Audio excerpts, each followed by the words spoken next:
recorded for the record? Do you know? I'm just curious about this camera. Yeah, I don't know. Let me check. Just wondering. But other than, in terms of normal process in the hearing, is it recorded for the record, broadcast? Just curious. No, it's not. I'm just wondering about the camera. It might be one of the press members from the back. Just wondering. Yeah. Okay.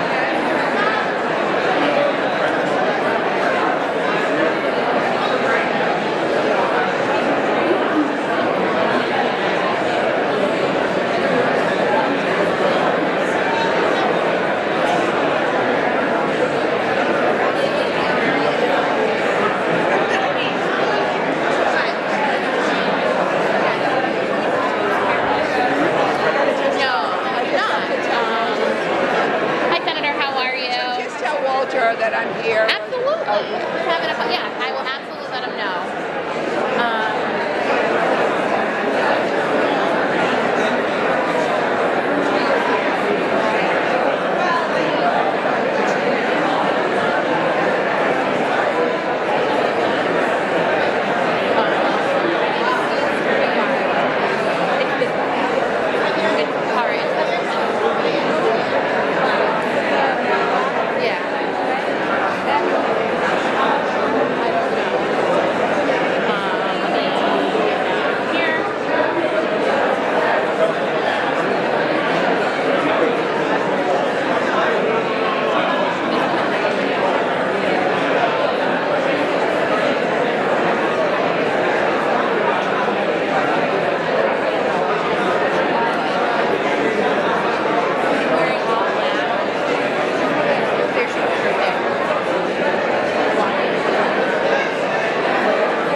because I think it's just plugged in. It's not like linked up to anything. Oh, it's just plugged in. Yeah. Oh, okay. I see.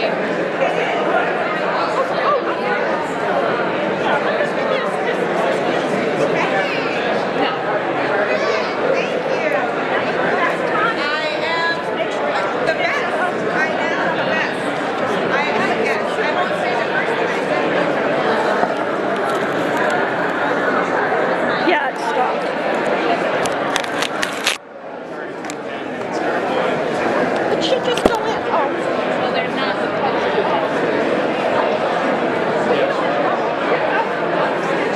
Stick that in, that'll work. But I just don't want it to, the meat is just done. I can't use this one. I can just use this one. That's what I'm saying. It's like real conditions.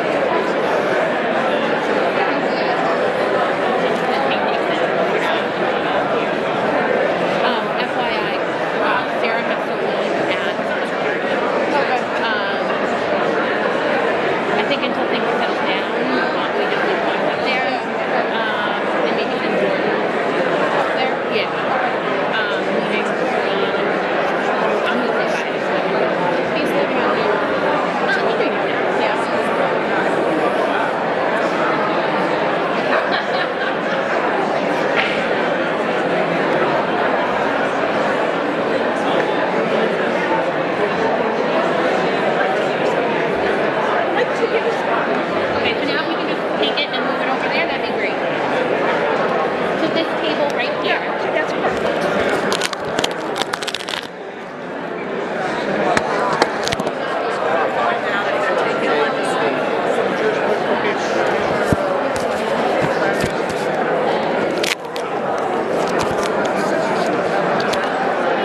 Good morning and welcome to this hearing of the State Administration and the Regulatory Oversight Hearing.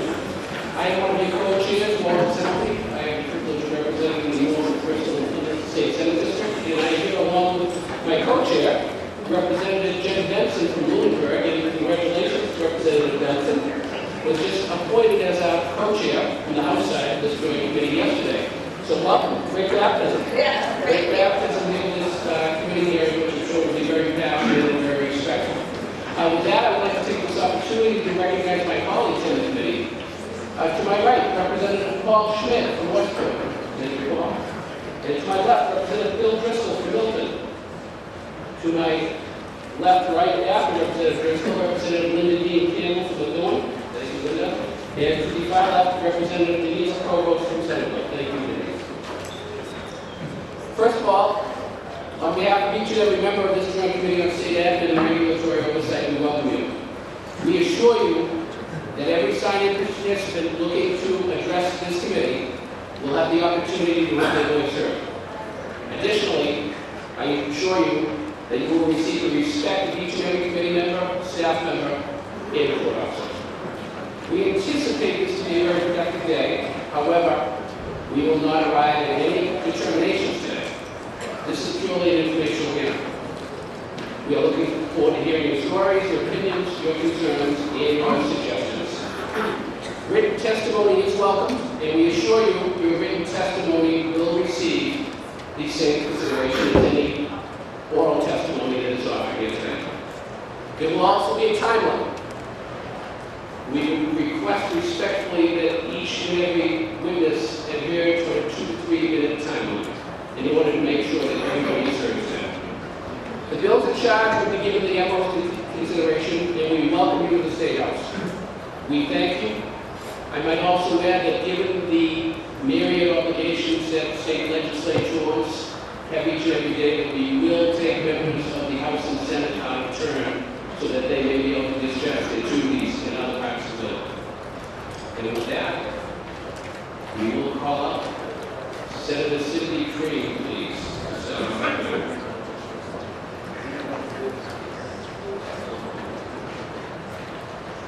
Thank you, Senator Cream. Thank you.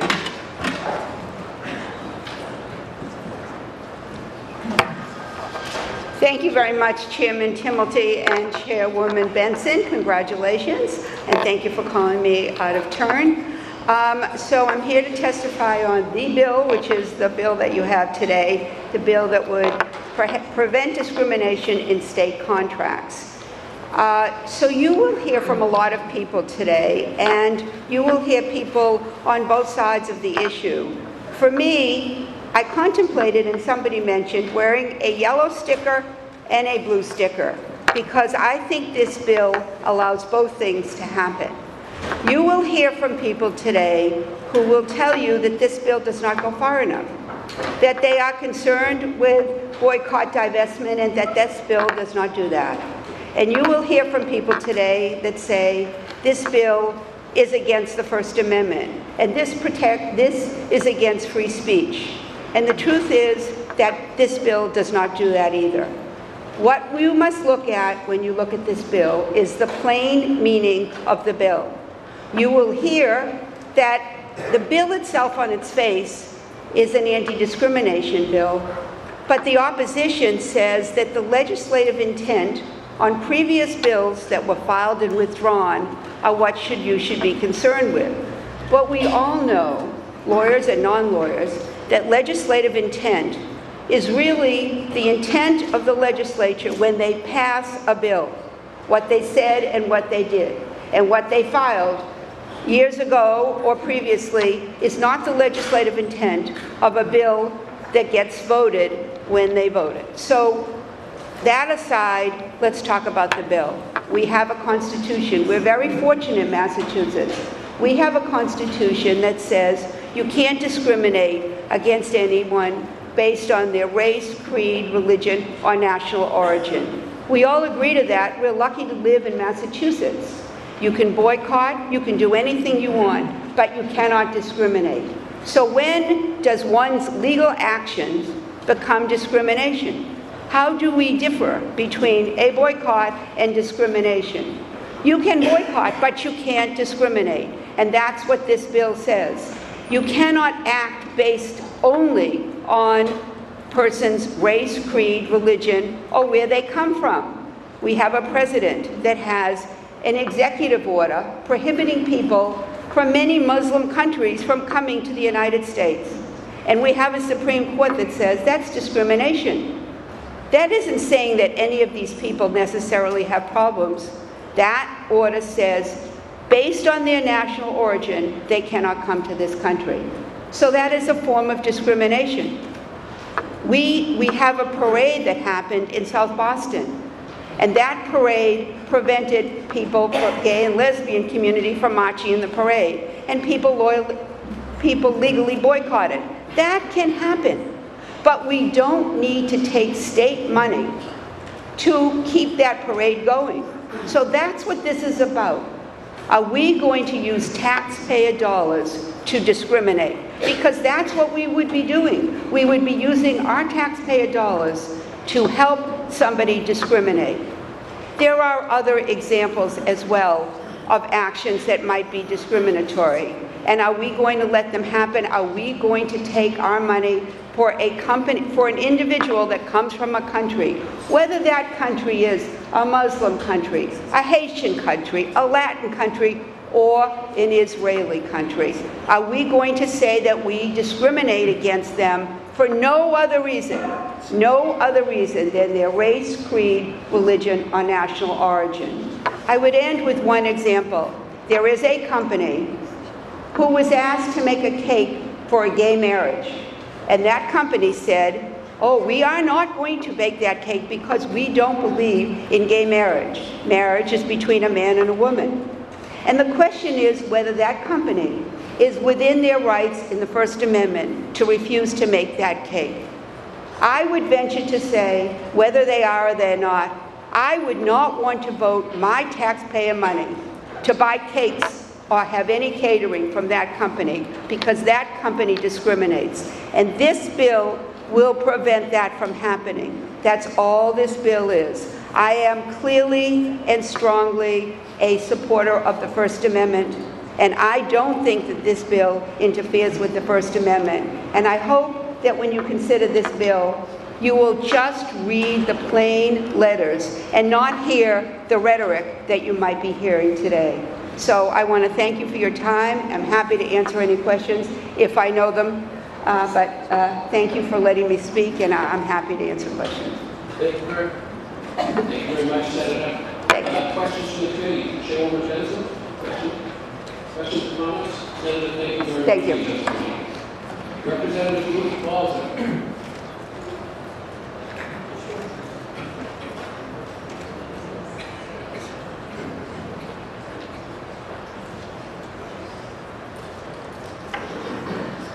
Thank you, Mr. Chairman, Madam Chairwoman, for taking me on, members of the committee for taking me out of turn. I rise to speak in support of the legislation that's before you today. Let me just agree with my colleague who just spoke and start by making a distinction between what isn't in this bill and what is in this bill. We saw a Boston Globe op-ed this morning that said that this bill would prohibit boycotting. That's inaccurate. There is no language in this bill that prohibits boycotting. I would be the last person, if any of you know my history going back to the 1960s, that would do anything to interfere with the right to boycott.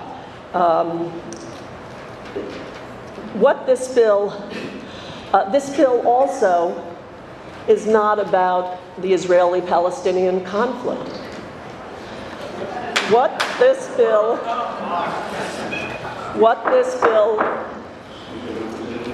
Please, if you could refrain from any comments and/or laughter or jeering during anybody's testimony, the chairs and the committee will bring them to share.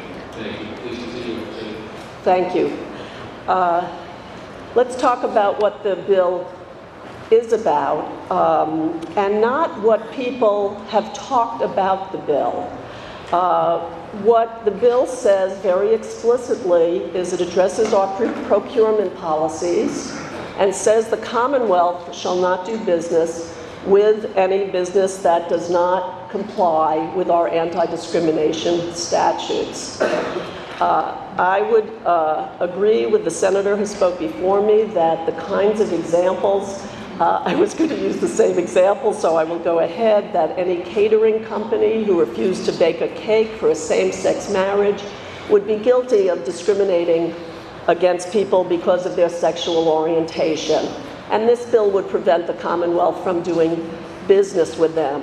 If a company, for instance, chose to not hire any Muslim Americans because they inaccurately have a thought about the relationship of terrorism to someone of a certain religion, this bill would prohibit that kind of discrimination by virtue of religion. Or if someone didn't want to do business with someone because they came from Mexico or from Israel, that kind of discrimination would be illegal because it has to do with national origin. This bill simply says we are not going to do business with anyone who discriminates. But we're going to hear from people that the bill says something else. My very good friends at the American Civil Liberties Union have stated that while they don't object to the language of the bill, they don't like the way some people are talking about the bill. I would point out to my colleagues, if we always took votes based on what people said about the bills we were voting on, instead of looking at the text of the bills we're voting on, we would have a very different legislature. And I would appeal to this committee to pay attention to the text of the bill.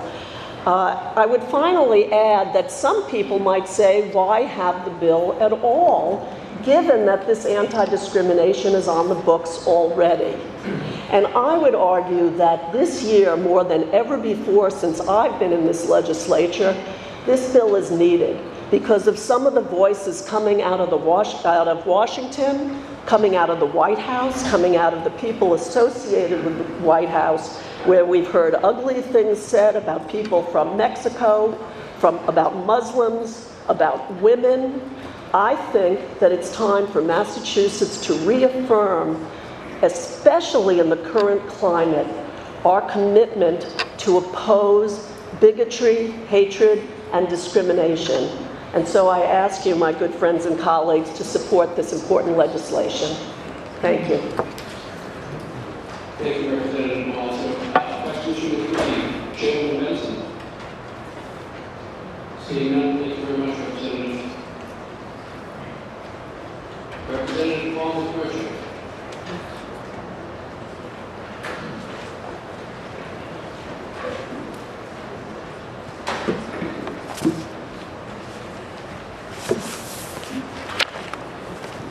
Good morning, Mr. Chairman, Madam Chair, and members of the committee. I want to begin by, first of all, thanking you for taking me out of turn, and also want to congratulate each of you on your new appointments, you, Senator, in your new role in the Senate, and you, Madam Chair, in your new appointment less than 24 hours later as chair of this committee. I'm comforted today knowing that under your leadership and your capable hands, that we will be able to move forward on this legislation. And I want to wish both of you continued success, not only today, but throughout the legislative session. I, more than anyone here today, am surprised by the controversy that this bill has created. And its intent has always been the protection of our citizens from discrimination, and by no means the limitation of one's constitutional rights. As you know, I, along with 57 of our colleagues in the House and Senate, filed this legislation to ensure that the Commonwealth supports its own strong anti-discrimination policies. And it does not do business with those who seek to undermine our shared values. Similar legislation has been adopted in 14 states and is being considered in several others. And Massachusetts can continue to be a leader by enacting this legislation and ensuring that all citizens are treated to a fair and equal opportunity. My intention of filing this bill is and has been that the Commonwealth should not support businesses that make its decisions based on who someone is. that has been the overriding spirit of our Commonwealth since its founding, and nothing in this legislation denies or restricts an individual's rights to boycott a foreign government or to participate in a political or social movement. House 1685 requires anyone seeking to do business in the Commonwealth to affirm that they are in compliance with the state's anti-discrimination laws. In other words, that they do not refuse to employ, serve, or rent to people based on the innumerable characteristics, including nationality. This bill would codify the previous administration's executive order, ensuring that those who seek to do business with the Commonwealth are not in violation of the state's anti-discrimination laws. We have come a long way here in Massachusetts, and we remain committed that all people should have the opportunity to participate fully in our society, regardless of color, creed, or any other characteristics that would separate each of us. While Governor Patrick's original executive order has been effective, we have all seen firsthand how easily they can be rescinded, altered, or replaced, depending on the administration. This will not be the last time that we come together for a hearing on a bill with passionate supporters and passionate opponents on each side. It's our responsibility to make sure that all parties have an opportunity to speak their mind, share their opinions, and make their cases. It is my hope that this legislation will be the impetus for a conversation that will satisfy both sides of the issue and protect our citizens while still enjoying the full freedom of our constitutional rights. I'm proud to support this legislation and to continue, as always, to advocate on behalf of our discriminated populations. After 10 years in the legislature, I trust in the process, I trust in our democracy, and today I trust in each of you to make the Commonwealth a better place for all to live, to work, and to do business. Thank you. Thank you, Representative McMurtry. Questions from the committee? Chairwoman Benson. Representative Provost. Thank you, Representative.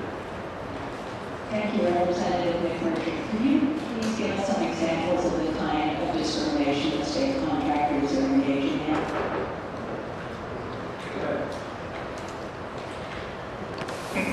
This actually, Representative, thank you for your question, but I'm not sure I can have specific examples at this point, but what this will, if the question is, why do we need the legislation if we're already not engaging in discriminatory practices? If we're not, then why not have the legislation? So the legislation will just reinforce the Commonwealth's beliefs, our character, our spirit, and I know that I can't give you specific examples, but I know there's plenty of people here that are testifying that can give you specific examples. Any other questions from the committee? Representative, thank you very much for your testimony. Thank you, Mr. Chairman.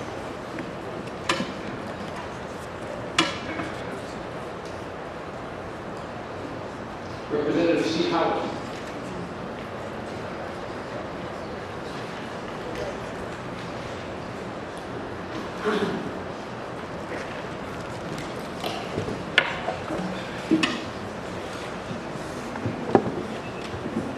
Good morning. Echoing my colleagues, congratulations to you, Madam Chairwoman. And I want to thank you and the committee for hearing me out of order this morning for this important bill. I urge the committee to support H1685, an act prohibiting discrimination in state contracts, a bipartisan piece of legislation with over 40 co-sponsors from the House of Representatives. Carefully designed to ensure that the state contracts are not used to support businesses who actively discriminate against people based on their immutable characteristics. My decision to co-sponsor this bill, along with Representative McMurtry and many other colleagues, was motivated by the desire to address the intimidation and targeting of innocent Israeli and Jews perpetrated by a small vocal minority. While this compromise does not address the root of the discrimination, it does send a strong and clear message that the Commonwealth of Massachusetts will not be party to those who refuse to do business with Israeli and Israeli-owned businesses solely based on their natural origin. It is a privilege to be in front of you today to stand up against hate while also extending those same protections to other groups who have been historically targeted. Just last week, I stood with the governor, the mayor of Boston, members of the legislature, rabbis, pastors, and imams, and countless other civic leaders to decry the shattering of the Holocaust Memorial in Boston and to celebrate its rededication.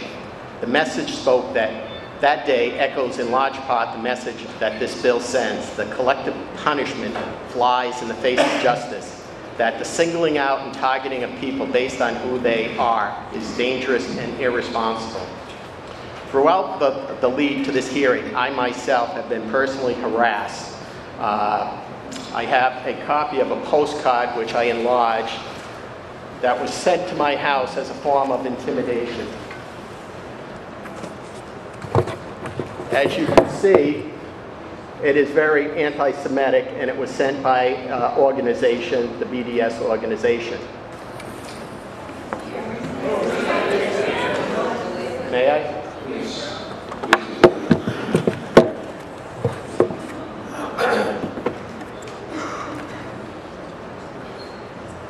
Now, as you can see in that card, every other country is named by name. Israel, they use the Jewish star, which is sort of ironic because that is a symbol for Jews, not only Israel. I also received anti-Semitic emails sent to me at my State House address. But this we cannot condone. Sending and trying to intimidate a legislator based on the fact that they filed a bill is unacceptable, period. And I'm sure any of you who have ever filed a bill and if you received anything that was a personal attack on you and your family would not accept it. An attack on one of us is an attack on all of us. But let me be clear, this bill is not about Israel or about stopping BDS. This bill is about protecting innocent Israelis and all other people who are held accountable for things that they cannot control, whether it be their native government, color of their skin, or their religion. My intent on co-sponsoring this bill was not to punish people for expressing their opinion, no matter how vile or offensive it is to me. My intent was to make sure that the Commonwealth does not stand idly when innocent people are targeted. Thank you very much. Thank you, Representative. Questions or comments from the committee? Chairwoman Benson. Thank you for your testimony. And I'm very happy to be here today. This is quite welcome, so thank you all for coming to my welcome party. But I do actually have a question, having listened to some previous testimony to you, and obviously this terrible example of an attack that was sent to your home. But I have to ask the question. We're talking about discrimination, but we're not talking about boycotts, and yet, who is making that decision, what is discriminatory versus what is a political boycott? Because when you have nations that are self-identified and locally identified with a particular religion, that would be a very murky, I think, issue and hard to decide because we do not have laws in Massachusetts that would define this. And so, I find this to be a gray area in the legislation, and it has not really been addressed in any of the testimony that I've heard so far. Is this something that you've considered? Well, I think, let me rephrase that. I believe that there have been instances where the tactics have been intimidation. And while in my particular case it is addressed as to Israelis and Israeli business people, what the government does and what the people do are one thing and not the other. I have read in many newspapers of Israeli artists being denied access to different festivals because of this boycott. And I would not like to see anything like that happen in the Commonwealth just because of their ethnicity. So if I may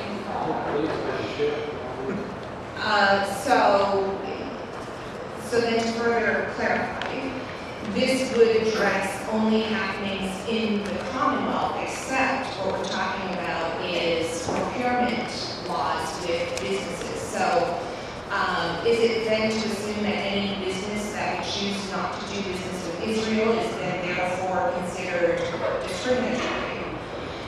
I think, you know, it's sometimes hard to separate the country from the business and the individual. But if a business is an Israeli business, it's one thing. If it's the Israeli government, it's a whole different issue. So I think you've illuminated the crux of my issue, is that this is unclear. And there are, the U.S. has sanctions against other countries already. And so would that be considered discriminatory or not? If it's a majority Muslim country, say, Iran or someplace.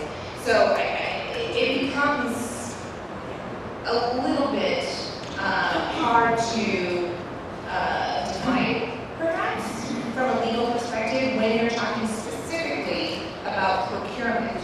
Now, this is very different than a private fair that maybe have a permit sale at a local level for a town or something. Right. We're talking about the state working with businesses in a transactional way. Well, I think you're going to be hearing from Israeli-owned businesses who are U.S. citizens, but Israeli background, and because they are Israeli background, they have been discriminated against from doing business solely because of their ethnicity. And I think what this bill does is it not only addresses that, but it would address other issues based on race, creed, color. We heard earlier from the senator about an instance with a cake and a company not wanting to make the cake. Now that's their option.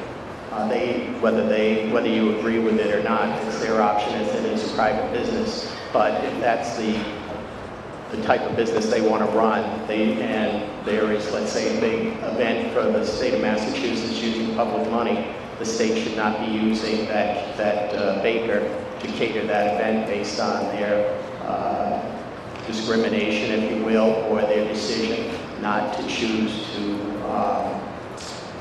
make that cake for that particular couple. Thank you. Thank you, Madam Chair. Members of the committee, questions or comments?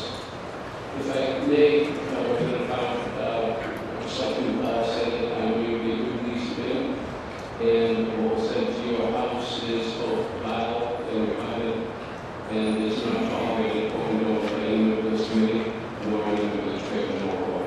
So thank you very much for your attendance. Oh, my apologies. Representative Provost. Thank you. Certainly, these are relevant materials you've shown us. The question I have for you is, what would this legislation add to the state procurement process that isn't already covered by the state comptroller's boilerplate provision that goes into every state contract, in which contractors have to certify that they're in compliance with the state's anti-discrimination laws? Well, as an attorney, you have a better feeling for it than I do, but I think this has been going on, and sometimes you have a law, but the enforcement of the law isn't always carried out. This would just be one added layer to help with the enforcement of the laws we have on the books. Thank you. Thank you, Representative Provost. Any other questions in the committee? Thank you very much, Representative. The chair would like to take this opportunity to recognize Representative Marjorie Decker from Cambridge. Thank you, Representative Decker.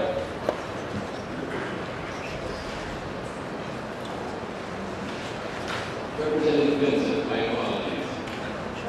The chair would like to take this opportunity to recognize Representative Rosalie Vincent from Revere. Thank you, Representative Vincent.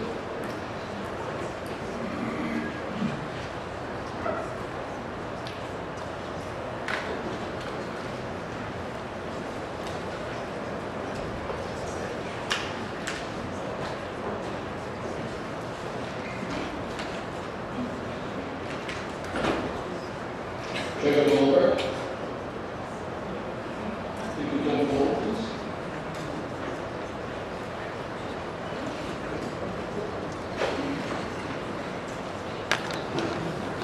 Good morning, everyone. Chairman Timilty and Chairwoman Benson. Chairwoman Benson, congratulations on your new appointment. It looks like we're talking about things differently than we were in the past. I thank you for taking me out of turn this morning. It was very important for me to be able to be here, and I ran in between a couple different appointments. But I am here to offer my strongest possible support for Senate Bill 1689 and House Bill 1685, an act prohibiting discrimination in state contracts, filed by Senator Cream and Representative McMurtry. This bill would require anyone applying for a state contract to certify that they are in compliance with our laws against discrimination. This includes businesses that target an individual's race, color, creed, religion, sex, national origin, gender identity, or sexual orientation. In other words, those who we all support, all of us who work in this building, and expect to have happen within this state. This legislation would prohibit contracting with companies that boycott Israel and Israeli businesses based solely on their national identity. It sends a clear message that hate and bigotry have no place in this Commonwealth, in our Commonwealth, period. It echoes similar anti-BDS bills passed in several other states, in very bipartisan states, as well as an executive order in New York, and underscores the strength of the Massachusetts-Israel economic relationship. And all of us in this building know what those relationships have done for our economy. As treasurer, I am fully aware of it. I urge this committee to endorse this important legislation with a favorable report and hope that it will soon reach the governor's desk. I thank you for your time this morning, and I want to again thank Senator Cream and Representative McMurtry for sponsoring this very, very important bill, and the bipartisan group of legislators who have lent their support as co-sponsors. So I thank you for your time. I appreciate being able to come in. I thank other speakers for allowing me that too. And I hope that you will report favorably on these bills. Thank you again. Madam Treasurer, thank you very much. Questions from the committee? Thank you very much, Madam Treasurer. Thank you for having us. Thank you. Representative Decker. Thank you. Treasurer Goldberg, could you help me understand how our current laws don't provide the kind of protections we're talking about, and where this would curb the ability for those who peacefully wish to protest as private citizens? I'd like to understand more of your thinking around where our laws currently fall short, because my understanding is that this in fact doesn't have protections that somehow aren't there at the moment. And so I'd like to hear more of your thinking about this. Thank you. I think in the kind of era that we are living in, with the kind of discrimination that has taken off in the last couple of years, and the incredible increase of attacks on people of all sorts of races, creeds, and particularly religions, it is critical that we send very direct, very clear messages about discrimination. And just this year, the number of anti-Semitic incidences in this state have increased. Israel is a critical trading partner. The BDS movement is about interfering. It is not even ambiguously about what it means. And it is a national movement to interfere with trading partner that is important to our country, but even more important to our state. So this bill allows us to send a clear message, and that's why I think it's more important than the laws that we presently have. Thank you. I have a follow-up question. I guess I'm trying to understand that the laws that are already in place, there's been a lot of talk both from the ACLU and other organizations that say that in fact what you're suggesting in terms of protection is not necessary. So I'd like to understand sort of specifically, we're certainly living in a time of a rising hatred, anti-Semitism, racism, a lot of violence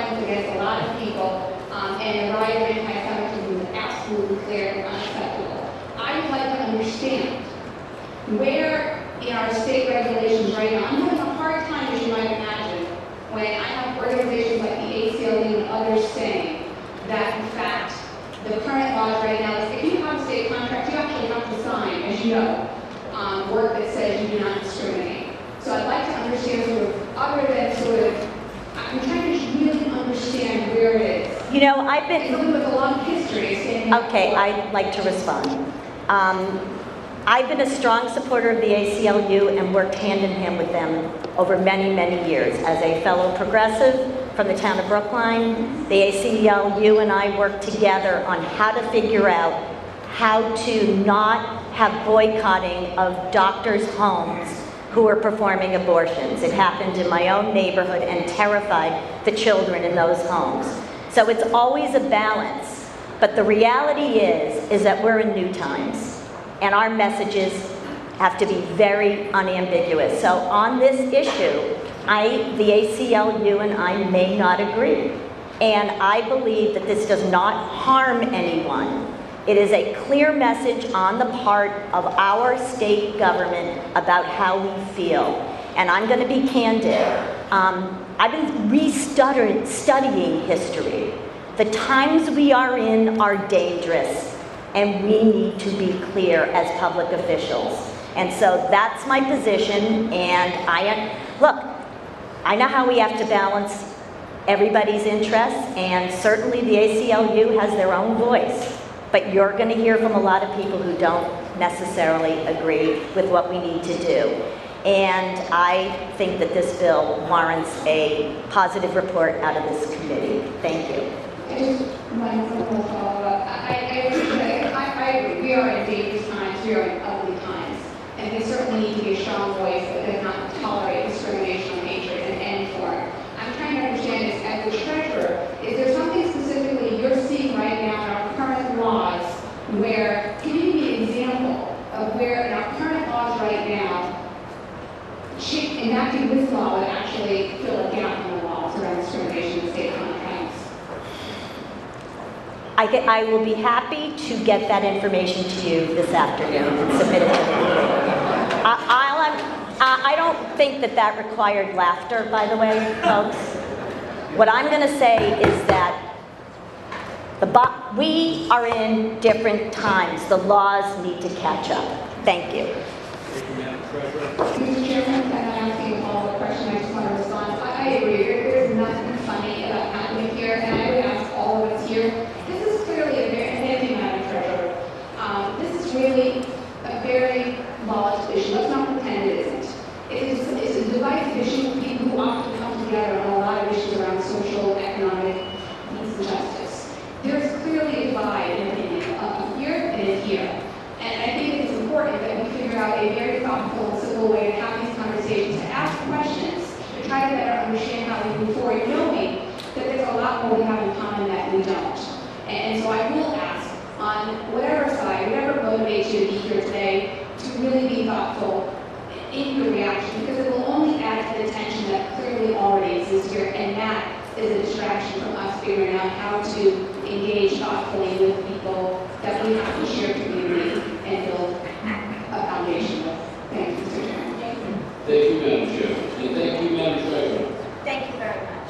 Any further questions from the committee? Thank you very much.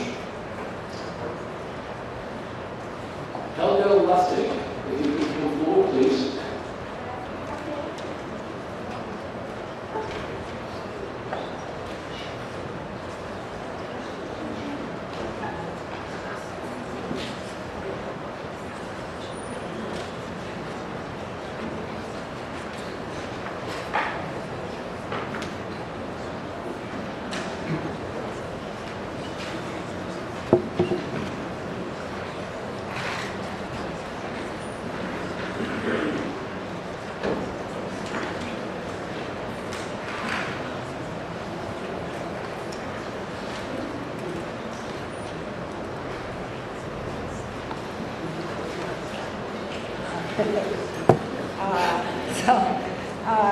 I'm very, very, very appreciative. I'm really glad I came because just to hear the discussion to hear how important this is. To hear, I'm very glad that I came, because it took something to come. And because it does show that the individual, that we really count what we say and what you people that we voted for, that our government is working. And I just have to give a quick introduction for myself, because I think it's important to see why I get really emotional on the subject of Israel and anti-Semitism. I'm a child survivor of the Holocaust, and what that means, I was not in a concentration camp, but everybody around me was. And I married a person who is not with me anymore. I'm 90 years old, and he did the Holocaust from beginning to end and was left an orphan. You know, and so this was all just because he was Jewish. So the Jewish question gets very emotional. We're still alive, we're still here. I said I had to come down, I'm 90 years old, I'm having a hard time walking, and so that's my background. And I'm, of course, always interested and always love the United States, as my husband did, dreaming of coming here, okay, always. What a wonderful place, because of the Constitution, because this is a place where we can vote and discuss, hopefully, and peacefully transition from one government to another without breaking out in war. Okay, so I just want to say that since we're in this beautiful building, which was built, you know, a bullfinch and the whole history of the country, and many of the people who wrote the Constitution were here, right here, in this building. It has very special meaning. And I don't think people realize how much Jews were here at the time of the revolution. So Washington, our General Washington, wrote, he had correspondence with the rabbi of one of the oldest synagogues in this country, in Newport. And they were talking about the revolution, and that the members of that synagogue helped Washington a great deal to win the revolution, and with ideas, they exchanged ideas. And Washington wrote back, and it is now a national memorial for the country, so you can go and see it. And he wrote, and I collect the stamps, because and it says, his famous saying, he said, to bigotry, no sanction. To persecution, no assistance. The most beautiful words. Thank you very much. Thank you, Ms. Leslie. Questions from the committee or comments? Thank you very much for your testimony. Senator Brown.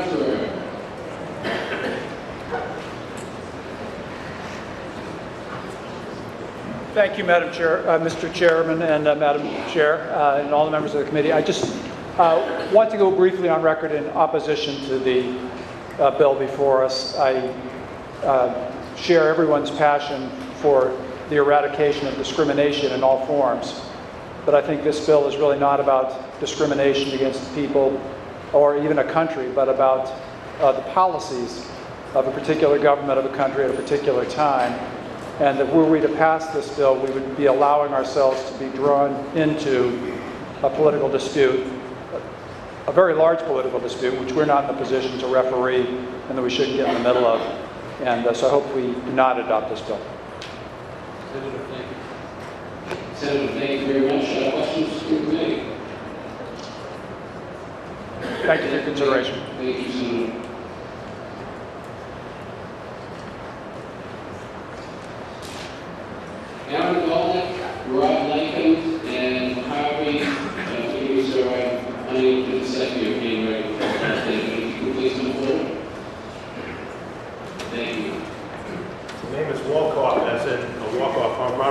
never hit.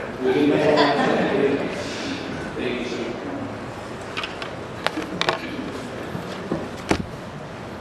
I'll put that in the record.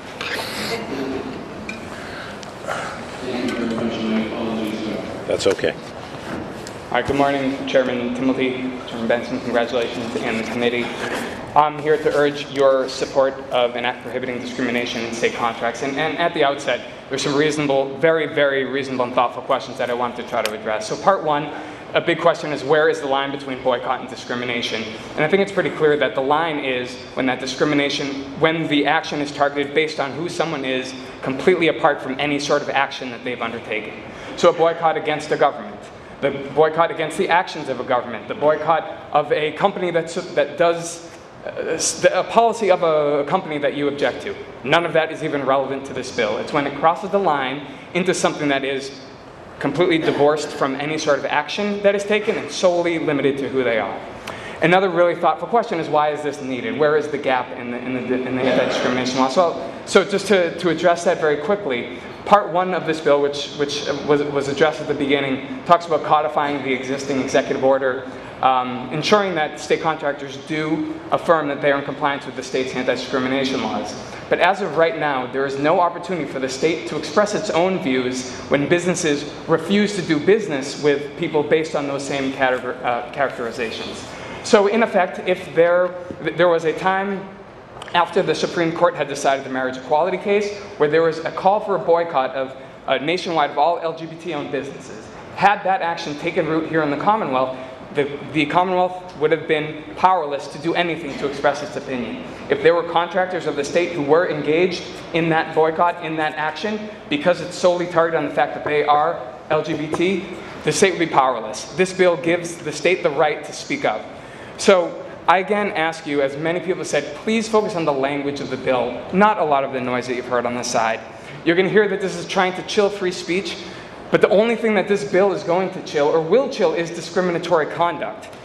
The Supreme Court has consistently held that states may lawfully condition public funds on compliance with anti-discrimination rules. The Commonwealth has the right and an obligation to choose trade partners who are in line with its values, including the unwavering commitment to non-discrimination.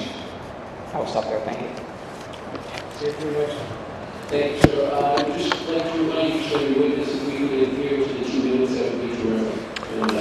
Okay, let me go very quickly. Thank you then, Chairman Timilty, Chairwoman Benson, and members of the Joint Committee on State Administration and Regulatory Oversight. I want to start by thanking you for the opportunity to testify today on behalf of the Anti-Defamation League, known as the ADL, in support of the Act prohibiting discrimination in state contracts. My name is Harvey J. Wolkoff. I'm the chairman of the New England region of the ADL. I'm also a partner at the law firm of Ropes and Gray here in Boston. The ADL urges the Joint Committee on State Administration and Regulatory Oversight to report this bill out and to report it out favorably. Since 1913, ADL has worked to combat anti-Semitism, but also to secure justice and fair treatment for all. As such, we work every day to combat discrimination in all forms. This bill would require anyone applying for a state contract to certify they're in compliance with Massachusetts laws prohibiting discrimination against another in the business context, based on the targeted individual's race, color, creed, religion, sex, gender identity, sexual orientation, or national origin. It would prevent discrimination in state contracts and investments. It would ensure that taxpayer funds are not used to subsidize discriminatory conduct, including against Israel, or a person doing business in Israel, or any other country. The Commonwealth of Massachusetts has a significant interest in opposing discrimination based on national origin. By doing so, the bill addresses the Boycott, Divestment, Sanctions, or BDS movement, a campaign which aims to pressure, ostracize, and also to marginalize Israel, where such activity targets Israeli businesses based solely on national origin. These campaigns often create climates that are hostile to Jewish people and where anti-Semitism can take root. Now, the ADL has always been a strong supporter of the First Amendment. We recognize that advocating boycotts for political reasons is protected by the Constitution. But while boycotts are protected when they constitute political expression, they aren't protected when they manifest themselves as a form of discrimination. As chair of the New England region of the ADL, I want to thank you very much for your opportunity to urge you to pass this act. Thank you. Thank you, Mr. Walker. Thank you. Chairman Timothy, Chairman Benson, congratulations. I also want to speak out in favor of this bill. Massachusetts has an array of laws barring discrimination. This bill, barring discrimination in state contracts, simply enhances that existing network of bills. What the bill does not do is infringe on the rights of anyone's First Amendment rights. We acknowledge that there's a right, we not more than acknowledge, we endorse, we support, and we will protect the right to peacefully protest and boycott companies, causes, and so on. The limited language here speaks only to discrimination on the basis of nationality. This discussion does not require a debate about the Middle East. It's simply a narrow issue. There are people who want to turn this into a debate about the Middle East. I think that's unfortunate. It's a very, very narrow issue dealing with discrimination, which preserves people's right to boycott. Our state has struggled for centuries to ensure the rights of all its citizens. Today, because there are efforts to promote boycott, sometimes those efforts go beyond what we should be accepting. They go beyond what and they enter into this notion of, we will not do business with someone, we will not do business with we will have a boycott because of who people are, their national origin. That's a very, very narrow frame for this. Opponents of the bill, however, are right when they say that Massachusetts should not propel debate. Massachusetts is and should remain a state where we're free to express our ideas and opinions. However, simply when those ideas and opinions are turned into discriminatory actions, the Commonwealth of Massachusetts is well within its rights not to join with those who discriminate. Thank you very much. Questions or comments from the committee? Madam Chair. Thank you very much. Thank you all for your testimony. I wanted to maybe ask for clarification on a couple of things. One is, you made a statement that the state doesn't have the opportunity to express or state a position in opposition to discrimination, which I would say the laws that currently exist absolutely do that. So I'm curious as to exactly your thought process behind that. And secondly, my other question would still be, I guess I'm still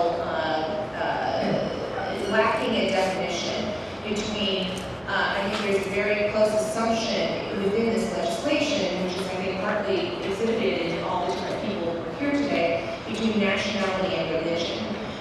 So, for example, we've had many bills in the past that would ask the Commonwealth to divest from any Iranian-based businesses.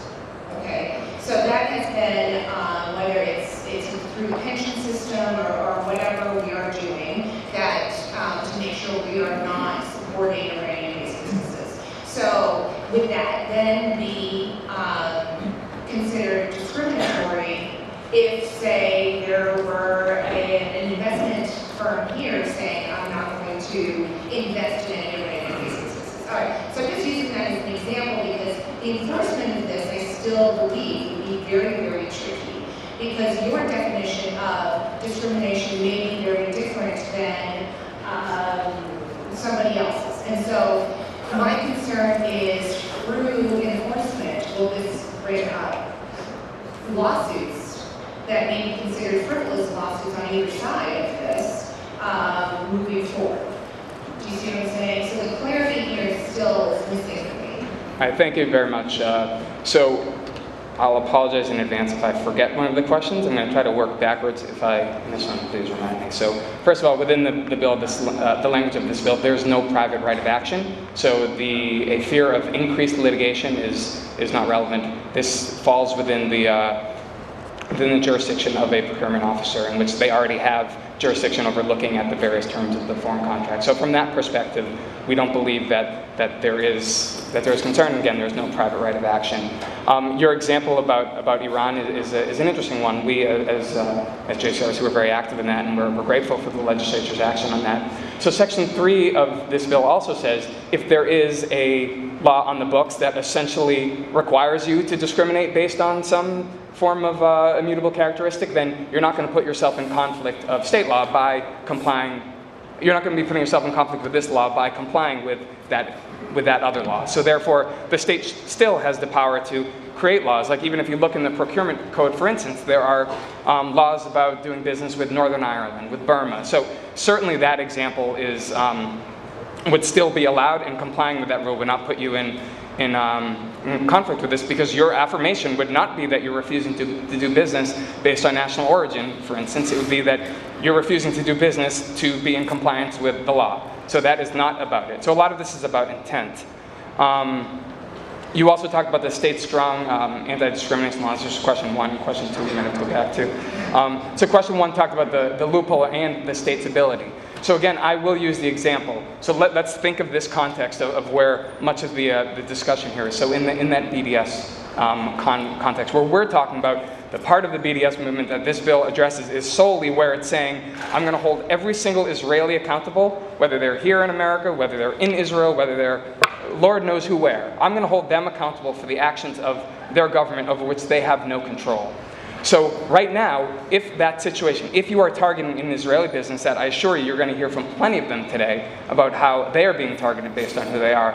But if you target them based on who they are and say, I flat out have a blanket policy against doing any business with any Israeli, and again, you just simply make that affirmation when you seek to do business with the state, that the state will not do business with you. Right now, if you have a business policy, if one of the contractors of the state has a policy that says, I will not do business with any Israeli businesses or any LGBT-owned businesses, fill in the blank, the state must still do business with them as long as they are in, as long as they're whatever the state considers for its contract. So right now, there's nothing that the state can do other than saying, well, you can't hire, you can't refuse to hire, you can't fire, you can't, dealing with public accommodations and employment and housing, that area, true, the anti-discrimination laws get at that, but nothing in the who you choose to do business with.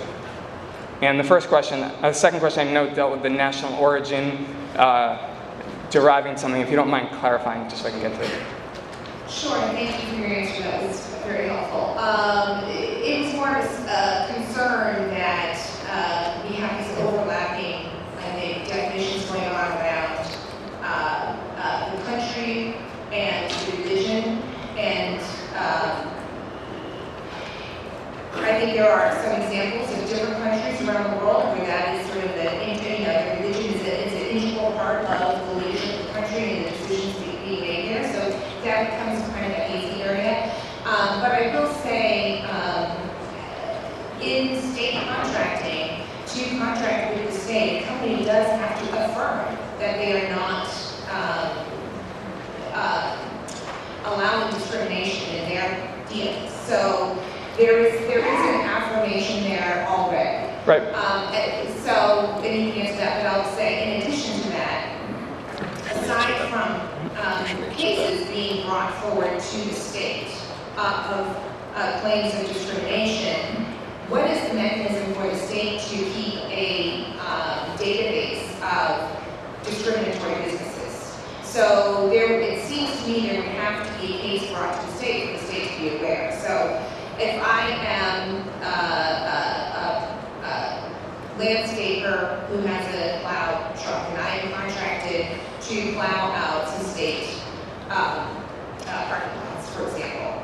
So we don't research necessarily every single business dealing of that plow truck driver to ensure that every state, it is very hard for the state to know affirmatively, unless there have been cases brought forward, that a company would be considered discriminatory or not.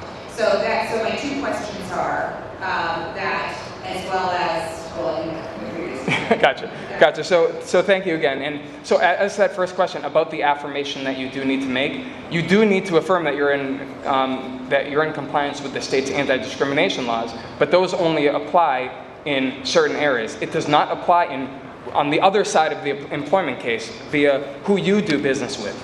That is not covered by the state's anti-discrimination laws. Only hiring and firing in the employment context. There is no provision in the state's anti-discrimination laws in what you can't discriminate against. Business partners is not an action that rises to that. We have, for good reason, limited that to hiring, firing, public accommodation, and transportation. So, and housing, excuse me. So those are the areas that the civil rights laws apply. They do not apply in who you choose to do business with. So again, a great question, but that's why the affirmation is missing a little piece. And this is not, again, creating a new civil rights law. This is not putting it within the civil rights statute. This is just saying the state is saying that we have our policy. So for instance, if you want to do business with the state, you also need to affirm that you have an affirmative action policy. You can be against affirmative action. You can march down the street. You can write op-eds. You can say affirmative action is the worst thing in the world. But you have to have an affirmative action policy if you do business with the state. So we all accept that the state may condition its contracts on having an affirmative action policy. We're saying that you should also have an anti-discrimination in who you do business with policy if you want to do business with the state. If you want to discriminate based on who someone is in your business dealings, go ahead.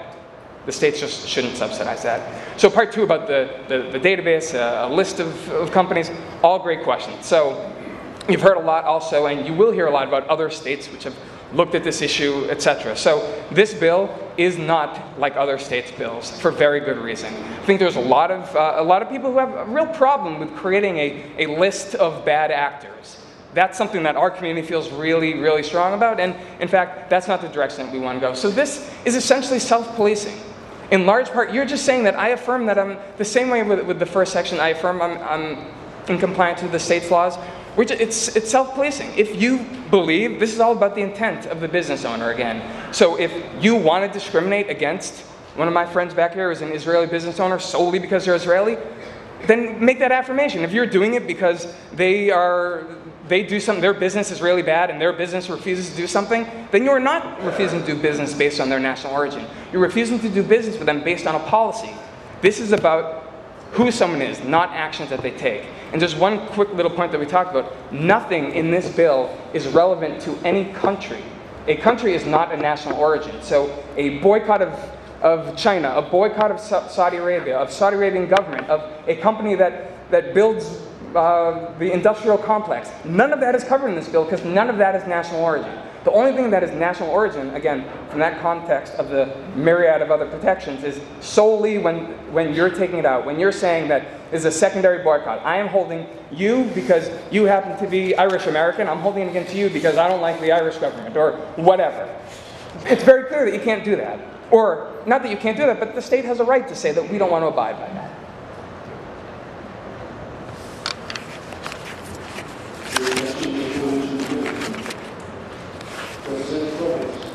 Yes, thank you. I do have a couple of questions since I know there's at least one lawyer on your panel. And one of them has to do with an interesting question that Chairwoman Benson raised earlier about who the authority would be in the state to make a determination about discrimination.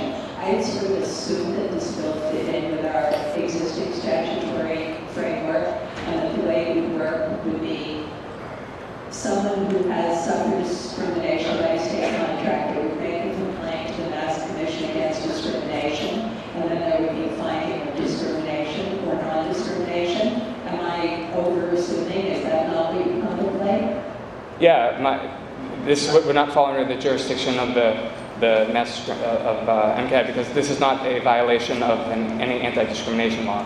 This would be if you are the victim or if you feel like you are being targeted in a contract based on who you are, then that would go through the state's procurement office. This is not raising a new civil rights violation. So, but one of the assertions is compliance with this Chapter 151B, which is where the most of the state's anti-discrimination laws fall, and over which MCAD has jurisdiction. What you're saying? Well, as to part one of the bill, yes. So if a business refuses to hire you because of who you are, or if they refuse to serve you, or they refuse to give you housing, then yes, you would certainly make a complaint with MCAD, because that's protected by the anti-discrimination laws. Okay. But say a business didn't want to make you a wedding cake, you would also go to MCAD in Massachusetts, right? Well, arguably that's a public accommodation. That's something that you're holding yourself out to the public. Exactly, which a lot of businesses do. If you're not talking just about businesses' relationship with the public, you're talking about back office decisions such as where you rent office space or who you hire for an accountant, that kind of thing. No, again, that's in the discrimination, that's relevant to the state's anti-discrimination laws. I'm saying a company that has a strict policy of refusing to do business with someone based on an immutable characteristic. So clearly a business decision to exclude a part of the public, a part of the business world from their business dealings because of who they are. So it doesn't seem to me that that's a backroom feeling. To me, that seems like something that would be a pretty big policy. Well, I didn't say backroom, I said back office. Oh, sorry. And I guess what I was trying to get at was, if it is a dealing within the realm of the public, why wouldn't MCAD have jurisdiction? Isn't this under 151B? Yeah, so again, Section 1 of the bill, you're correct. Section 1 of the bill is under Chapter 151B. So there is where you're making your affirmation that you are not in violation of the state's anti-discrimination laws. There is nothing in the state's anti-discrimination laws that talks about your business partners. It's only relevant in the case of employment, housing, and public accommodations. So business partners is not covered under that. And again, for good reason, because you should be able to decide who your business partners are. You can use whatever metric you want to use, whether it's something that we all find repugnant or not. But if you can make those decisions who you want. We're just saying that the state has a role to speak up when that crosses the line into discrimination, when you're excluding people based on where they were born, who they love, etc.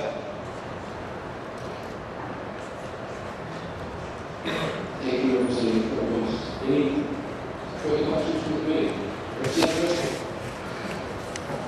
Thank you, Mr. Chair. Thank you for your testimony today. The Jewish Spirit Department, certainly all of us on the committee received hundreds, if not thousands, of emails. And in terms of a major point from the opposition to this bill that you've spoken in support of, has been around it being unconstitutional in terms of boycott and affecting someone's peaceful right to boycott. Could you expand on that in terms of that challenge? Yeah, sure. So I think, and I've obviously read a lot of the questions about the bill from the other side, and some really thoughtful responses. So there's I don't want to try to go too legalistic here. So if you need me to rephrase, I'll try. But there's a reliance on this case called Claiborne, which is essentially talking about this right to boycott. So the Supreme Court, even in that decision, said that it is doing away. It's not saying that there is a right to boycott in every case whatsoever in the entire universe.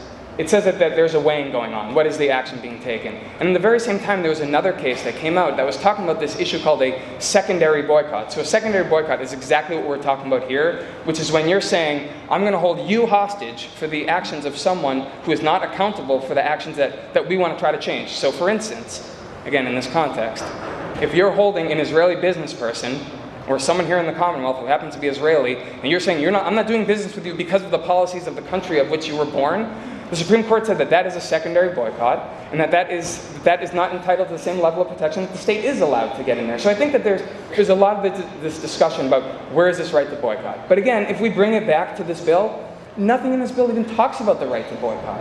All this bill says is that you will not refuse to do business with a person or business based on who they are. If this bill passes, you can still protest Israel. You can still walk down the street and protest business companies who do business with the occupation. You can still do all that. None of this gets in the way of any of the First Amendment rights that people have to boycott a government that they don't like. When it crosses over the line, when it starts targeting people who have nothing to do with the actions that you're trying to change, that's when the courts have said there's a balancing going on. And as I said earlier, that there is a right for a state to have a First Amendment voice. The state has the right to express its opinion. This is not shutting down speech. This is the state using its own speech in the business context. So while I submit to you that I understand the passion, we as a community have been strongly there on boycotting direct infringers, those who seek harm to deny people their rights. All this bill is saying is that you can't, if you want to hold someone accountable for something that they can't change, go ahead. But the state's not going to be a party to it.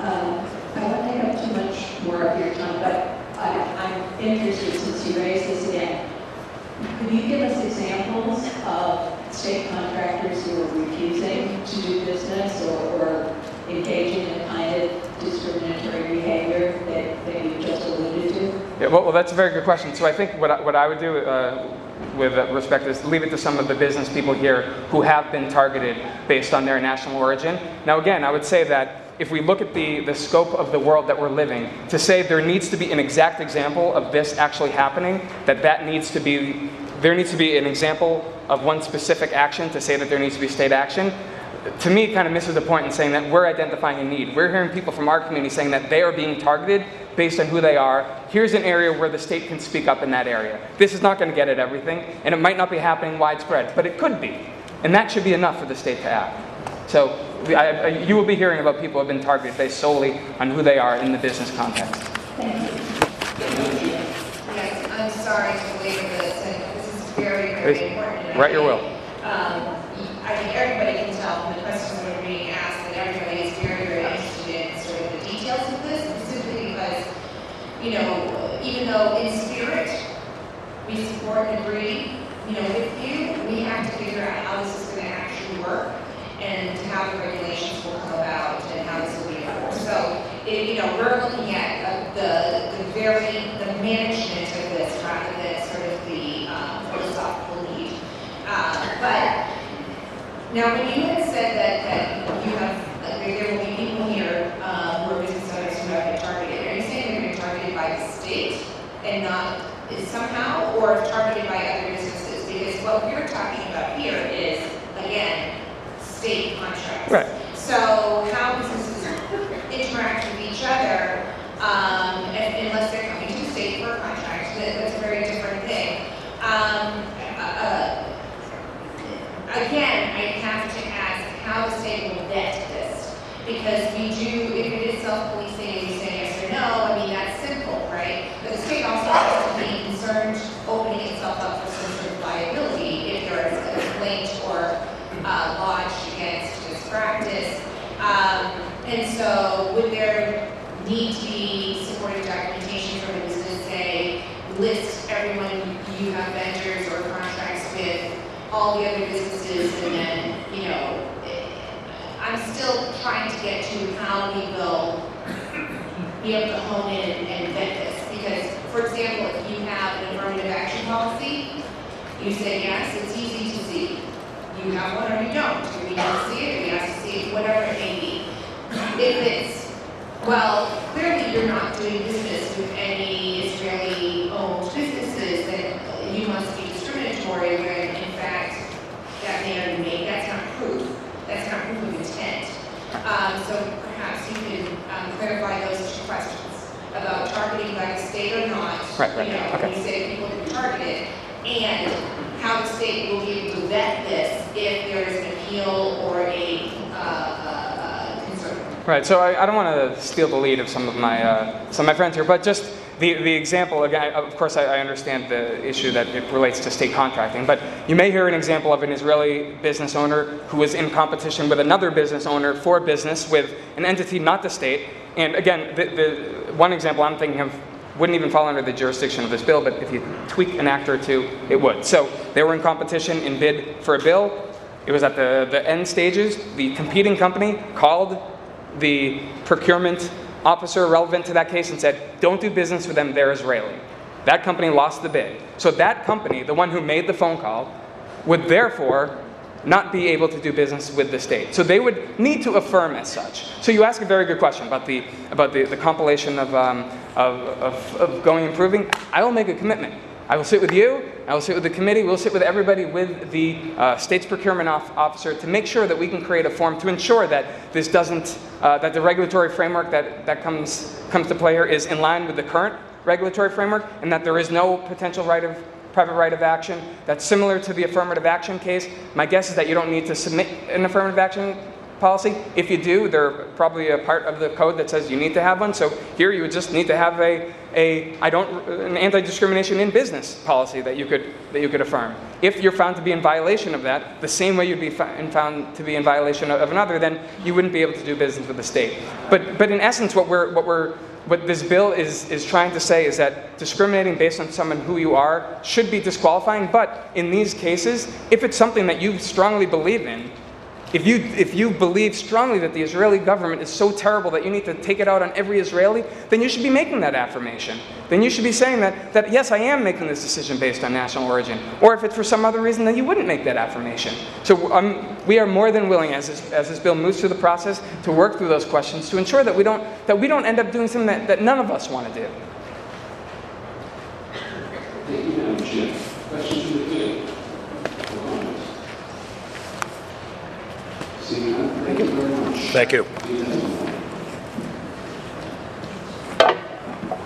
The chair would like to take this opportunity to welcome Representative Burrows from our church. Thank you, Burrows. I see Representative Conley. Come forward, please.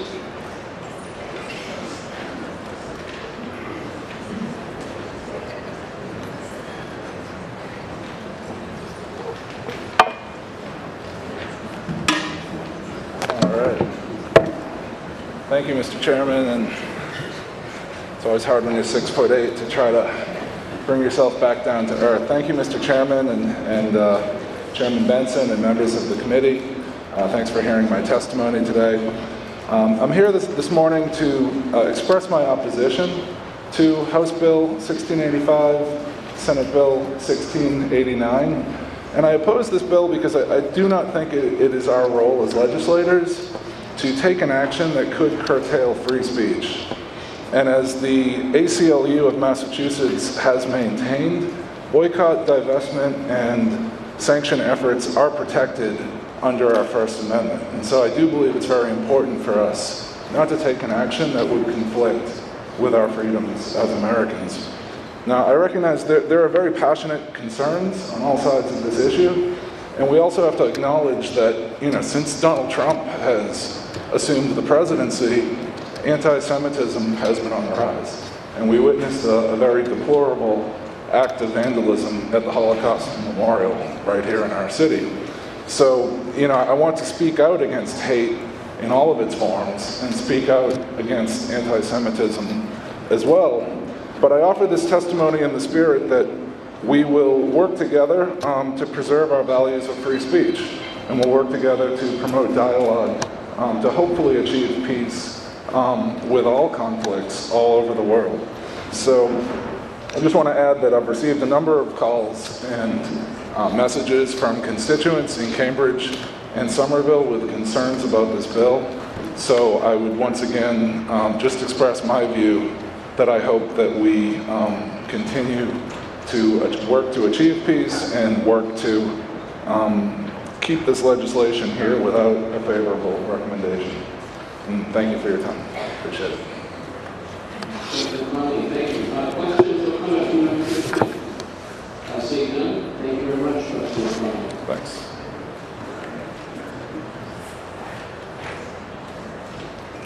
Representative J. Buckman. Thank you. May I bring Please do.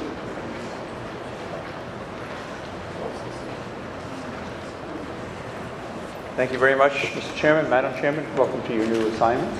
And members of the committee, members of the staff. My main opportunity here today is to introduce Rabbi David Lerner, who is sitting to my right, a very special member of the Lexington community and rabbi of Temple Emunah there. Before I give him the microphone, I just want to say a couple words about previous testimony and the issue that is before us. There's a tremendous amount of dust in the air about the bills that are before us.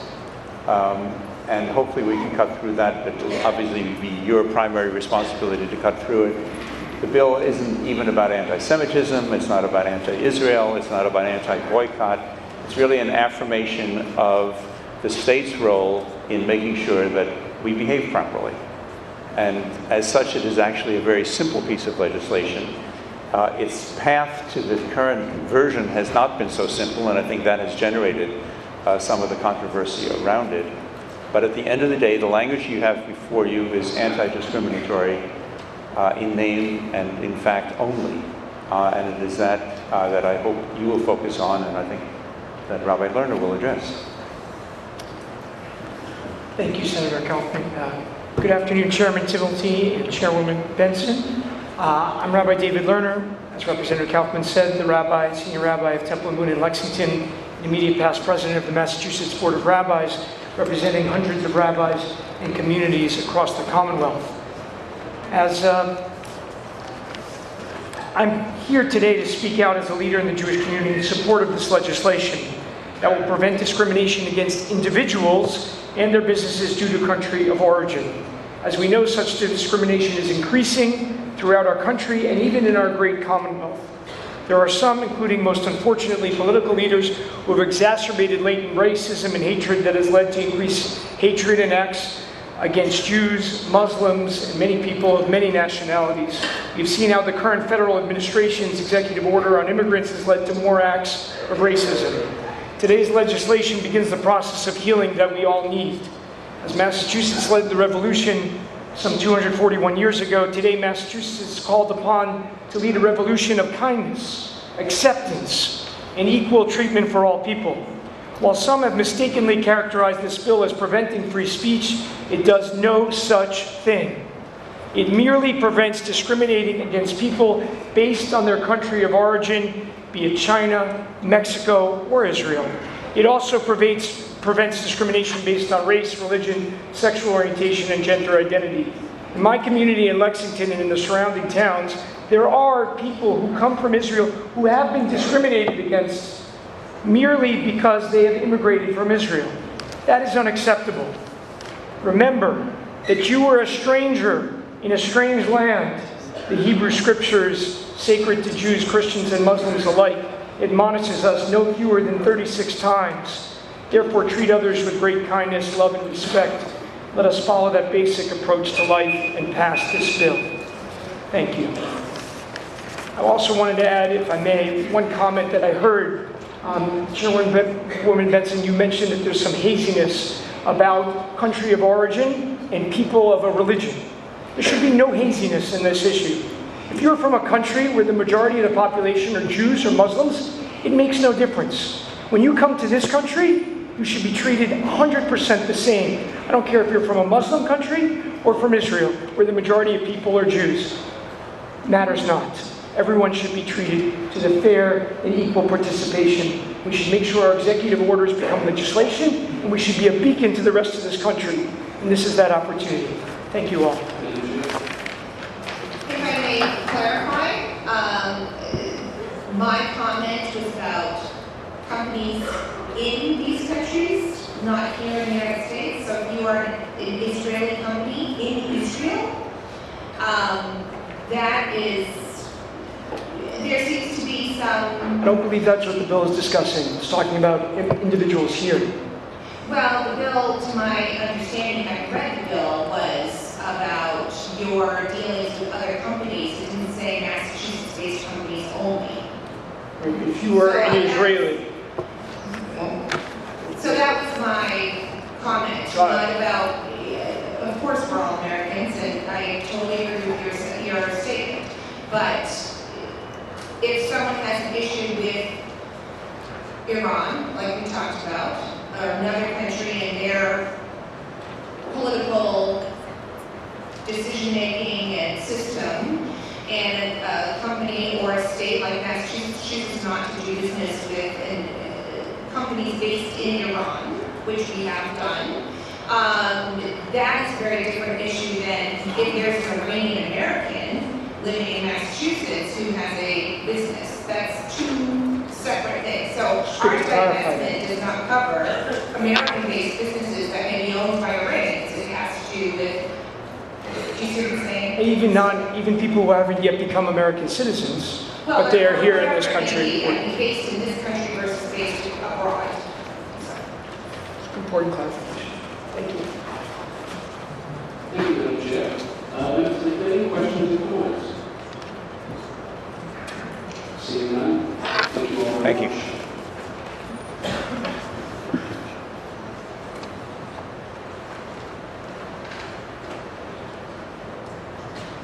Anyone here? And could you do the pronunciation, sir? I think that's what it's happening with the recognition.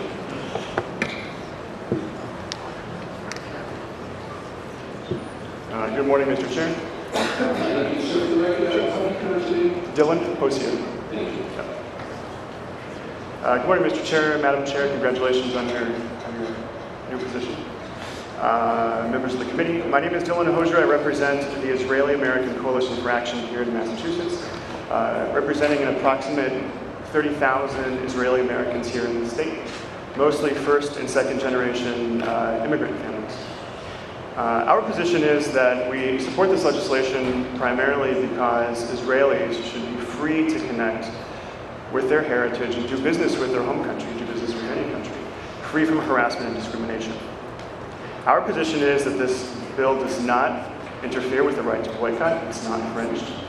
Our position is that when it comes to the foreign affairs issues, it's not relevant, that the intent is to protect residents here in Massachusetts.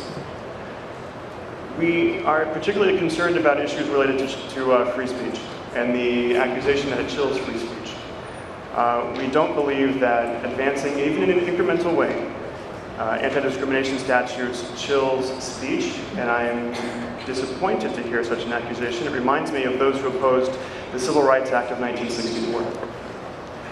Those who opposed that act used the same language. We believe that this bill is modest, it's reasonable, it comes at the right time, and that the state should not be forced to subsidize discriminatory business practices. We ask for your aye vote in favorable consideration of this bill forward. Thank you. Thank you, sir. Questions or comments from the committee? Representative Provost. Thanks very much. I have a question. I don't know if you are able to answer it, but it's worth a try.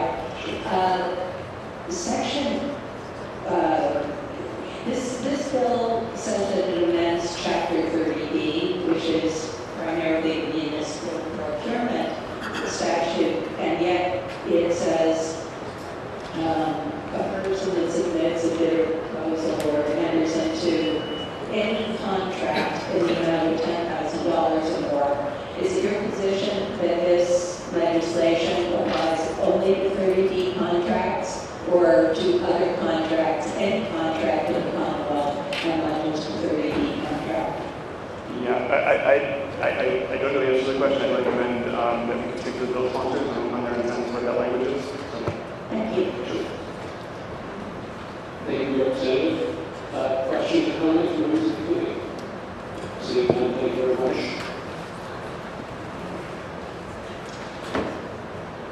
Representative.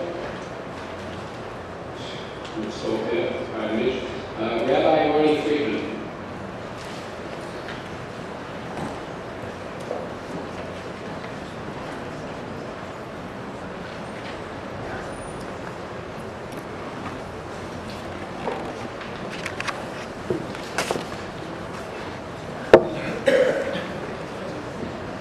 Good morning, or I should say afternoon by now. Chairman Timothy and Chairwoman Benson, thank you to you and the committee for permission to testify.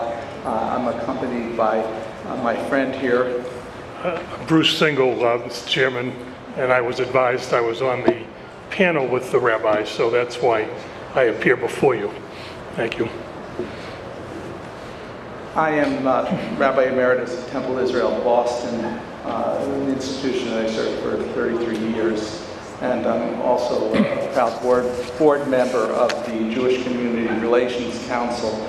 As a lifelong, career-long proponent and activist in support of free speech, the right to protest, the right to boycott, I want to assert that support for this act prohibiting discrimination in state contracts is something that has to be underscored in terms of a lifelong commitment to absolute and unwavering commitment to anti-discrimination. That is, discrimination that is predicated upon any immutable identity factor, such as race, national origin, gender or sexual orientation or religion, and that, in fact, this addition of protection to ensure against such discrimination is critical to the ethos and the human values of the Commonwealth of Massachusetts, and I would assert to the United States of America. I think it's a canard to suggest that this would limit protests, that do no such thing. It would not prohibit boycott, but it would prohibit discrimination, and that's really why I've come today together with friends and colleagues in support of this act. Thank you, Mr. Chairman, Madam Chairperson. I'm Bruce Single. I'm a member of the board of AJC New England. I'm also a partner in the law firm of Donahue, Barrett and Single in Boston. I had prepared remarks, but I'm going to abandon them to try to address two questions I've heard raised repeatedly by committee members. The first on whether there is a gap in the law that requires this legislation, and the second is concerning constitutional concerns. In terms of the question of a gap, that question has been raised in the context of, well, contractors already have to certify that they don't discriminate. But I think it's important to understand that this is an amendment to Chapter 30B, the Uniform Procurement Act, and there is nowhere in that act any provision that deals with the forms of discrimination that this bill would address. In fact, there is a provision of the Uniform Procurement Act, Section 10, that does require certification of contractors when they submit a bid, but that certification is limited to certifying that the proposal has been made in good faith and without collusion or fraud. And furthermore, there are provisions relating to what information has to be included in solicitations. And again, that information does not include anything about discrimination. So in response to gaps in the law, that is a clear gap in the law, the existing Uniform Procurement Act, which would be filled by this bill. Now, as to constitutional concerns, the gap would be filled in a purely constitutional fashion. I have served as an assistant attorney general in Massachusetts defending lawsuits against the state and state agencies. I've also served as an assistant United States attorney defending similar lawsuits against federal agencies in the United States government. I've also been, I will tell you, on the other side of those cases. And I will say in my judgment, any constitutional concerns are really unwarranted, and any suit alleging the unconstitutionality of this bill would be frivolous, in my judgment, for the simple reason that this is simply an affirmation of the state's pre-existing policy against the type of discrimination which is articulated. It would not affect individuals' ability to express their views about Israel or anybody else. It would rather be an affirmation that as a state, we are not going to contract and spend state funds on companies or individuals who discriminate in a way we have already found to be unlawful in other contexts. Thank you very much, Rabbi. Questions or comments on the committee? Representative Campbell. Thank you very much, sir. And hopefully not to your detriment, I'll pointing out your attorney qualifications. So I think one of the general questions that we have, and I think that everyone is very cognizant and supportive of the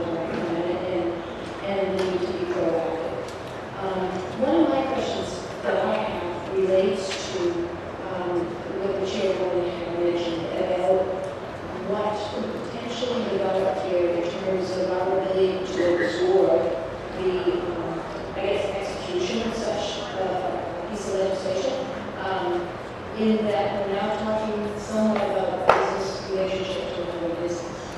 And so one of the concerns that I think some of us have is that our ability to actually implement this, and the amount of manpower that it would require to implement this. And so that, I think that is one of our concerns to, is certainly a concern of mine, to ensure that if we do pass it, we are able to execute and enforce this.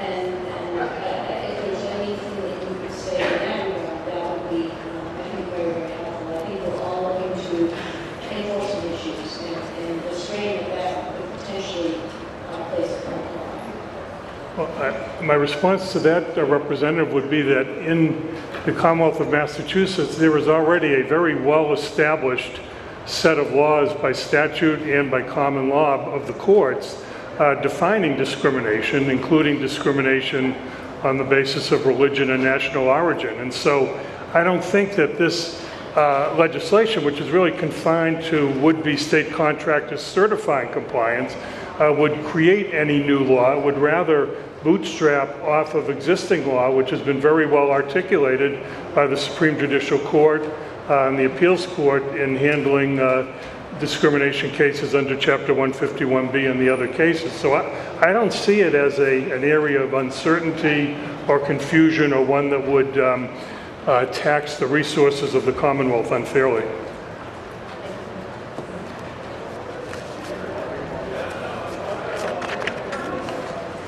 Thank you very much. Any questions or questions or comments from the committee? Thank you.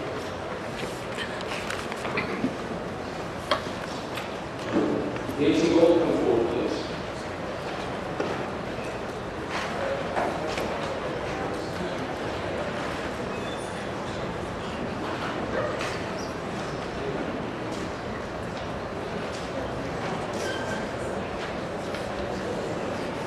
Horrible stage.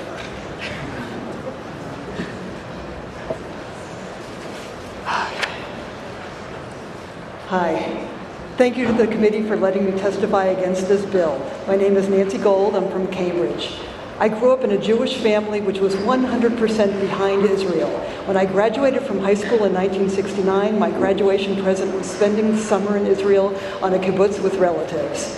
I traveled around Israel for several weeks in 1993. My parents went to Israel many times as volunteers for Israel, which supports the Israeli Defense Forces. So my background was one of unquestioning support for Israel.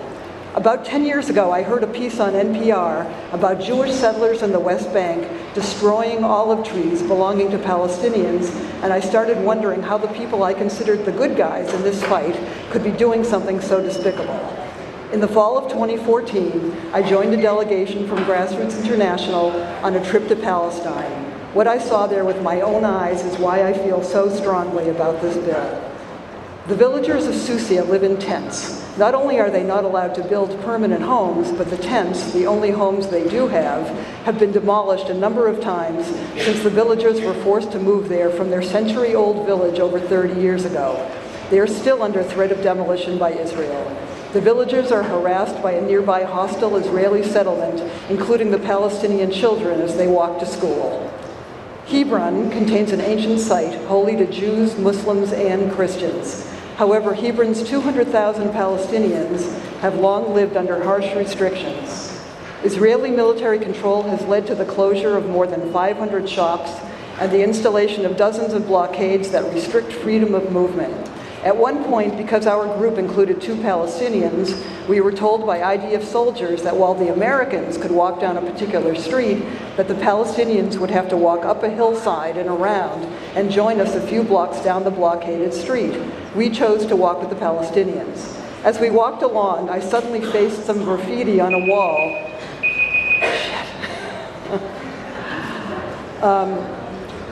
And the graffiti said, "Gas the Arabs."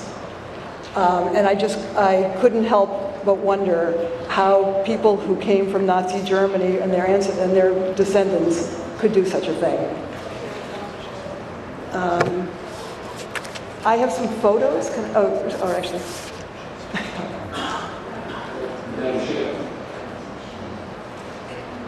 Thank you, Mr. Chairman. I appreciate your testimony, but I guess my question is, this is about a piece of legislation, and your testimony is unrelated to the legislation as it is written. So, would you like to make a statement on the legislation? Specifically. So my understanding is that the legislation would prohibit boycott, divestment, and sanctions, and that is the one peaceful tool that Palestinians have to get equality and improve their lives, and for us to help them. I keep hearing about discrimination, but no one was talking about discriminating against the Palestinians, and they're the ones facing terrible discrimination, so I did want to speak to that. If I may, I'm sorry. Yeah. The difficulty I think I'm having with the hearing is that this has become an Israeli issue, and partly because perhaps the history of the bill. But it would seem to me that the bill would equally protect a Muslim-based business, a Palestinian, someone of Palestinian descent owning a business here in the United States. So I think that I'm grappling with how we manage this from a state level, the regulatory structure and the enforcement of this, and how the nuts and bolts work. And, my question is, and I have asked, and I'm sure, I think I understand the answer now, that it's not necessarily our dealings with businesses in other countries. So the Palestinian people very well may use this tool against Israeli-based businesses, but here in the United States, we're hoping that people are living and respecting one another as residents of Massachusetts. So I think there is a nuance in this legislation and the actual intent of the legislation that perhaps has been expanded beyond our reach as far as the political and social justice ramifications across the ocean. Can I just answer? So I know that BDS was used successfully with the apartheid in defeating that in South Africa, and I would suggest that this is a very similar situation.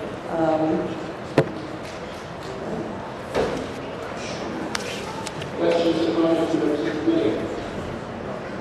Seeing none, thank you very much, Ms. Holder. Committee would like to take this opportunity to welcome the Senate Vice Chair, Senator Lovely. Thank you very much, Senator.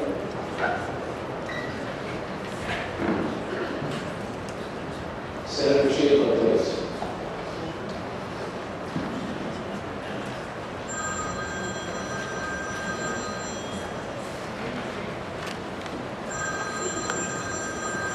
Thank you, Mr. Chair, for taking me out of order, and thank you, Madam Chair, as well, and members of the committee. I'm here today to testify in support of Senate Bill 1689 and House Bill 1685, an act prohibiting discrimination in state contracts.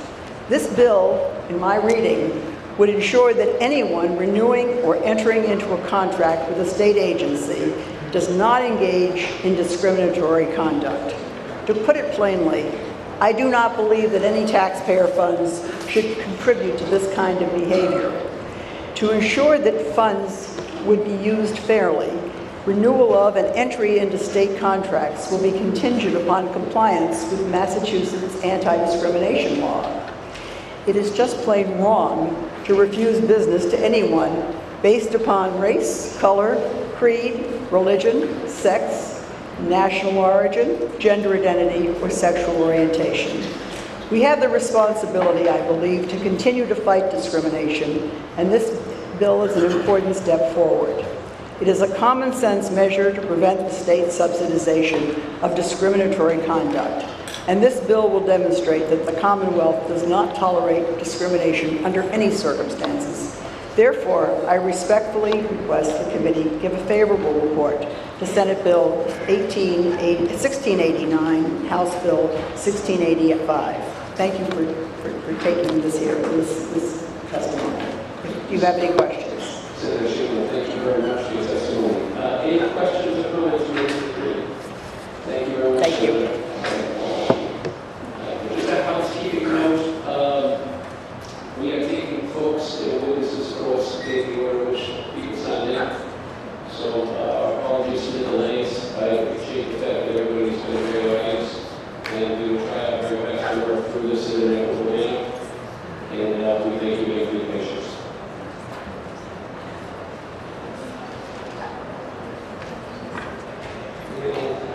Ryan Zelkin, Michael Kaufman, Caitlin Skep, Ahi Alman Zeno, and Isaac Ahiba, and again, forgive me for the pronunciations.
I'll speak then. The other two.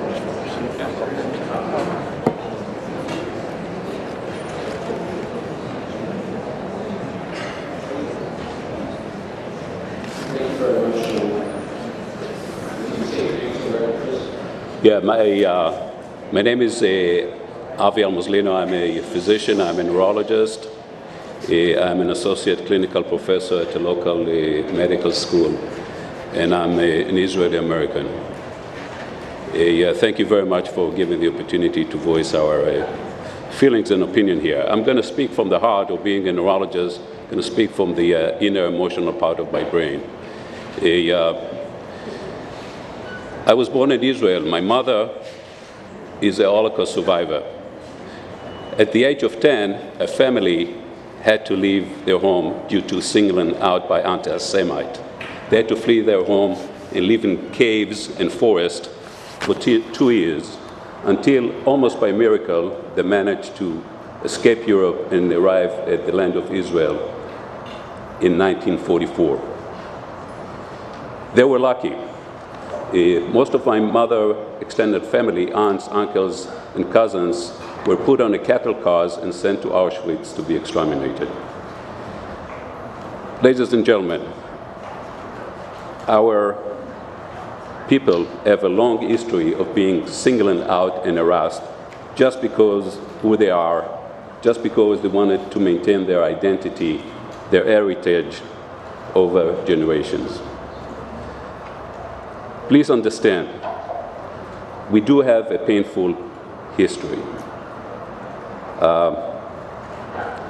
This has to stop.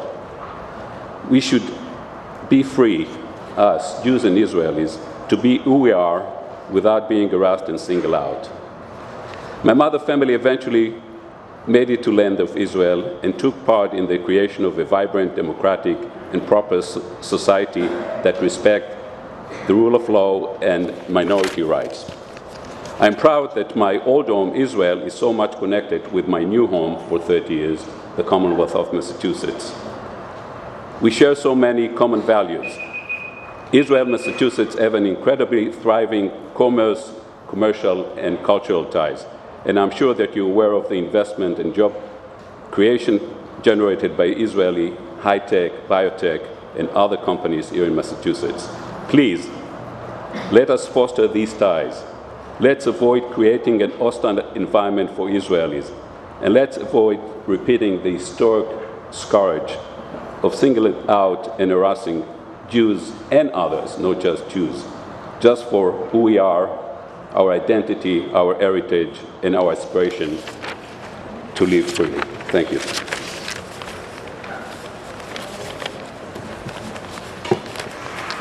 Thank you. My name is Isaac Akiva. I'm testifying today as a resident of Massachusetts, as an Israeli American. For the past 13 years, I've called Arlington my home, and this is also the place my wife and I chose as the home for our 2 young children, and the place I chose for my small business. Ladies and gentlemen of the Joint Committee, this proposed legislation, the way I see it, is not about the conflict in the Middle East. It is about our life here in the Commonwealth of Massachusetts, and about the values that we live by and by which we raise our children. When I came here 13 years ago, I felt immediately at home. The greater Boston area welcomed me, and so many others, for the people that we are. People who came here for an opportunity, but also took upon themselves to be part of the community, to contribute, be involved, add value, and give back. We, the Israeli American community, and many people like us from all corners of the world, help Massachusetts thrive and be the amazing state that it is. But this is all at risk of being changed. Me, my family, and my neighbors, Israeli and non-Israeli alike, might soon face discriminatory actions simply because of who they are. Can you imagine the possibility of boycotting a private business like mine simply because the owner is Israeli? Can you imagine singling out private individuals simply because of their national origin? Can we explain this to our children here in Massachusetts? Yes, our world is full of conflicts. Some of them have been going on for centuries, others are more recent. Some are constantly in the news while others are being ignored. But in our society, here in the US, we cherish dialogues, equality, coexistence, and respect for any individual or group, regardless of race, color, creed, religion, sex, gender identity, sexual orientation, and national origin. Through the economic influence of the state, this bill will protect everyone in the Commonwealth, not only Israeli Americans, from being discriminated against, and will ensure that we stay true to the values that we hold dear and wish to instill in our children. I therefore urge you to vote for the bill. Thank you. Thank you. Questions or comments from the committee?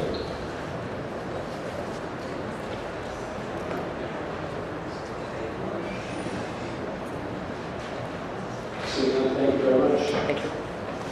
Second part of that table, please come forward.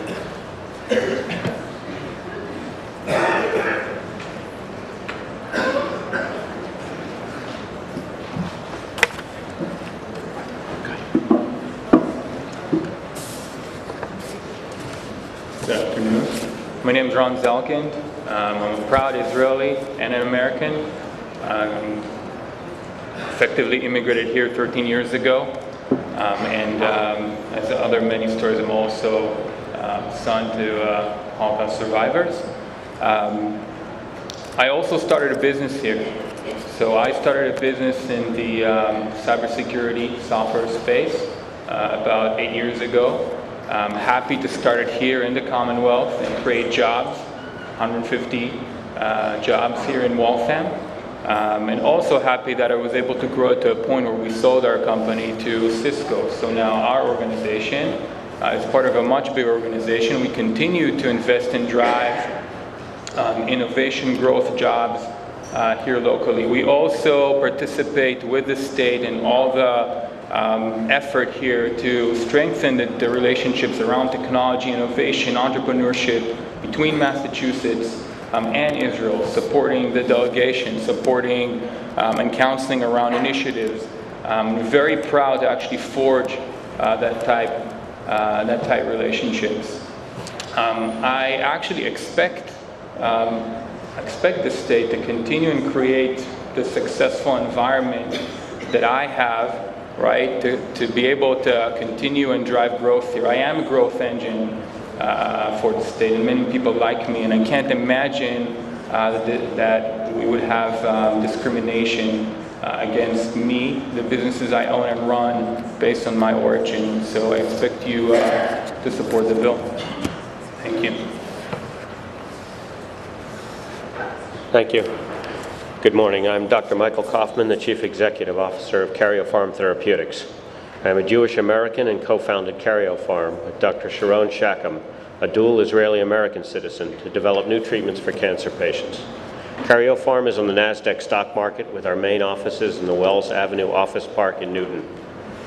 We employ over 100 people, including about 10% Israeli and Israeli-American employees, as well as Muslims, Christians, and others. I support this anti-discrimination legislation for several reasons. First, the legislation is aimed at helping to protect companies like Karyopharm, where about 25% of our employees were born outside of the United States.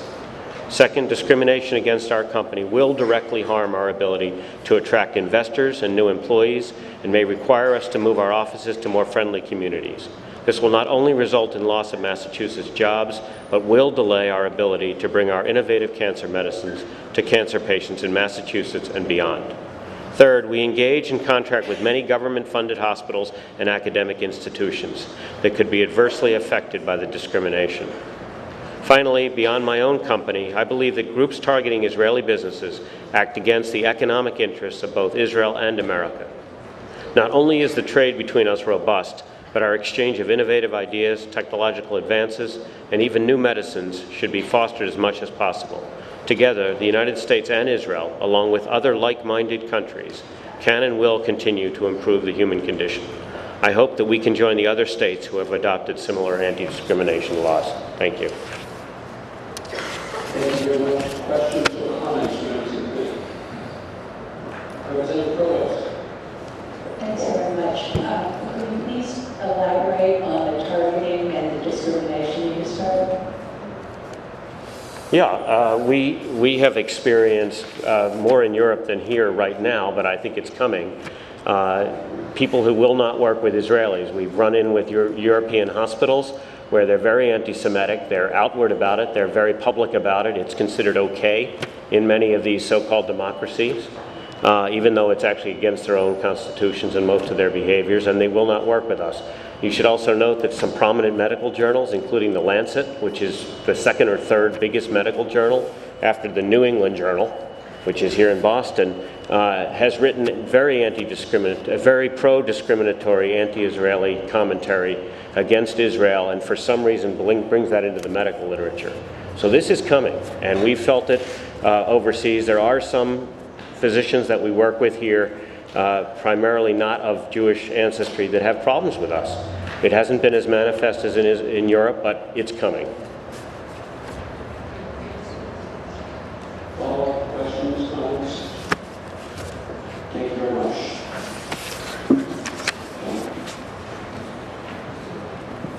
Susan Gardner-Auditorium.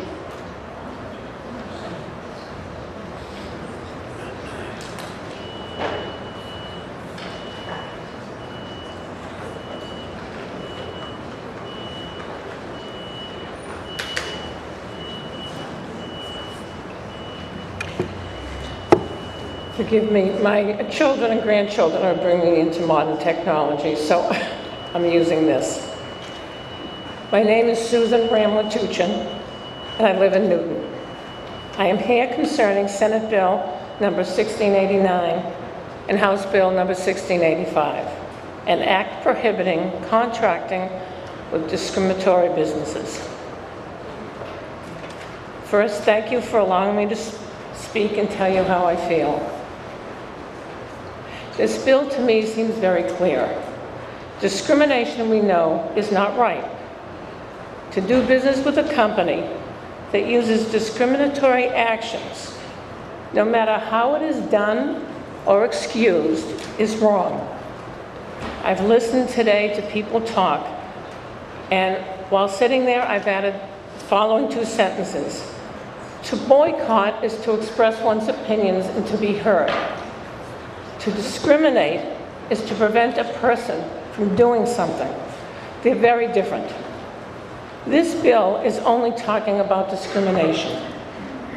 Our state should not do business with any company that conducts themselves in any manner that uses discriminatory practices. Thank you. Thank you very much. Questions or comments from the committee, please? Thank you very much. Najwa Aswad.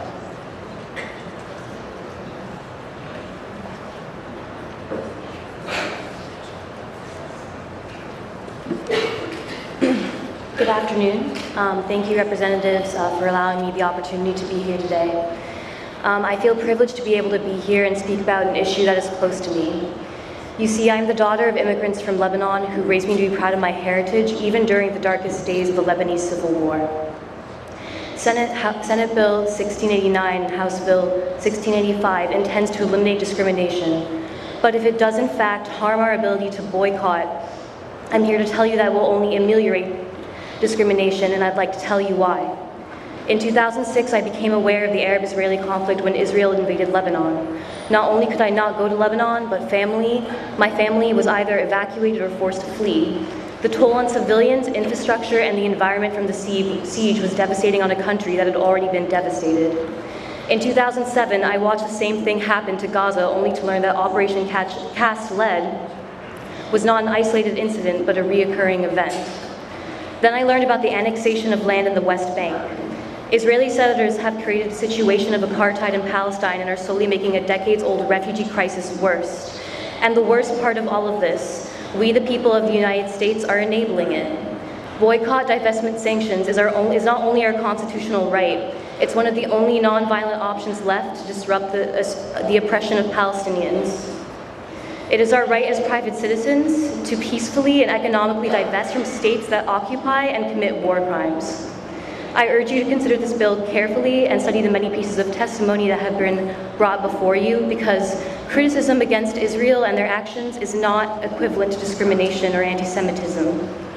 I want you also to consider the overwhelming amount of Jewish voices that are here today that are also in opposition to this bill. Thank you. Thank you very much. Questions or comments from members of the committee? Seeing none, thank you very much.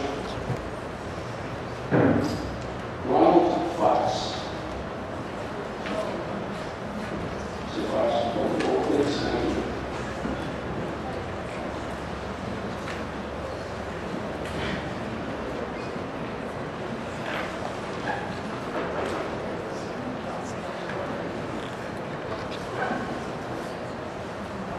Thank you, Mr. Chairman and Madam Chairman, and members of the committee.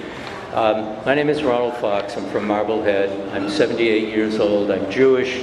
I've been involved with the Jewish community all my life, and I've been a strong opponent for the last 45 years of Israel's oppression of Palestinians. The occupation began on the West Bank 50 years ago. It is the longest lasting occupation in the world.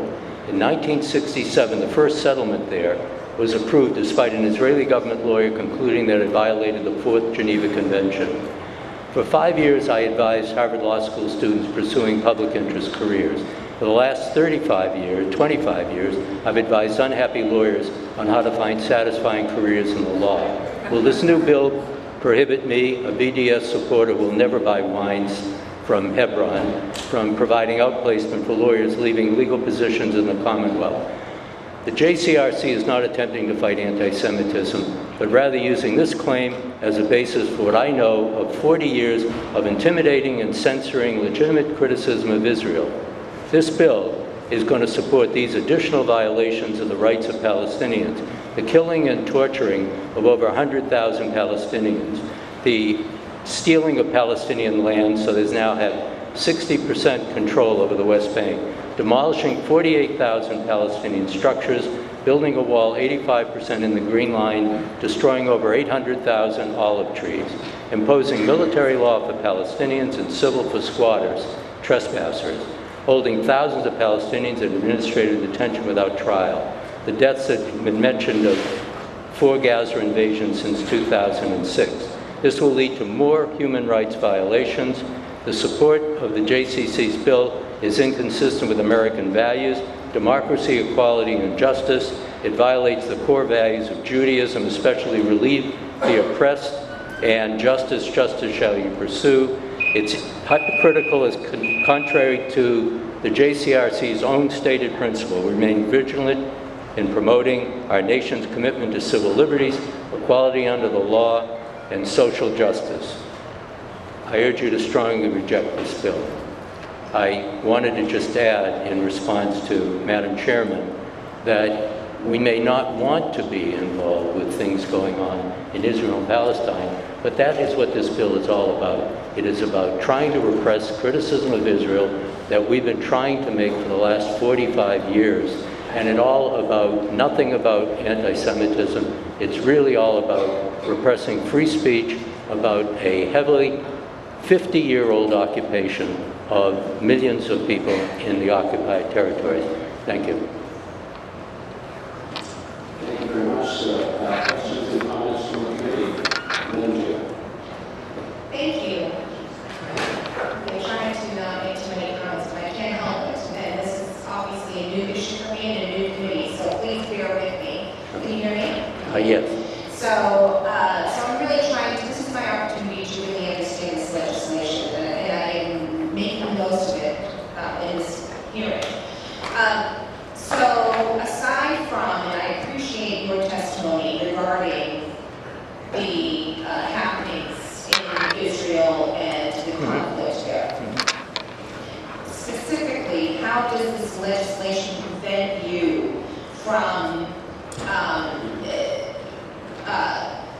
boycott, whatever? How does this prevent you, or versus how would you act without this legislation to support your efforts? Well, I think what I was mentioning is that there's areas like Hebron in the West Bank, and they produce wine, they produce other products there. I would work with people, I would help people, I would support not buying any kind of wine from there. But I also could be doing outplacement for the Commonwealth. I would sign something, and I would probably say that I'm really supportive of BDS, and I do believe that this bill is only about BDS. The JCRC has said this bill would extend to the boycott, divestment, and sanctions movement against Israel, and would prevent the state from awarding contracts to those who boycott Israel businesses or anything like that. So I think it would affect me. I'd like to think I could get that kind of contract, but that might be another day.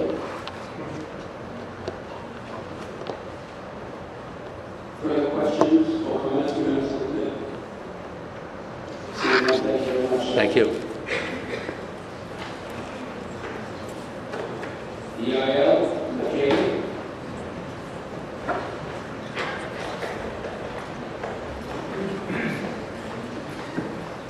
Thank you, chairs, and thank you, committee members, for having me.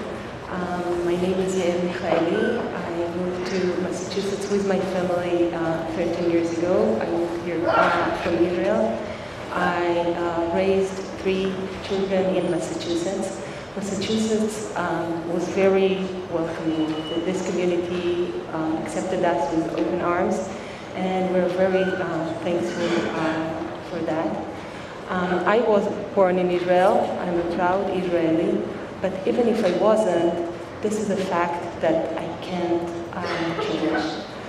Just the thought that someone can or want to discriminate against my children or against me because I was born in Israel is scary.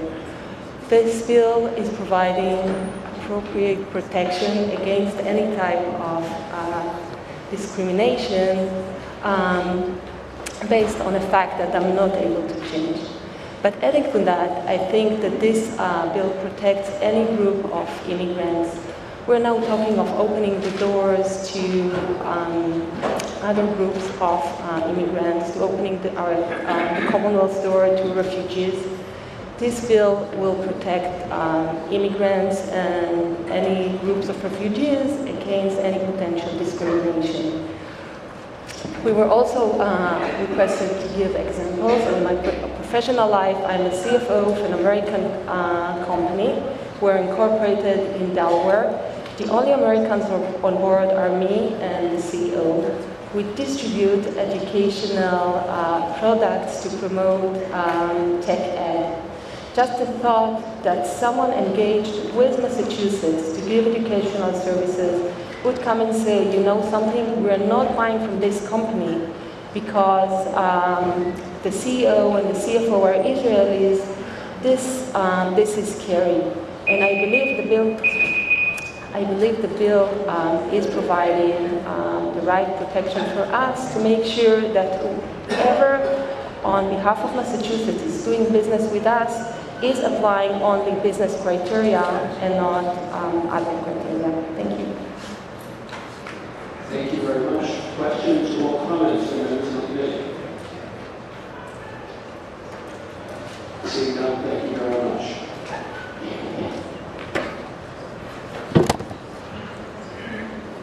David Rorlick.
Thank you, members of the committee. My name is Yosef Landesman, and I'm Associate Vice President of Research and Clinical Drug Development at Karyopharm Therapeutics, a pharmaceutical company located in Newton, Massachusetts. We are developing drugs to treat cancer and other major diseases, and we are now in advanced human clinical trials in our drug development plan. I urge you to support the Bill H1685, S1689, as I'm sure that this bill will protect the personal safety and civil rights of all residents of Massachusetts. To be fully productive as a scientist and as a manager and committed to my wish to contribute to Massachusetts and to the United States, I must know that my state is actively aware and supports legislations that protect each member of my family, my dear wife, my daughters, and my Israeli Jewish American community. None of us should be labeled for discrimination due to our origin, Jewish and Israeli. I'm here today also to fulfill a commitment to my father, who was 6 years old when he and his family fled from Nazi Germany shortly after his Jewish identity was discovered, and as a result he was barred from receiving public education. I'm fulfilling a pledge to my late father, Joshua Landesman, to fight discrimination in all forms and all people. I beg you to support the bill and to do justice with a very concerned American citizen.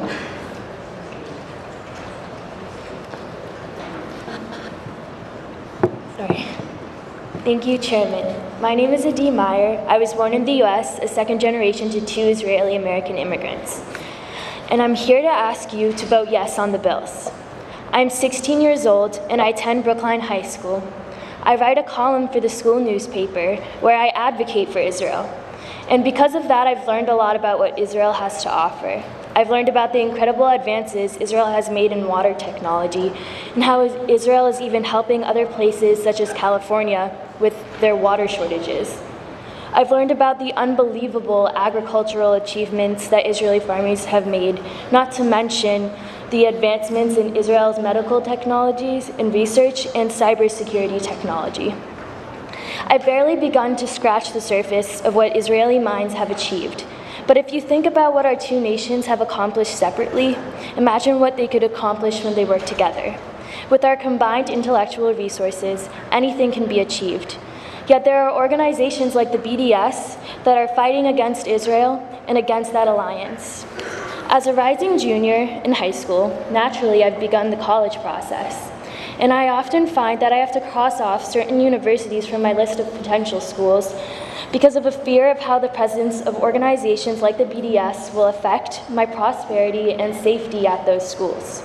I am only 16, and my life and future are already being affected by this injustice. I don't want to be limited in life because of my heritage. I deserve an equal chance at success, but that isn't possible while organizations like the BDS have the ability to strip it from me. If you are boycotting Israeli Americans, then you are boycotting me. And what have I ever done to deserve that? Thank you.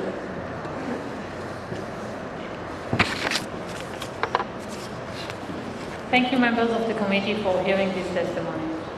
I am Sharon Shakam, the founder, president, and chief scientific officer of Karyopharm Therapeutics. I am a dual Israeli and American citizen and founded Karyopharm to develop new treatments for cancer patients. Karyopharm is a public company, biotech company on the Nasdaq stock market located in Newton, Mass. We employ over 100 people, including about 10% Israeli and Israeli-American employees. We have raised over $500 million. A significant amount of this money is spent on salaries for our Massachusetts employees, as well as hospital and cancer patients in Massachusetts and other states. I urge you to support the bill. I am sure that the bill will help to protect and promote businesses like Karyopharm that are led by and employ Israeli Jewish American citizens.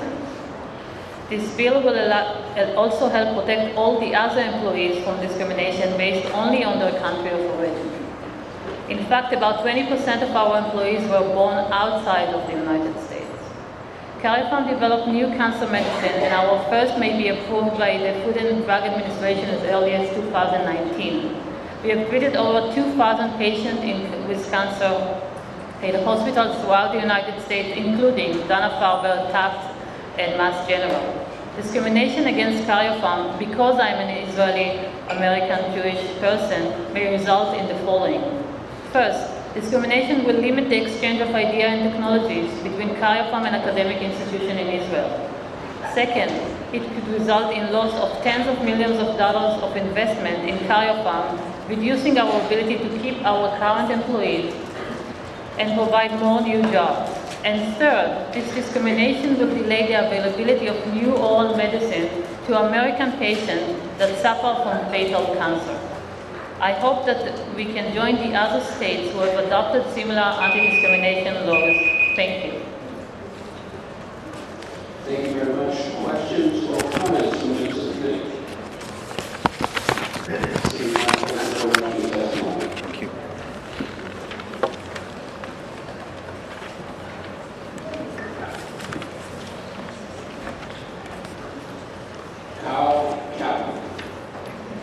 Mr. Captain, can you roll, please?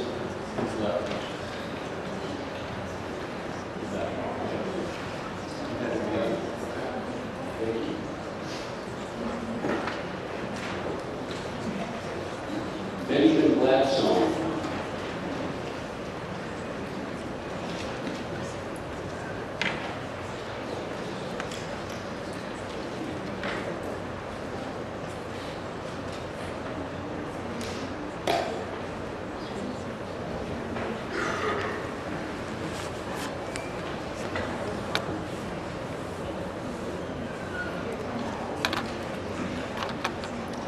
Good afternoon, Chairwoman Benson and Chairman Timmelty, and to the committee. My name is Ben Gladstone. I'm a Massachusetts voter and a Middle East and Judaic Studies student at Brown University. I'm here to speak about the dangers of discrimination based on national origin with reference to campaigns on my campus to promote economic and academic discrimination against Israelis and quote-unquote Zionists, which is often a thinly coded way of referring to Jews as a group. I've seen everything from attempts to institute academic boycotts, which would purge Brown of Israeli professors and gut the Judaic Studies program, to harassment of Israeli and Jewish students.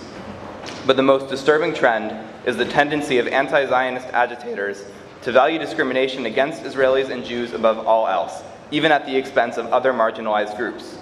In one incident, agitators circulated a petition against a talk about justice for Black, Indigenous, and transgender people and convinced the speaker that she was unwelcome and should withdraw, which she did, just because a Jewish student group was organizing the event. These agitators robbed marginalized students of an empowering opportunity rather than see Jews, even in a student group that had no affiliation with or stance on Israel, participate. That action also inspired an anti-Semitic and homophobic graffiti incident on campus. When Amnesty International at Brown tried to organize a fundraiser for refugees, agitators forced them to cancel rather than host the fundraiser at Ben & Jerry's, which they deemed a Zionist company. Consequently, Syrian refugee children didn't get their coats last winter. Similarly, the people assembled here to protest this bill are making the statement that it is more important to them to promote discrimination against Israelis and Jews than it is to protect Palestinians, Arabs, Muslims, or any other group from discrimination. I hope that the committee can see through these agitators' hollow slogans and tokenization to the reality underneath and take a stand for all Massachusetts residents who face discrimination, including Israelis and Jews. Thank you. Thank you very much, sir. Questions or comments from members of the committee? Seeing none, thank you very much. Thank you very much.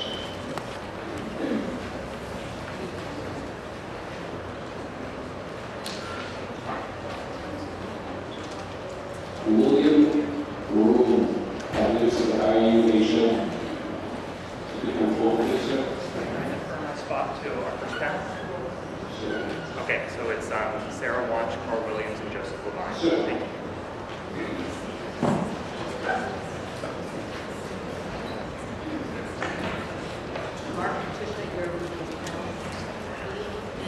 KT Crossman, I think, was also on the panel.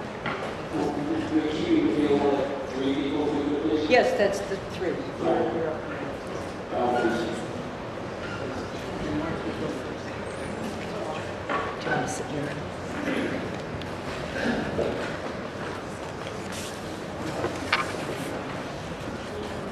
Make sure this is really loud and clear because it's hard to hear some people.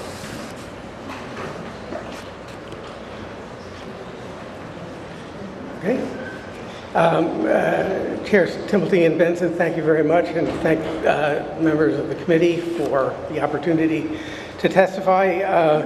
My name is Mark Tushnet. I'm the William Nelson Cromwell Professor of Law at Harvard Law School, where I taught the basic course on the First Amendment for more than a decade, and I've published numerous articles on aspects of free speech doctrine. I've submitted written testimony, but I'm going to depart from it in light of what's been said. I want to frame my point, which is basically that the proposed bill you're considering would, if it goes beyond existing law, and people have raised questions about that, would, if enacted, violate the First Amendment by imposing a penalty on those who participate in an activity, an economic boycott, that's covered by the First Amendment. There have been comments saying, well, the bill would still allow people to criticize, I'm going to adapt this, Chinese human rights policies, and it would allow them to participate in a boycott of goods made in China on the ground that China has violated human rights. Both of those activities, it's been said, and I agree, are covered by the First Amendment. But if that's so, then Supreme Court doctrine makes it pretty clear that the government can impose a penalty on people who engage in activity covered by the First Amendment. So if somebody is participating in a boycott of Chinese-made goods, and if that's an activity covered by the First Amendment, then the question is, would denying state contracts to people who participate in that activity be a penalty? And in the recent case of AID for Alliance versus Alliance for an Open Society, the court made it clear that legislatures can't deny funds to organizations that take expressive action that the legislature disapproves of. For example, a legislature couldn't direct its agencies to refuse to consider bids for repairing a state highway from organizations whose officials supported a boycott of Ivanka Trump's shoes because they're made in China, a human rights violator. Obviously, elaborating on this would take much more time, and I'm happy to take questions, but the basic structure of the argument is pretty straightforward. Participating in an economic boycott is a First Amendment activity, and you can't penalize First Amendment activities, and denying contracts is, with some exceptions, a penalty. Thank you.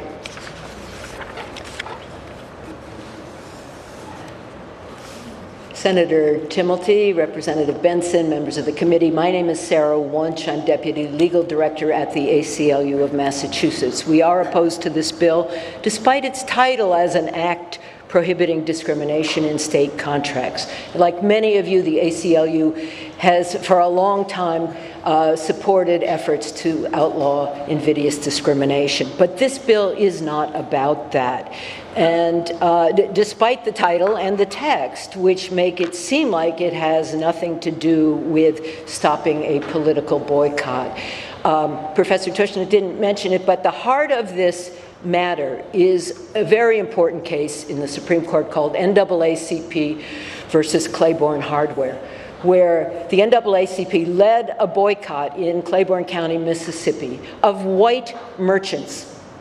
The goal of the boycott was to bring about fundamental economic, political, and social change to end racism in that county. They discriminated. They didn't shop at the stores of white merchants. That is an innate characteristic, which you've been hearing about today from some of the proponents of the bill. But it was for a greater goal of bringing about political and social change. And the Supreme Court said that is expression, that is an activity protected by the First Amendment. So I have great respect for Senator Cream, and she said you shouldn't look beyond the plain language of this bill. But in fact, when there are questions, significant questions of motive and intent and purpose raised in constitutional settings, you do go beyond the plain language. And we've seen that with President Trump with his executive order. They looked at his statements as a candidate. He said, I want a Muslim ban. Get me a Muslim ban. After he gets elected, he wants a Muslim ban. The first one gets rejected. He tells Rudy Giuliani, find another way to do it. Get me a Muslim ban. Here you've been hearing from very well-meaning people, and we often take on cases of individual discrimination based on things like national origin. But motive here is very important. They've tried to create a little bit of an exception, saying, well, if it's just based on innate characteristics, that's what this bill outlaws. But you've heard from even sponsors like Representative Howitt, who say to you, and actually he's quoted in saying, this bill clarifies to businesses that either support BDS or who boycott Israeli-owned businesses and products that the Commonwealth of Massachusetts will not engage in commerce with them. That's the purpose of this bill. We have other laws, including Chapter 93, Section 102, which covers national origin discrimination in the making of contracts. If this bill just does that, we wouldn't need it. And I think the proponents of it really do intend to invade the very important First Amendment province of the right to peacefully boycott. Thank you.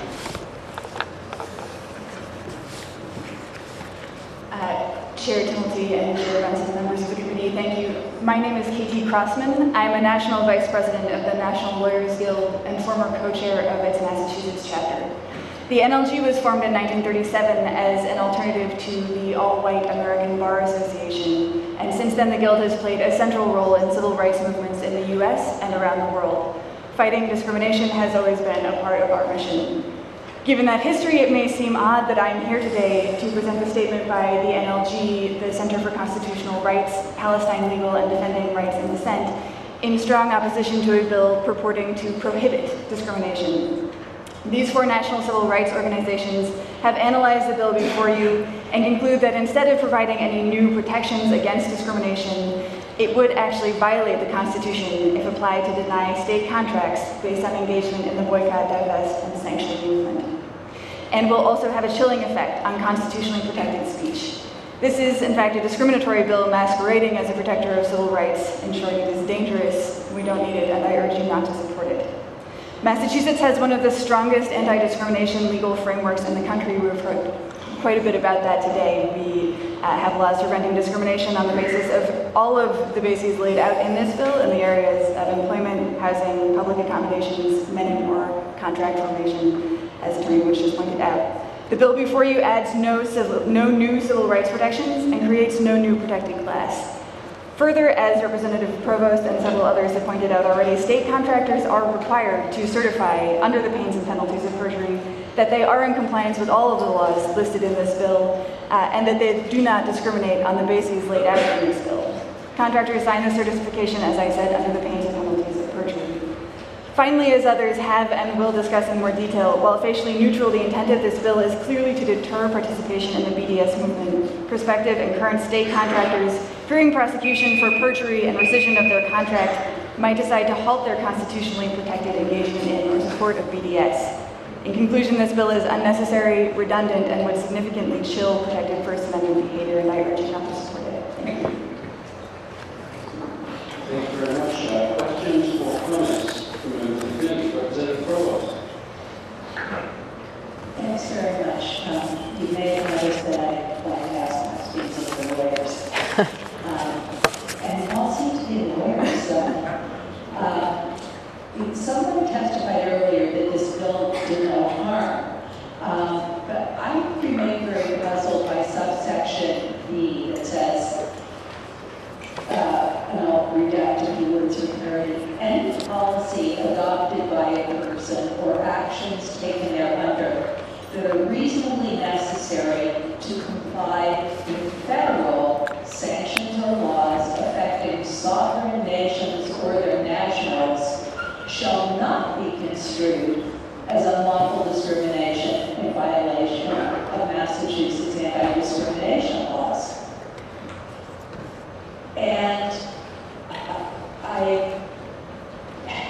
when I first read this section, it was about the time that our new Attorney General was talking about sanctions, loss of federal funds to sanctuary cities, and my city is one, and I was thinking about, well, what if you were a landlord who decided that you were going to start asking tenants whether they were lawfully present in the U.S., or if you were a school department and you started asking students who were enrolling if they were lawfully present in the U.S., wouldn't that be an action necessary to comply with federal sanctions or laws affecting nationals of sovereign nations? And would that create an exception to the state anti-discrimination laws? Have you looked at this section at all? Shannon El-Wakil is a lawyer who is planning to testify on one of the panels that we were hoping to get before you. She has focused on that very issue, and I think you are right to point to concerns about what that provision might be, but I think she's very prepared to address that. Any other questions? Any other questions from members of the committee? Seeing none, thank you very much. Thank you.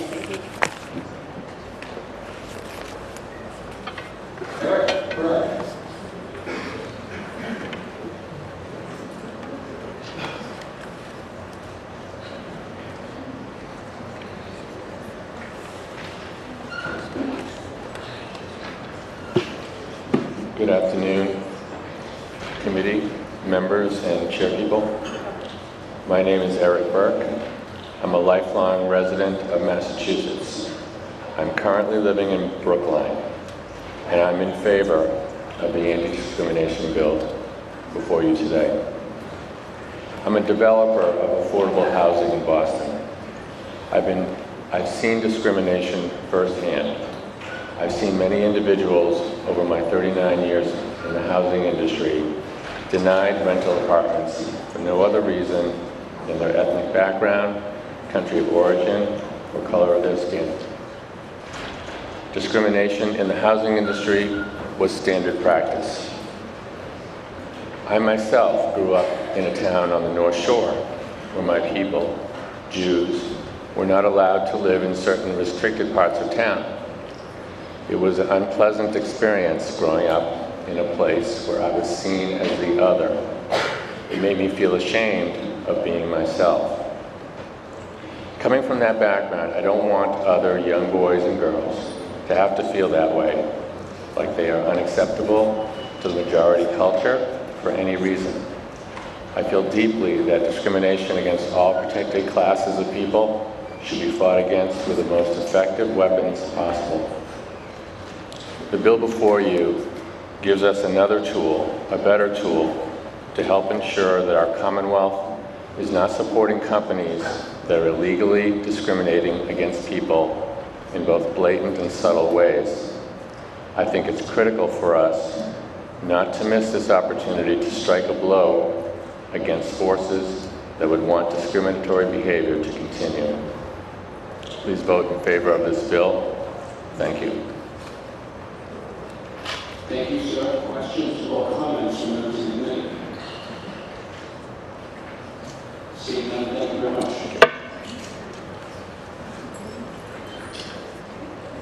Carl Segler.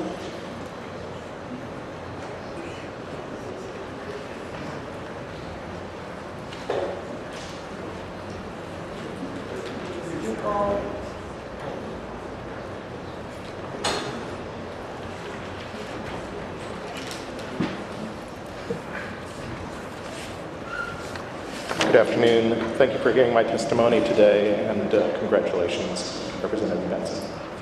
I'm Carl Seglem, and I sing in the Boston Gay Men's Chorus, which has worked for 35 years against discrimination and oppression. I'm speaking today on my own behalf, because it's important for me to work individually towards ending discrimination and oppression of more than just LGBT people. I had the good fortune to sing with the Boston Gay Men's Chorus on tour in Israel and Istanbul, Turkey in June 2015. While in Jerusalem, I also got to visit Arab neighborhoods in East Jerusalem, which were clearly different from the leafy, lovely neighborhoods of Western Jerusalem. Instead, their roads were blocked off with heavy barricades, and there were no sidewalks or streetlights. These residents of Jerusalem were clearly treated differently. I spoke with a Jewish Israeli afterwards about what I'd seen, and he said he could only see two ways out of the oppressive situation, with lots of bloodshed, or with boycott, divestment, or sanctions, to get the policies of the government of the State of Israel to change to end the inequitable treatment of the residents of East Jerusalem. He told me that even though he knew that he might personally suffer individually with boycotts, he'd rather that than bloodshed. That's the conversation that got me to put my time into these efforts. I was appalled to learn that people are working to change the laws of the Commonwealth of Massachusetts in a way so that our laws could be used to intimidate business owners and leaders from expressing or acting on their conscience with these peaceful and constitutionally protected approaches, especially when there are already strong anti-discrimination laws and policies, including in public accommodations, which seems pertinent to me in this context. I reject this effort, and I ask you to reject it as well. Thank you very much.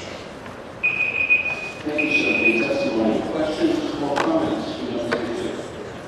Seeing none, thank you very much, sir. Thank you. Samantha Joseph.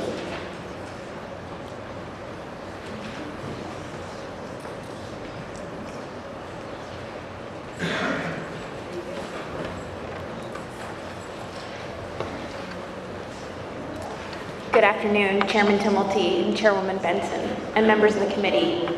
My name is Samantha Joseph, and I'm a member of the Board of Directors of the Jewish Community Relations Council.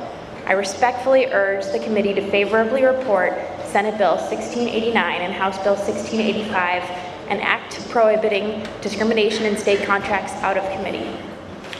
I'm proud to be here to support universal legislation that applies to all people who are targeted because of who they are.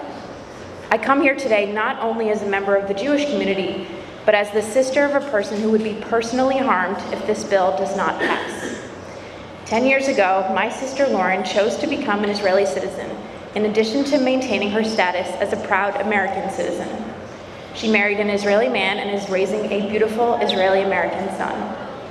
Because of her love for both countries, Lauren chose to work for a high-tech Israeli company that has an office here in Massachusetts. This allows her to divide her time between both Israel and here.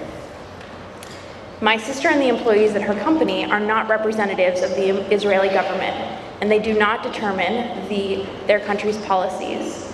They're just innocent bystanders who, like everyone else in the Commonwealth, deserve the opportunity to make a living free from discrimination.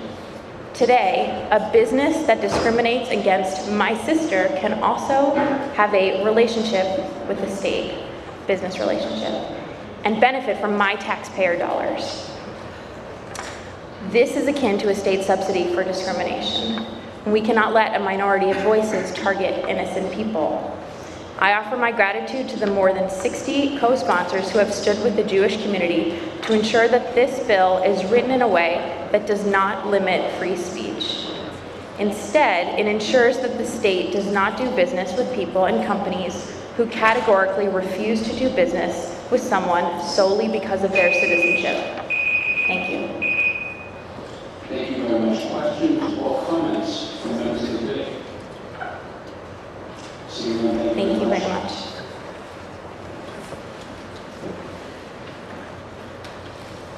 Paul Jameson.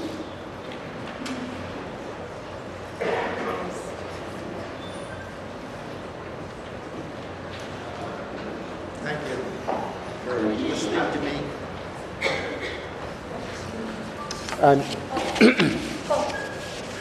Consider giving up your slot to one of our panels. Oh, okay. Yeah. Thank you. Can, Mr. Jameson will happily give up one of his Oh, slots. Is this- his slot okay. for one of our panels? If that's okay? Yes. Thank you very much. Okay.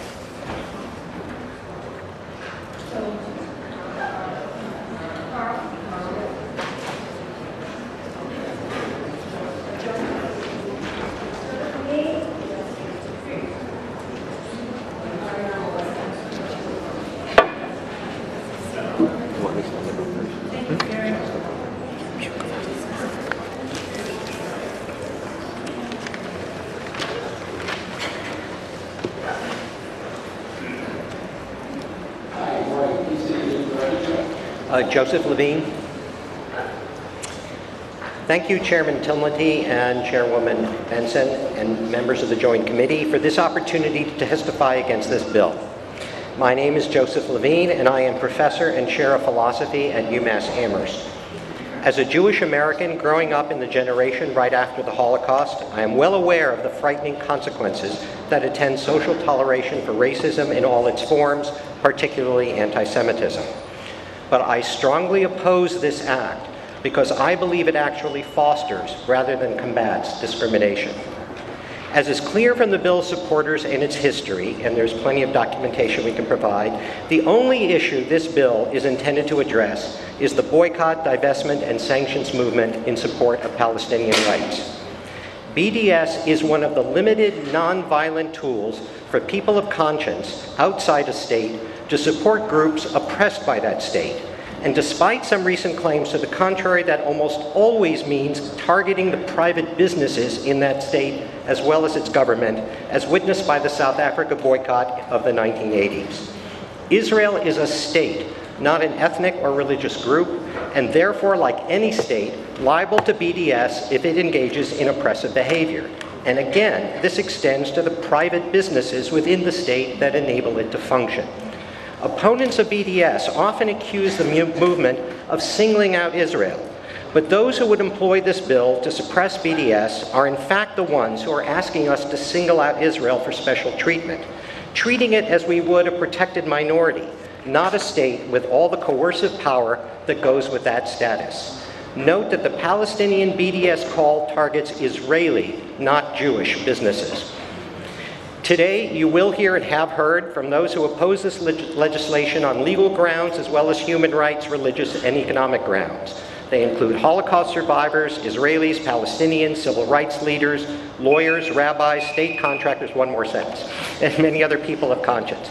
Some of us who oppose this bill support BDS and others don't. What unites us is the belief that its merits, the merits of BDS, should be settled in the court of public opinion, not by using the authority of the state to suppress it. Thank you.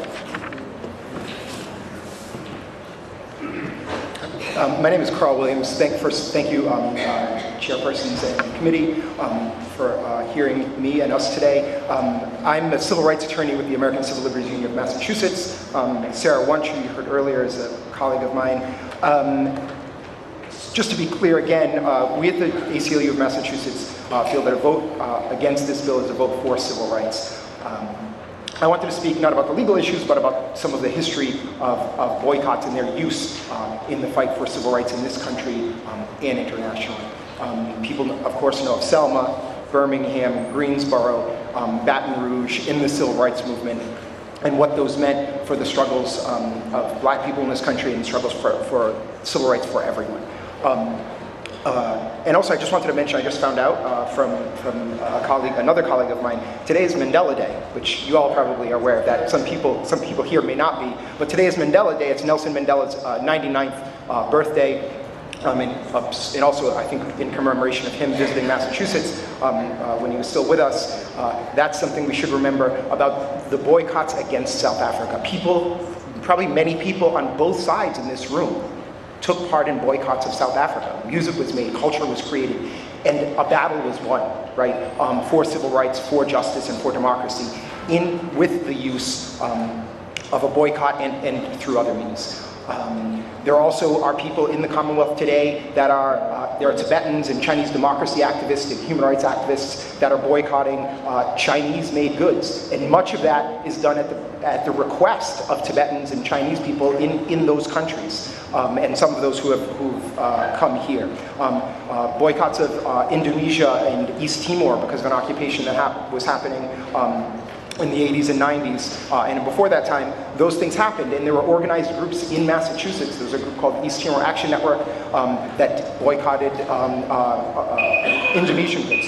I just want to end very quickly with one sentence, a quote from Desmond Tutu, and he said, "In South Africa, we could not have achieved our freedom and peace, and a just peace, without the help of people around the world who, through the use of nonviolent means, such as boycotts and divestment, encourage their governments and corporate actors to reverse decades-long support for the apartheid regime." Thank you. Thank you very much. Questions or comments from members of the committee? Representative Decker. Thank you. I would be in big trouble if I didn't know it was Mandela Day. It's sort of thing we try to get to. I was involved in helping organize the boycott of the films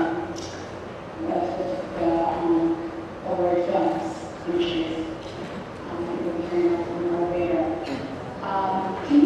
If this legislation had been enacted, how would this have impacted the boycotting efforts of Massachusetts residents in the South African boycott? And I just want to comment on one thing, because you said how would it have? If this were even proposed, right now you see in this room an enormous number of people. And I think many of the people are already chilled, right? Many people in this room are already chilled about the idea of what this will do for the BDS movement. And not supporting those goals or not supporting those goals, but that is a feeling that is already happening. People are worried about what they're going to be able to do in the future. And I think that, in the South African example, says the same thing.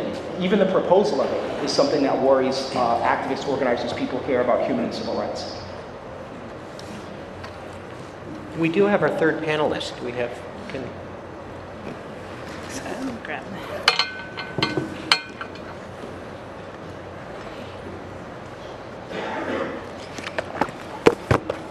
Good afternoon. Sorry, I had to run and then come back.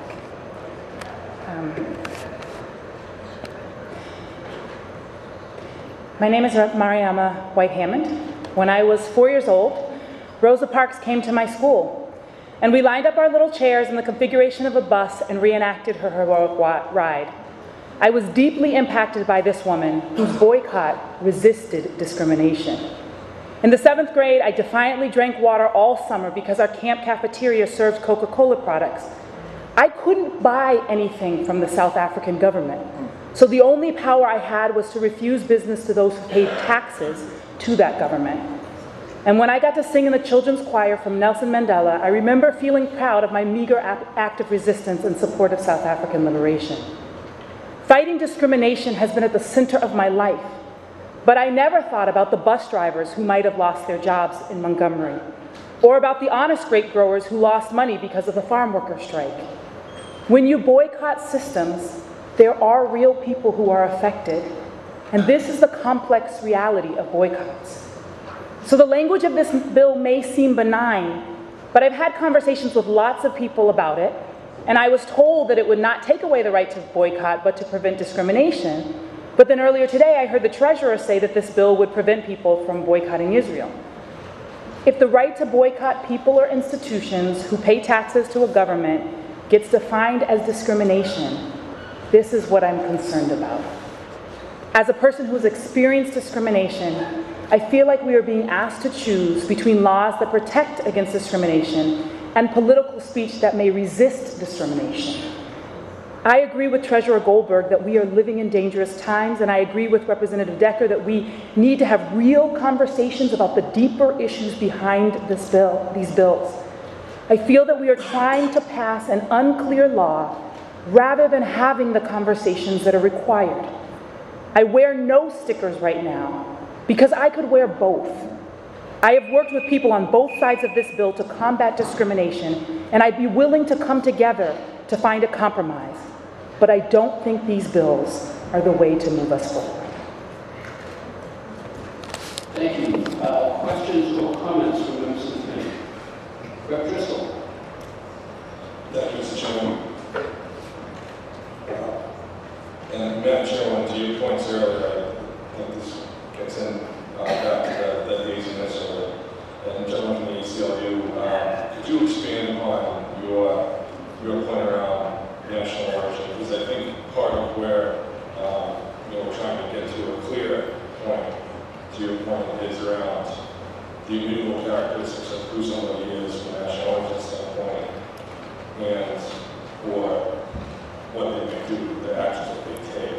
So the choice to discriminate or boycott, again, it's where the haziness is, and then you were on to help me clarify that point. Exactly, and I think the case was cited a couple times. Well, it was miscited once, but the case is NAACP versus Claiborne Hardware, which my colleague Sarah Wunsch cited, and I think that's really the case on point.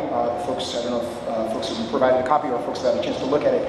In that case, the NAACP boycotted white businesses in the South, right? Said, we're not going to shop at white businesses. And I think that this bill, as written, and the rhetoric that has been behind it, would certainly, at that, so if I could change this time to that time, this certainly would have chilled the NAACP at that time. They would have said, well, maybe it seems very likely that we can't do this, given this bill. And that, I don't think there's any question or I would be shocked if there was any question or any argument. People actually on both sides were talking about 1968 Civil Rights Act. That led to that, to those actions. That the NAACP doing those actions led to that. So I think the right to boycott is in the NAACP versus Claiborne Hardware decision is clear. And in the actual case, it was stated it was against white-owned businesses. Can I add to that? This issue of national origin, I think, is being used because it's an interestingly ambiguous phrase. If we're talking about the Palestinian BDS call, which after all is all we're really talking about here, the call is against Israeli businesses, that is, businesses that support the state of Israel, allow it to function, pay taxes, are part of its economy, exactly the way sanctions against any other countries like Chairwoman Benson mentioned with Iran and the like, right? There is no call against boycotting people who happen to be born in Israel, who come to the United States and start a business in the United States that is not in any obvious way an extension of an Israeli business or part of the Israeli economy. That would be the bad sense of discriminating against people in national origin. That is not what is going on here. And people are trying to equivocate on this notion of national origin, thinking of it as an immutable characteristic, as a racial or ethnic kind of category, when in fact it has nothing to do with that. It has to do with targeting a state for its policies, just as we did with South Africa. Private businesses in South Africa were boycotted, right? But if a South African citizen came to the United States, nobody was boycotting them. So I do think that this is being mislabeled and misused. And what I worry about, though, is that should it pass, just as Mr. Williams said, it will have a chilling effect. And it's also important to realize the wider context. This is one of 30, 40 some such bills being pressed across the country, and an organized effort to suppress particularly this movement. I mean, there's plenty of literature to support that. Andrew Cuomo in New York promulgated an executive order, right? It had an effect. People became afraid to speak out in favor of BDS. So the idea that this has nothing to do with our freedom of speech or expression is, I think, disingenuous at best. Thank you. Thank you very much. Questions or comments? Representative Provost. Thank you. Just one, because Mr. Williams revealed he is a lawyer. Is really talking about history and not law. But I'm going to back to a question for which I still don't have an answer. The first section of this bill amends Chapter 30B, which is the Procurement Act, and yet the language in subsection A speaks of any contract in the amount of $10,000. Is it your judgment that this applies beyond the Procurement Act, say to construction contracts which are under another section, or even to contracts for personal services, which might conceivably pop up, I would say, in the next professor? It's unclear to me, and I think that's some more part of the problem, actually, that folks have spoken about today, that it is unclear what it will have, and I think that, as to the chilling effect before, it has an effect on folks, organizations, that they won't know how this will affect them. And in that, in litigating cases, it makes it that unclarity makes it very easy for people to bring cases, to say, this situation happened, I want some resolution to it, and I think that's a problem also. Any further questions or comments? Representative Gross. Just a few comments, because I'm really struggling with this whole issue. I think a lot of us are, because this, to me, is right on that very, very fine edge between protecting free speech and also having the Commonwealth be a partner in something that could be discriminatory. So on one hand, you've got the whole challenge of, and there's a degree of overlap here that also, I think, complicates this issue, in that you've got individual rights to protest and boycott, and then you contrast that with the state contracting with businesses who may or may not have discriminatory practices in their business. And that's the challenge here, because a lot of people have spoken about peaceful protest, and the BDS movement is about peaceful protest, and it is. That's on the personal level. What we're talking about and what we have a purview over, at least this bill, it's a commerce bill. It's relative to contracting and not any individual's right to express their opinion, either pro or con a particular organization. So I really do struggle with this whole issue, because I think it's incredibly complex. Excuse me. We've seen other situations. For example, the Christian bakery that wouldn't sell a cake to a same-sex couple. These issues come up, and on their personal note, they are absolutely free to have the beliefs that they hold relative same-sex marriage, but there are challenges when that then is brought forward to a business. And I think that's what we're all struggling with here. I don't want to speak to the other committee members here, but I see a lot of people nodding heads, that it is difficult and complex for us. The only other thought that I will bring forward, and I apologize, I do have to leave for another witness very shortly, but much of what Israel stands for in the Middle East is human rights from the perspective of, in Israel, gay marriage, the place of women in society, and a lot of the things that folks care about from an equal rights perspective, I see Israel being a proponent of. So I really am conflicted on the bill. I appreciate all the commentary. And the last comment I will leave is that I think it is beautiful that people from both sides of the issue are able to sit here next to each other, have intelligent discourse and respectful discourse, recognize that there may be some strong differences of opinion, but do so peacefully and respectfully. So I do want to, I guess, commend everyone for the testimony here today. I still have to bring them on. Thank you very much. Any further questions or comments from members of the committee? Seeing none, thank you very much. These two points haven't been talked about yet. Well, maybe somebody else will.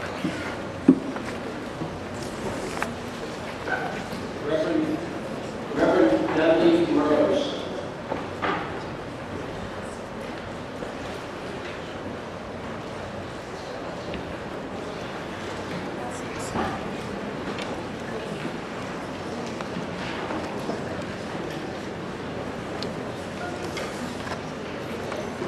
Thank you, Mr. Chairman, Madam Chair, Committee. I appreciate this opportunity to speak. You'll be glad to know that I'm not a lawyer, and so I won't try to bamboozle anybody with legal arguments, but I would like to speak in support of this bill. I'm an ordained minister in the United Church of Christ. I've been that since 1983. I'm an associate dean at Harvard Divinity School, where I oversee the MDiv program. I've been there for 30 years and prepare students for ministry in a variety of Christian denominations, Unitarian Universalism, and many other religions, including Buddhism, Hinduism, Islam, and Judaism. And in that role particularly, I have had the opportunity to firsthand see any amount of discrimination based on race, national origin, sexual identity, and religion, far more than I would wish. And most often, I have seen it begin with principled stands and good intentions. But ironically, these same things, principles and good intentions, sometimes propel people into justifying discrimination against those whom they oppose.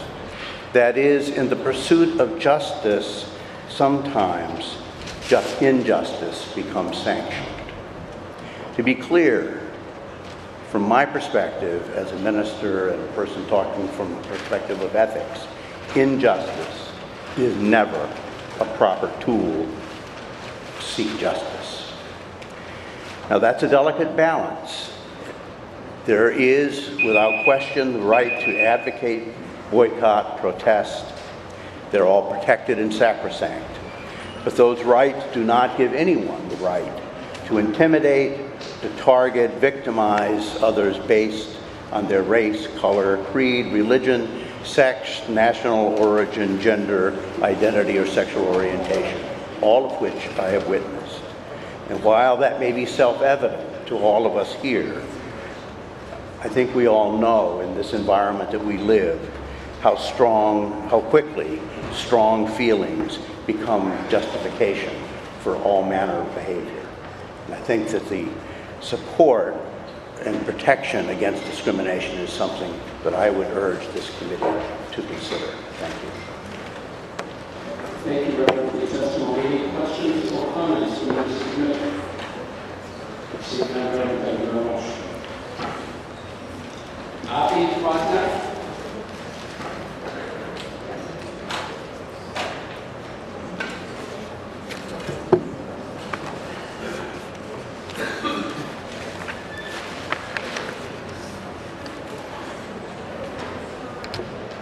Good morning, good afternoon, Mr. Chairman, Madam Chairwoman, and the rest of the committee members who are here. My name is Avi Posnick. I'm the New England Executive Director for Stand With Us. I'm here to ask you and the committee to vote in favor of this bill. This bill, which is an act prohibiting discrimination in state contracts, is a meaningful and sensible piece of legislation that will protect innocent people from economic warfare. The state of Massachusetts has strong anti-discrimination policies that ensures that taxpayer dollars are not going to support discrimination, and this legislation helps to support that. This bill is straightforward in what it is asking. As the language says, it is an act to prohibit discrimination in state contracts. The Commonwealth of Massachusetts will not contract with those who seek to discriminate. It is not being put forth to limit free speech in any way, shape, or form, or the right to boycott.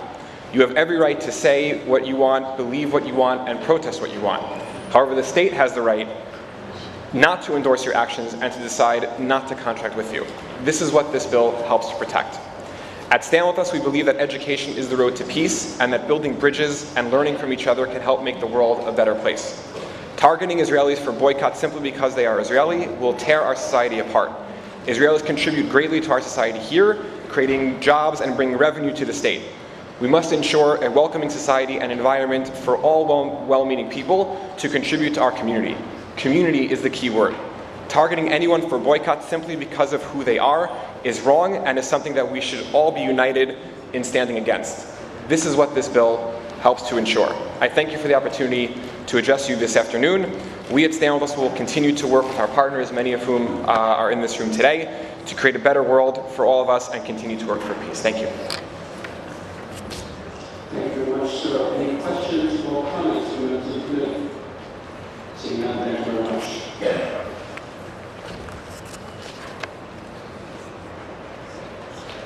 Tal Anraj.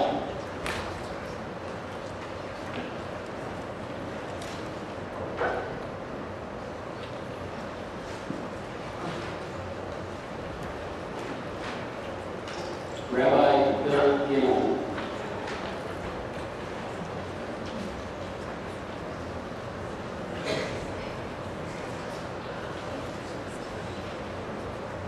Alice Hunt.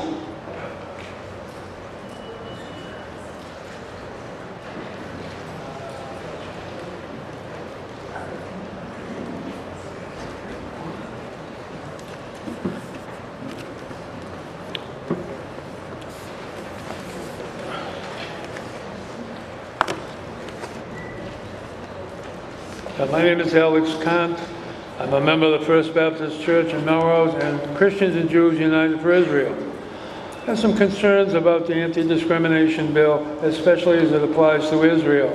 I believe that Israel has been accused of offenses for which others have been ignored. I understand one objection to the bill is that it interferes with freedom of speech. Nowhere does it threaten arrest for boycott, only that the state won't do business with you if you boycott for bigoted reasons. I happened to work for a school run by a religious denomination, which was not mine, and they were able to get state money because they didn't discriminate. Maybe the state should operate that way on boycotts too. Let's see if the boycott of Israel is biased. Take the issue of settlers. The worst settlers in the world have been the Russians. Every place they conquered, they settled. Ukraine, Baltic republics, and even East Prussia has been settled by Russians. That's where my name comes from. How about oppression with minorities? The Kurds have been oppressed by Turkey, Syria, Iraq, and Iran. None of these countries have been boycotted by BDS or anybody else. I believe that Israel is the sole target because of a very old dislike of a people which predates the state. I saw a boycott demonstration in front of Lord & Taylor's because of a bath product made in Israel. One of the signs carried said, "Don't buy Israeli goods." It reminded me of a famous picture of a street in Frankfurt, a Jewish store with a Star of David in the window. in front of Stormtrooper held a sign which said, "Kauf nicht bei Juden," which means don't buy from Jews. I got a feeling that if you support, if you vote against the anti-discrimination bill and favor the boycott movement, you'll be voting for more Kauf nicht bei Juden. Thank you. Questions or comments from members of the committee? Seeing none, thank you very much.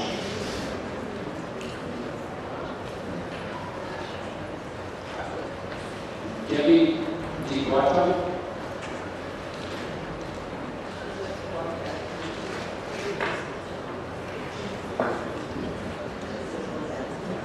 You'll be back. Yuval Malinsky.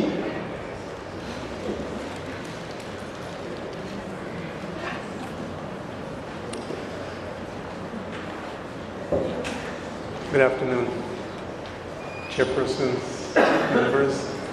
Thank you for the opportunity. I was born and raised in Israel, and I've been a serial entrepreneur for the last 35 years. I came to the US in 1992 when we got the first order from a company here in Lincoln, Mass. We developed software, and we were very welcome. And for 18 months, I went back and forth, and it was a great experience. And I called my wife and said, take the 3 kids and come here. The opportunities are great. We're welcome here. And we moved and settled in Newton. I started a company here, hired tens of people. In 2001, I was asked to join the venture mentoring service at MIT to help mentor entrepreneurs there, which I did for 5 years. And in 2006, I co-founded the NEIBC, the New England Israel Business Council, which promotes collaboration between businesses here and in Israel. I would like to believe that we have contributed to the fact that there are now more than 200 Israeli-related companies here in Massachusetts, which contribute more than $9 billion to the GDP of Massachusetts and employ tens of thousands of people. Currently, I am the CEO and founder of a company called Vigorous Mind. We help thousands of seniors here in Massachusetts maintain their brain wellness, alleviate their loneliness, and we hope, maybe, delay the onset of Alzheimer's. I believe that discrimination suppresses entrepreneurship, innovation, and economic growth, and I urge you to support this bill. Thank you. Thank you, sir. Questions or comments from members of the committee?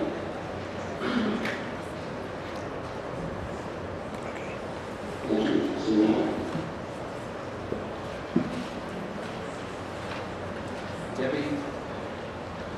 Debbie Duarte.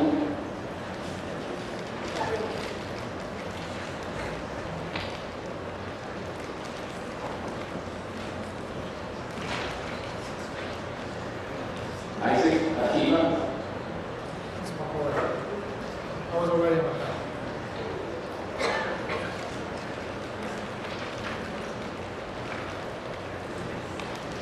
Monica Lillian Drilovich.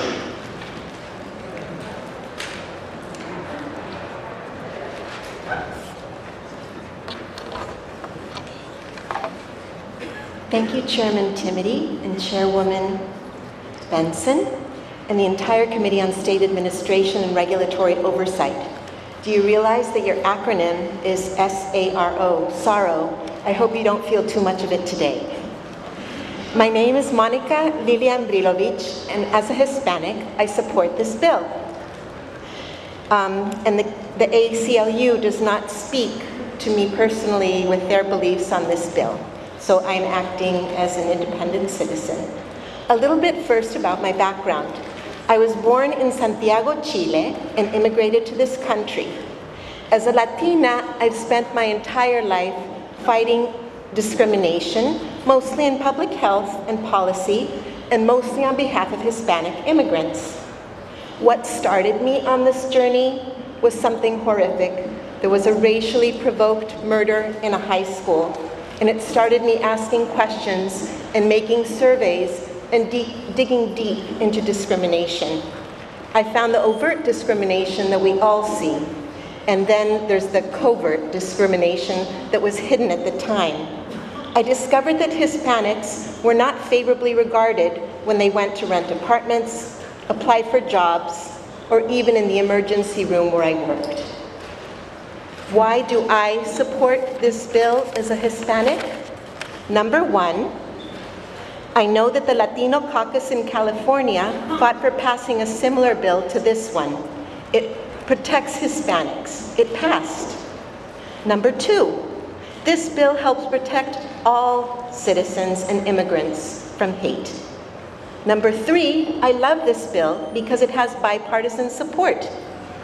Number four, it has passed in all 21 states, I believe, where it was proposed. Number five, it seems that the 50 governors are in support of this bill, and it ensures that loopholes in the law that are there because of covert discrimination are not allowed. So as a summary, I strongly urge you to pass this bill. It doesn't keep people from boycotting. It is a bill against hate. No debe haber odio en el estado de la Bahía. Translated, no hate in the Bay State. Thank you. Gracias. Thank you very much for your testimony. Questions? Any questions or comments from members of the committee? Seeing none, thank you very much. Mr. Bill Sloan.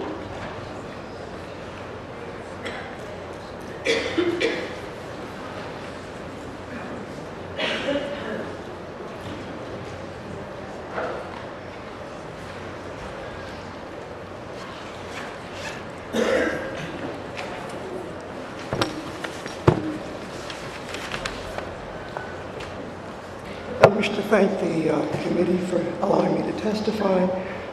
My name is Bill Sloan. The bill under consideration here is described by sponsors and by many people who've spoken today as an attempt to oppose in Massachusetts the international boycott, divestment, and sanctions movement, which targets racist and repressive policies of the current government of Israel. As a de facto attack on the use of the boycott to oppose human rights violations in another country, this bill, which says nothing about secondary boycotts, for example, constitutes a McCarthy-esque infringement of free speech and is in violation of the First Amendment of the U.S. Constitution. And I think it's important that the committee think about how this bill is perceived by the public, as well as by ACLU lawyers. The bill, moreover, This bill, if passed, would constitute the importation into our state of the type of repressive, anti-democratic laws and policies that characterize the contemporary government of Israel, which even arrests Palestinians for publishing poetry. This must never be allowed to happen in Massachusetts, not even in the era of Donald Trump, that great ally and political twin of Israel's Benjamin Netanyahu. In reality, no group of people will ever be protected so well by an apartheid wall or by a nuclear arsenal as by a fully democratic society with an abiding legal and political commitment to the toleration of all faiths, all ethnic groups, and all ideologies, while endorsing none. The latter ideal, an American goal since the 18th century, is not reflected in this intolerant bill as written. The sponsors and supporters of this bill would be better advised to devote their energies toward helping reform the repressive policies of the State of Israel, rather than attempting to import such repression into the Commonwealth of Massachusetts. I urge you to reject S. 1689 and H. 1685 and all future bills of this ilk, no matter how they might be disguised. Thank you. Thank you, sir. Questions or comments from members of the committee? Seeing none, thank you very much. Leslie Alger.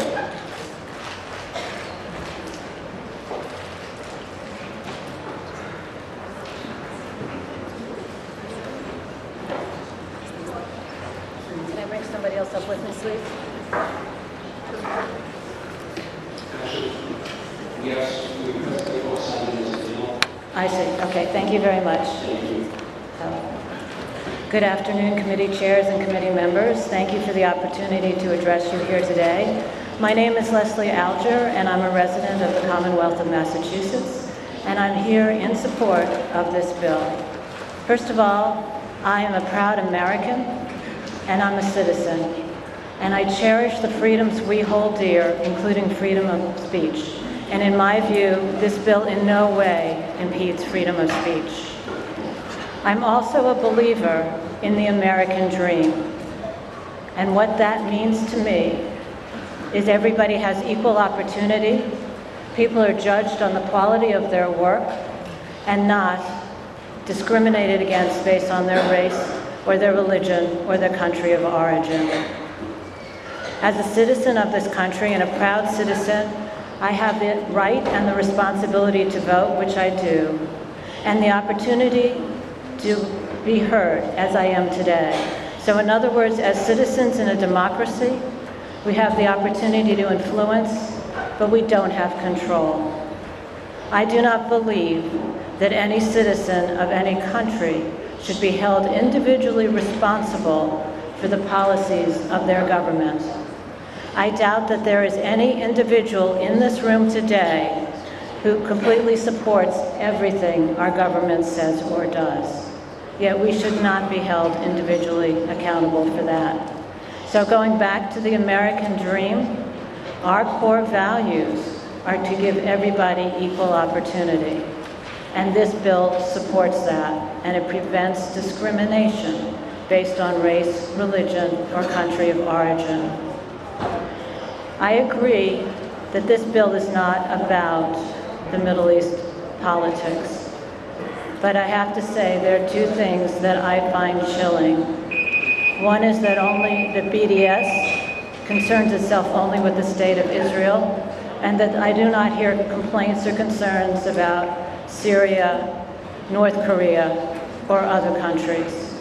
Two, I believe the citizens of Israel, just like the citizens of the United States, truly want peace. And it takes two people to make peace, and that the Palestinian leadership needs to come to the table in that regard. So back to this bill, I urge you to move forward on this bill, report out favorably. Thank you for your time and your attention today. Thank you very much. Questions or comments from members of the committee? Seeing none, thank you very much.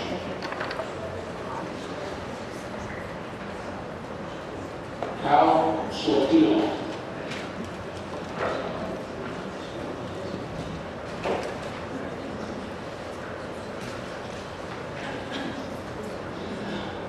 Brown William, please.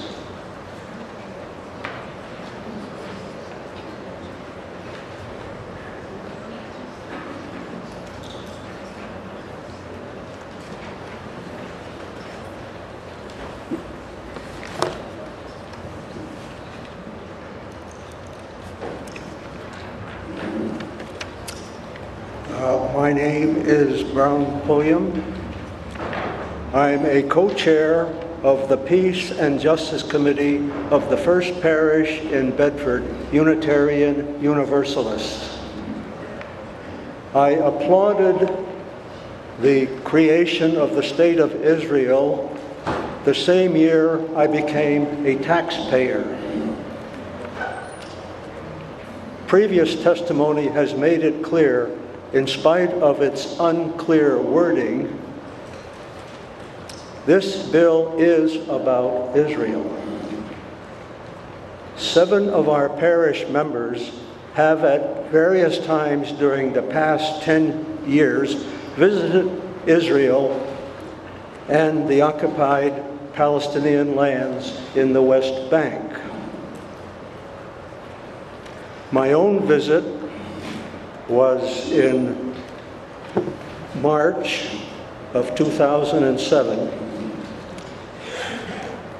The present consideration of this bill is of great concern to me because I saw in the city of Hebron the evidence of violence perpetrated by Zionist squatters who had illegally, even under Israeli law, occupied the commercial center of the old city and were maintained there by Israeli troops.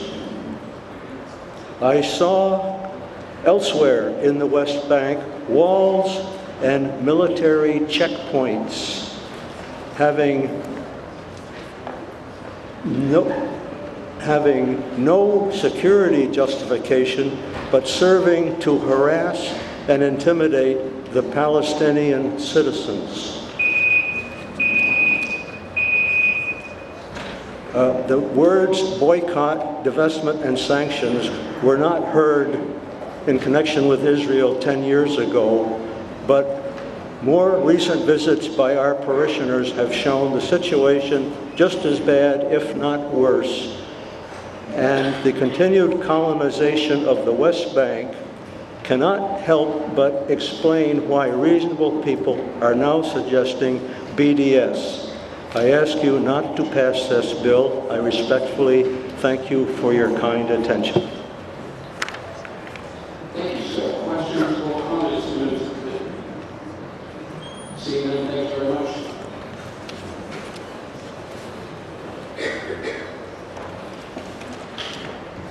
Yael McKelvey.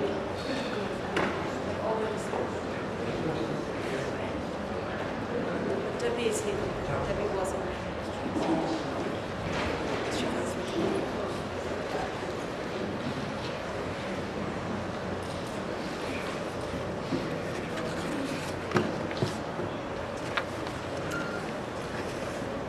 Dear Chairman Melty and Chairwoman Benson and the committee, my name is Debbie DeBotton. I live in Newton, and I'm a member of the Israel Action Committee and Anti-Semitism Initiative at Temple Emmanuel in Newton.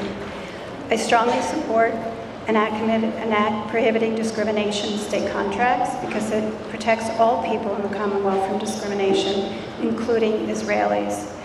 I am Jewish and also deeply connected to the Israeli community in Massachusetts. My husband and I are U.S. citizens.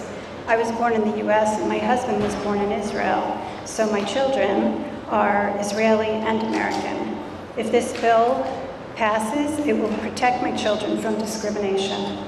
If my children choose to work in an Israeli company within Massachusetts that conducts business with the state, they will be protected. Groups who oppose this bill want the Commonwealth to practice BDS. Some of BDS is discriminatory. It targets people based on their national origin.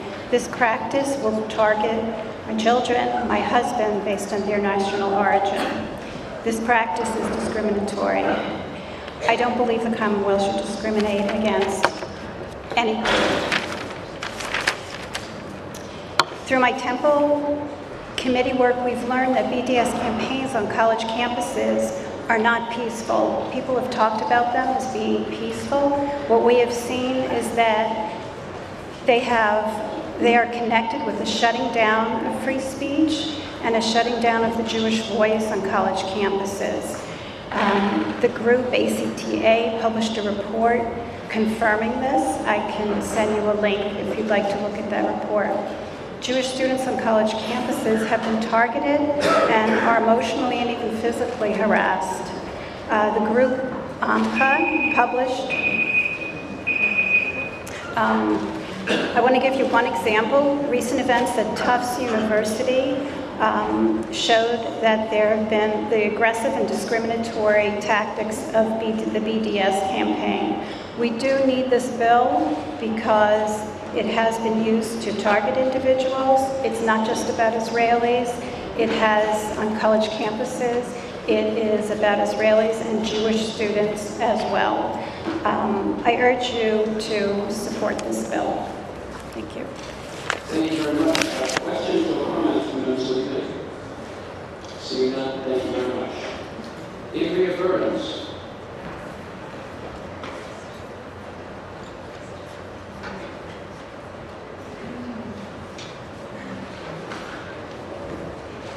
Dean Stevens.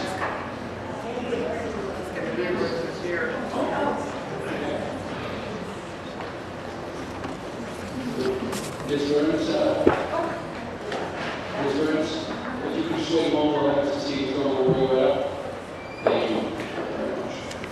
Good morning. My name is Dean Stevens. I live in Brookline. I'm a musician, a church administrator, and a Spanish translator.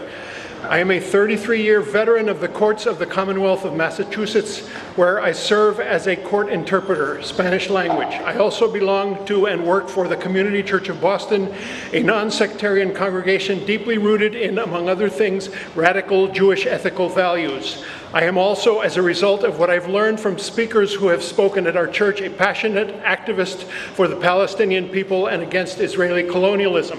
I've written countless letters to this State House opposing the dozens of free junket trips taken by our lawmakers to Israel, paid for by the same Israel lobby apparatus that is sponsoring this legislation. I have marched in the streets to the Israeli consulate, protesting the horrific and periodic bombings of the open-air prison known as Gaza. I advocate for an end to the U.S. billions in military aid to Israel, and am increasingly horrified by Israel's taking of more and more land from the West Bank to advance its illegal settler agenda. I am a contractor for the Commonwealth. I worry that if this bill passes, my job is at risk. The bill on its face hides behind a fig leaf of anti-discrimination. Is this bill in fact not discriminating against me for my deeply held beliefs?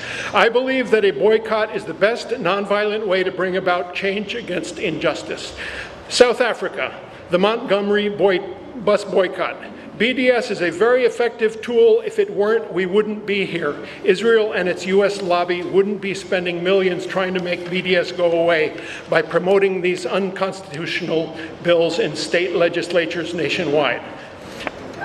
In 1958, members of our church, including our former minister, Reverend Donald Lothrop, suspected of communist sympathies, were paraded before a state house body called the Special Committee to Study and Investigate Communism and Subversive Activities in the Commonwealth, a local spin-off of the infamous HUAC in Washington. Lothrop gave a stirring rebuke of that committee, citing the absolute un-Americanness of their actions. His address is attached to my written transcript. If this body is really entertaining this unconstitutional, anti-democratic bill, it is apparent that we are reverting to the days of HUAC, one of the darkest periods in our history. I am a contractor for the Commonwealth. If this legislation passes, I will be put on a blacklist and denied work because of my beliefs. What is being created here is nothing less than a Massachusetts Un-Israel Activities Committee to decide with whom the Commonwealth will do business, denying work to some based on their convictions, not their quality of work or content of character. I say no thanks to this anti-BDS legislation. Call it what it is. I say yes to my right to my beliefs and my right to boycott whom I please and not be blacklisted by my own state legislature. Thank you. Thank you, sir.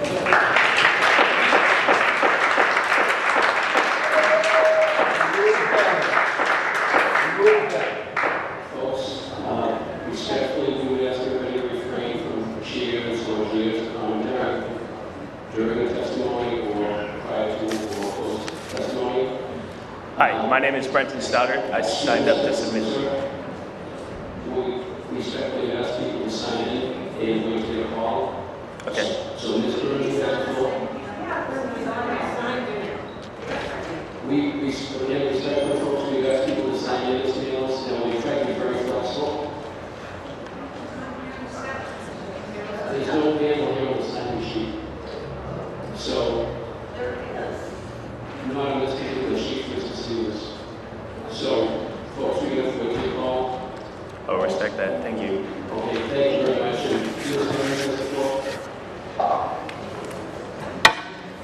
Questions? No. Am I done? Were there any questions? What's going on? Questions or comments from Mr. Committee?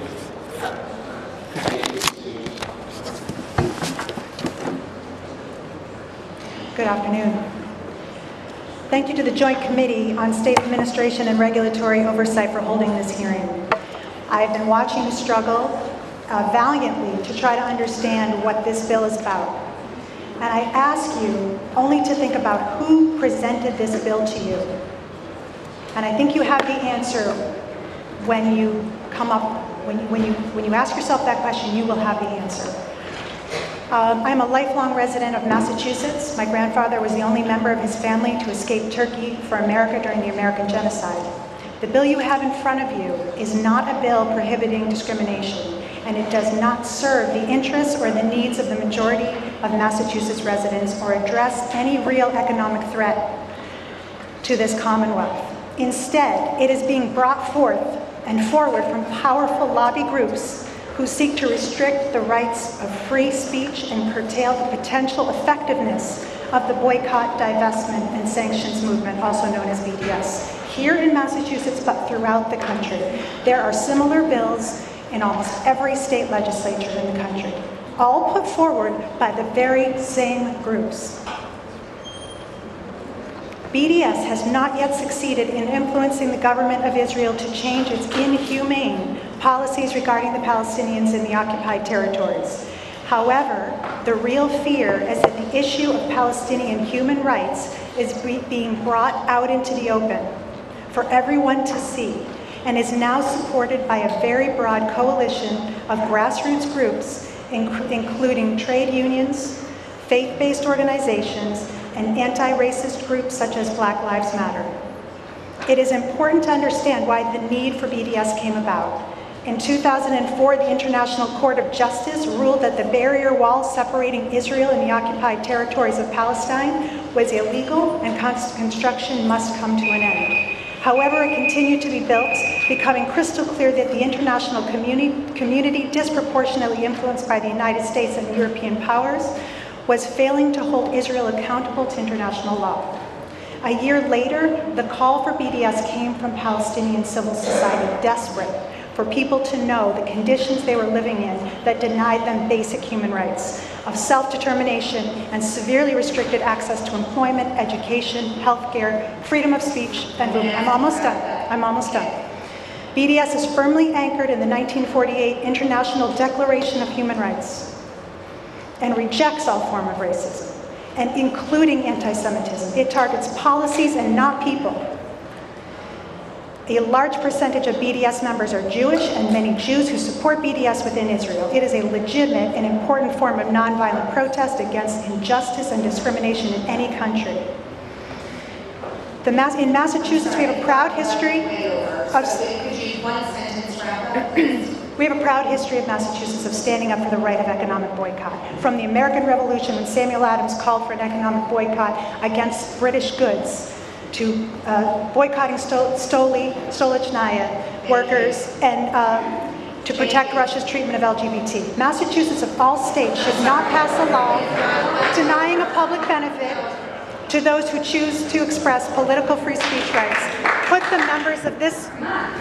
Put the rights of the citizens of Massachusetts above powerful lobby groups in this state. We just want to make sure everybody has time. Okay. Yep, I understand. To respect the time limits because you've all been here for quite some time. Yep, my apologies. Yes, thank you. And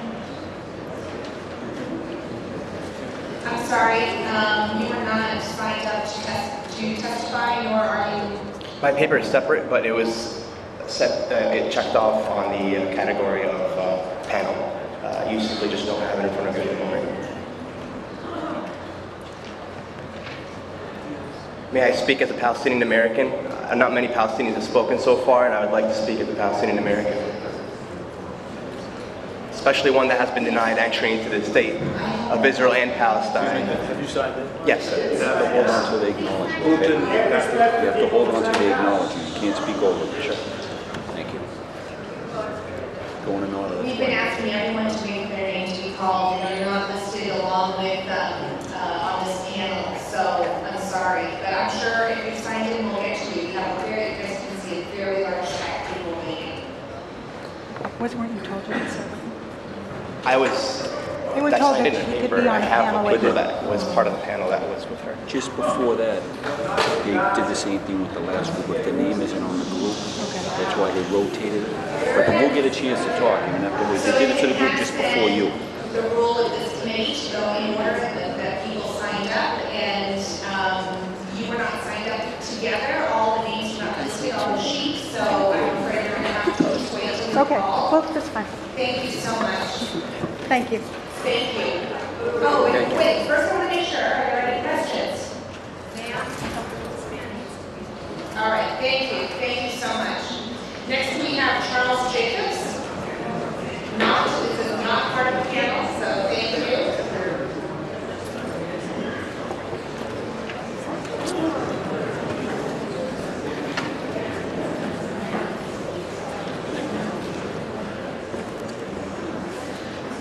Is this on? Is this not on? Congratulations, Representative Benson. I'm not a lawyer either, so relax. Although this might be a baptism of fire for you. I think there's an elephant in the room that needs to be acknowledged. My name is Charles Jacobs, and I'm here to support the bills because BDS clearly is, by any definition, anti-Semitic. The definition of anti-Semitism. The definition of anti-Semitism, as everybody knows, is to single out Jews and condemn them alone, out of all proportion, for behavior real, or as we've seen today, fabricated, and therefore to apply to Jews standards that you don't apply to other groups. This is not new, but it's racist. There is no BDS movement against Saudi Arabia for all of its human rights horrors. Singling out the Jews. There are 14 countries today which have laws or fences to separate populations in conflict. But only one of these is called by the BDSers the apartheid wall. North Korea, no BDS. Syria, where tens and hundreds of thousands of Muslims are killed, no BDS. Throughout the Middle East, the Christians are being crucified, murdered, raped, and expelled. Yet there is no BDS movement for them. Since 1971, 7.9 million Muslims have been killed by other Muslims. Ladies and gentlemen, there is no BDS movement for people who are oppressed by non-Jews. In the absence of any and all BDS movements against these horrors that dwarf any claimed bad behavior against the Jewish state, we can only conclude that the Jews are being singled out, and therefore it should be, to any fair-minded person, conclusive that BDS is racist and anti-Semitic. In the year 2000, Boston Mayor Menino and Coretta Scott King awarded me Boston's Freedom Award for helping to redeem African black slaves in Sudan. I can tell you that none of these people who were here today cared a bit about the black slaves, even today, owned by Mauritanians and other Arabs, because they have the wrong oppressors. And so therefore, in this special time of rising anti-Semitism throughout the world, I implore you to pass these bills. Thank you. Thank you. Oh, please stay and let me make sure there are no questions. Does anybody on the committee have questions? Thank you very much for your testimony. Next we have Lori Hall.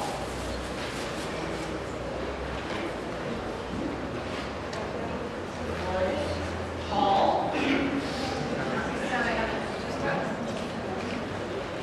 Oh, right here. Welcome and thank you. Honorable Madam Chairman Benson and members of the Joint Committee, my name is Lori Hall. I live in Duxbury. I'm a member of Mass Peace Action. Thank you for this opportunity to testify against S-1689 and H-1685. There are two main flaws in this act. The first is that the law states that anyone who wants to contract with the state will not do business based upon, among other things, national origin. However, boycotts are always against actions. The Montgomery bus boycott was against segregation in buses. Boycott of table grapes was against poor pay for agricultural workers. If Australians occupied the West Bank and treated the Palestinians as cruelly as the Israeli military treats Palestinians, it would be subject to boycotts too. Never has boycotting been based on anyone's national origin. And the current boycott under discussion has nothing to do with that either. It is not a boycott against Jews. It is economic pressure against actions of the Israeli government. It is action to stop human rights abuses against Palestinians. The second flaw is that boycotting is constitutionally protected speech. The state cannot make someone or a business give up that right as a condition of contracting. I urge you to report this bill out unfavorably. Thank you. Thank you very much for coming. Thank you. Thank you for waiting. Do we have any questions from the committee? Thank you so much. Next, we have Stephen Berthoff.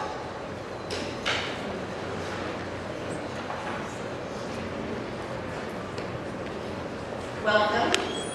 Thank you. I'd like to thank the committee for allowing me to speak, but more so, I'd like the committee to be thanked by all of us for insisting on the decorum that is necessary to conduct meetings like this. The BDS you've been hearing about is exactly what you've heard from the back. This morning you shut down one group of dissenters who didn't like what was being said. They tried to shut them down. You just did it again now. I thank you for that. My name is Dr. Stephen Gerzoff. I'm a professor of radiology both at Tufts and Boston University. My current appointment, I teach in the Harvard Medical Service at the West Rocks VA Hospital. I mention that because I have a lot of contact with the medical residents, interns, and medical students from all three universities, from the medical schools. Some of them come from Saudi Arabia, Iran, Pakistan, Colombia, Korea, Israel, Russia, India, Mexico, and West Bank, and I've had an opportunity to speak and lunch with all of them because in my current situation, I have lunch with them 3 times a week.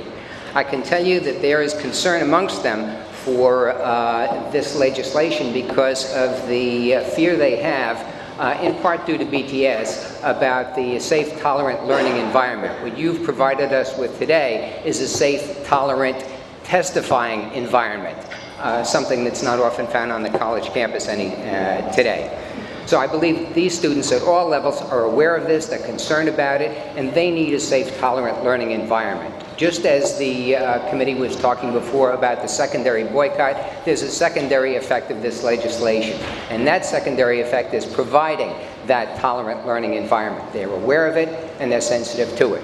I would also support, in my last few seconds, what Dr. Jacobs said about Israel being the only country which is being attacked for its activities. There is North Korea with its gulags. There is Russia invading the Crimea. The longest invasion is actually China invading Tibet, and no one is talking about that. And that is why BDS is racist, anti-Semitic, and prejudiced. Thank you. Thank you, and thank you for wrapping up during your time. I appreciate that. And do you have any questions from members of the committee? Thank you so much for Thank you coming again. in. Thank you. And thank you all for sticking with us. I appreciate it. Next we have Nancy Malia. Amelia? Yes?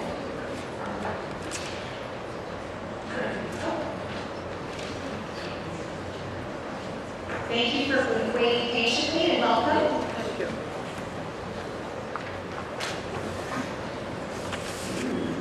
My name is Nancy Amelia, not Malia. You can pronounce it both ways. I've heard it many times both ways. I'm a new member of the Jewish Voice for Peace, but I'm here as a private citizen. I came here today to try to find an answer to a question that I had, and that is, why is anyone proposing to use the power of the Massachusetts taxpayers' funds to forbid companies from participating in boycotts designed to challenge injustice? Only large global companies have the financial clout to effect social change in any country, as we saw with apartheid in South Africa. If this legislation passes, companies must agree not to discriminate against businesses in countries where, ironically, minorities are discriminated against due to their religion or their national origin. Some of these countries you've heard mentioned before, so I won't repeat them. After listening to the comments that I've heard today, I now have another question for myself. What would this bill do, should it become a law, if we cannot seem to agree here this afternoon on what it actually says? There's been a lot of discussion about what the bill really means, and I don't think any of us really know. I know I've thought about it quite a bit, and I'm having difficulty understanding the consequences if it's passed as legislation. It seems to us, the Commonwealth, to correct a problem, but we're not sure where this problem exists. I think businesses should be allowed to retain the right that they now have to set policy based on listening to a wide cross-section of their customers. And I believe customers should be able to exercise the right that they currently possess to lobby these corporations and companies as they see fit. But if this bill passes, do I lose my right to lobby those companies? Because they are no longer allowed to participate in any BDS movement as a condition of bidding on state contracts. I stand opposed to this legislation, and thank you for listening. Thank you so much. Do you have any questions?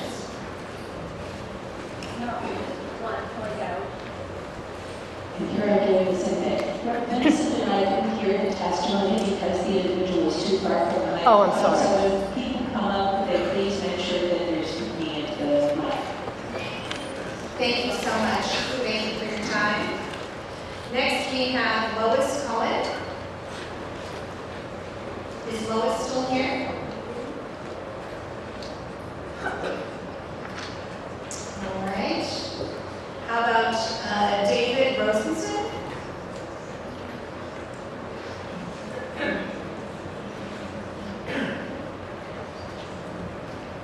Welcome. Thank you. Thank you to the co-chairs and to the committee. My name is David Rosenson. I live in Newton. I am Israeli-born and a naturalized American. I've been a resident of the Commonwealth for almost 40 years. And I have made common cause with many of the individuals who oppose this bill in fighting racial discrimination, in fighting sex discrimination, in fighting for the rights of the LGBTQ community, in protecting equal rights everywhere. So I found it disheartening when I realized that many of these same people oppose this bill because they want to reserve their right to discriminate against me and people like me.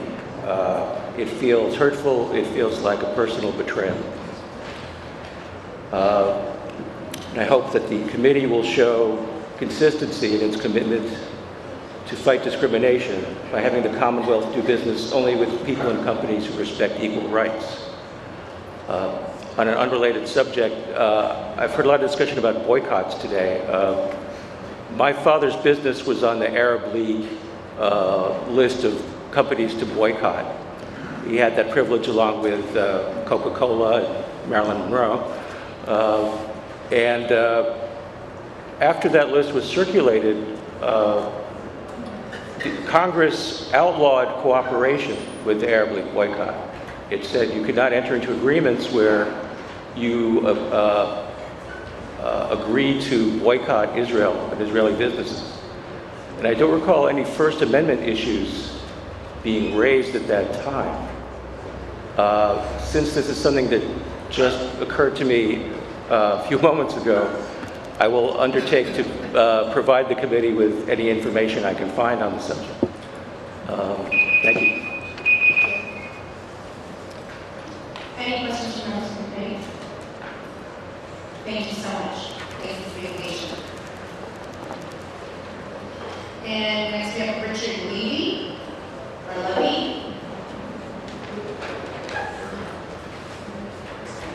Is he not here? He's over there. Oh, sorry, I didn't see him around the monitor there.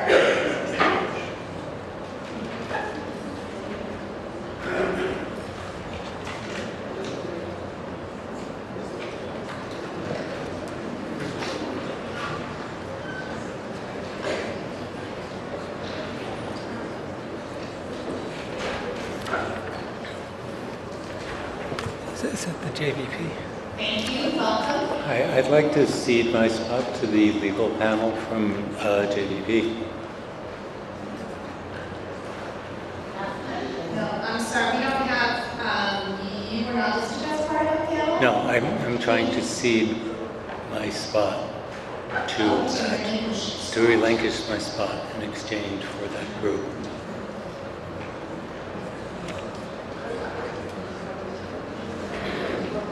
So the committee rules for the hearing have been, you can see your spot to an individual, but not for a panel, because your time would then be unequal as for a whole panel. Would you like to cede to an individual?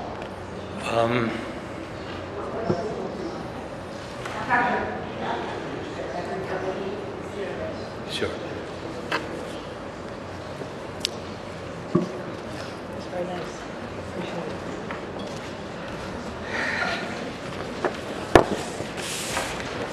This has been a very long afternoon, hasn't it? And I feel like I'm witnessing a human rights violation watching you guys sit up there. Well, if you would mind stating your name. I'm going to tell you in a second who I am. I am not Mr. Levy. I am Catherine Franke. I'm the Sulzbacher Professor of Law at Columbia Law School. And I also chair the Board of Trustees of the Center for Constitutional Rights.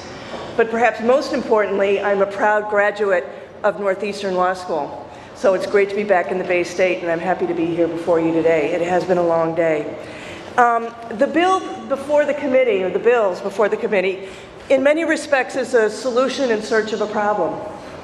And I think that's much of what we've heard today, particularly from members of the committee in their questioning, is what gap is there in the law that this bill will fix? And indeed, there is no gap in the law. I would hope that every person here today would agree that much of the testimony we've heard witnesses horrendous discrimination, prohibited already by law in Massachusetts. Massachusetts can be proud to have some of the strongest anti-discrimination law in the country. Instead, what I think the bill does is create its own problems and creates a can of worms that I think we've been hearing about all day in trying to distinguish political activity protected by the First Amendment from discriminatory conduct.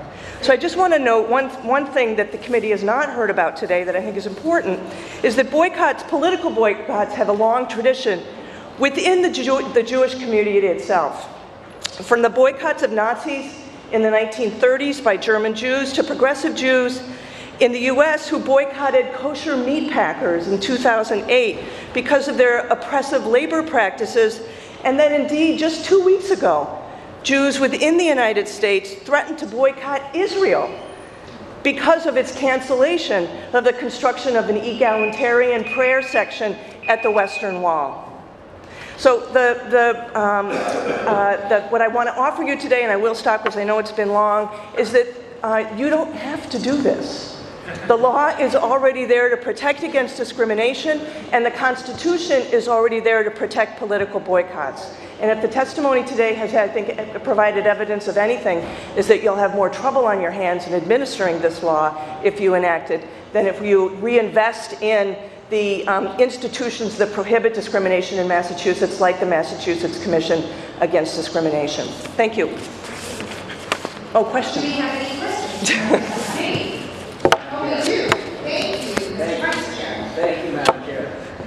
Thank you for your testimony. I have been struggling with this. Microphone. Thank you very much. I have been struggling with this. And your testimony gives me the opportunity to ask, are you saying that if we thought it important to specify that there can be no discrimination by national origin, are you saying that that's already covered? Absolutely. Absolutely. Adequately and robustly. And you have state agencies that are responsible to enforce those laws, too. And I'm sorry I haven't read the relevant laws, but could you describe to us how our current law prohibits discrimination by national origin? You have laws in Massachusetts, pretty much every state does. that prohibits discrimination on the basis of race, sex, national origin, religion, in some states, sexual orientation, not all, in employment, in housing, in public accommodations, in a wide range of, and certainly in government services. So you have adequate laws already to deal with. I will agree, we're horrible examples of anti-Semitism that are taking place in this state and elsewhere. And it's specifically national origin is prohibited. I mean, discrimination in the context we're discussing today, and the bill doesn't need to be all about Israel and Palestine, I don't think at all, but that's been the focus of the testimony today. But some would say it's religion-based discrimination, and others would say it's national origin-based discrimination, and others would say it was ethnic-based discrimination, and the law also prohibits discrimination on the basis of ethnicity. Whatever you call it, it's wrong, right? But a political boycott is not a form of discrimination.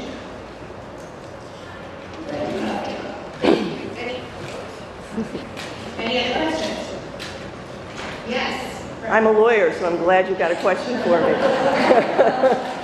I know earlier Bill said some other lawyer would prefer to speak about this subsection B, any policy adopted or actions taken that reasonably necessary to comply with federal sanctions or laws affecting sovereign nations or their nationals shall not be construed as unlawful discrimination in violation of Massachusetts anti-discrimination laws. What do we have here, please? Well, I am not the expert on this question, but what I do believe it to be stating, and I think it's not written all that well, and so your confusion is something I share, is that it creates a safe harbor for any person who's complying with federal law, that you can't then be disqualified from contracting with the state of Massachusetts. I could be wrong about that, but that's how I read it, and I know we do have others here who had hoped to testify on that specifically. Good. Y'all have helped me in writing my constitutional law final exam with some of the questions that you've asked today, so I want to thank you all. Thank you so much. All right, now we have a panel. Perhaps some of these folks have come independently. Joseph Levine. We already did, right? So we got you. So we have a deadline. So thank you. I thought we got you. All right. Raymond Hanna.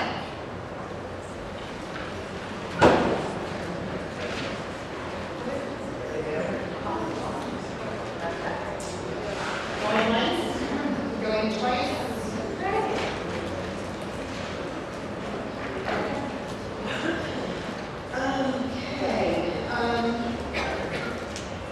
Scott Gladstone.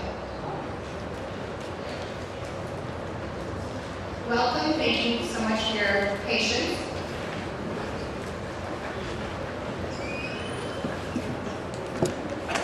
Good afternoon, Chairman and Chairwoman. So I also am a Northeastern Law School graduate, and yes, also a town meeting member from Brookline and president of Congregation Temple Emeth in Brookline, speaking for myself. My comments assume that you believe it's a bad thing and that the Commonwealth should not be funding anyone who wants to discriminate against an Israeli, notwithstanding anything that they have to say or think, but only because of their ethnicity or their nationality. So that's the assumption. I'm here to talk as somebody who has done a lot of construction law, including public construction law in the Commonwealth. And I want to say, particularly with respect to Chairman Benson's comments from earlier in questions, that this is a very manageable piece of legislation. In my experience, if there was so one thing is easy. So if the person who wants to do business with the Commonwealth says that they want to discriminate against Israelis, then that's easy. But if they don't make that certification, they say, no, I abide by all the laws in the Commonwealth, which do not cover, by the way, the situation where there's discrimination under some other contract, that can be sued in that other place. But there's nothing in the law that says the Commonwealth is then prohibited from doing business with that person because they're being sued in another case under the discrimination laws. So if there's a challenge, like another bidder says, I don't believe them. I know that they are actively discriminating against other businesses based on nationality or because they don't want to sell a wedding cake to a gay couple. They would bring that case to the Inspector General's office, who would have a hearing, and they would make a ruling. If the bidder doesn't agree with that ruling, then they can challenge that in court, and the court will decide it. I've been through that process. It's very quick because it gets decided by preliminary injunction because damages are only bid preparation costs, so it never goes all the way. And then you have some good case law that everyone can follow. And I hope that's helpful for the committee. Thank you very much. We have a guest. Okay. Thank you. An earlier speaker, I'm not sure if everyone knows about this, who was an attorney, said that this bill would create no private rights of action. I agree with that. Suggesting sounds a lot like a private right of action. No, it's only the right to petition the Inspector General's office, which has authority over state contracts to make a ruling as to whether or not. So it's only if the awarding authority says, based on this objection, that they say that you are actively discriminating against somebody because of race, creed, nationality, we are not going to give you the contract. That can be brought to the Inspector General's office to make a ruling, and if either side does not agree with the ruling of the Inspector General's office, they have the right to go to court and seek an appeal from that administrative determination in order to get that contract. And again, that happens very quickly because it's always on a preliminary injunction basis based on the state not giving the contract to the challenging bidder, but in fact giving the contract to the original bidder. And then the court makes a decision one way or the other. But to clarify, that is a claim on behalf of an individual. But it's not a private right of action where the challenging contractor can sue the awarded contractor. I understand the distinction, but this is a new angle, shall we say. Thank you. Yes. Any other questions? Thank you. Any Thank other you. questions from members? Thank you so much for your time. Next, we have a panel with Caroline Hunter and is it Susan? Zorin. Thank you. I'm sorry. Between writing and who we are. Is that right? Please correct me. Thank you so much. Thank you for being patient.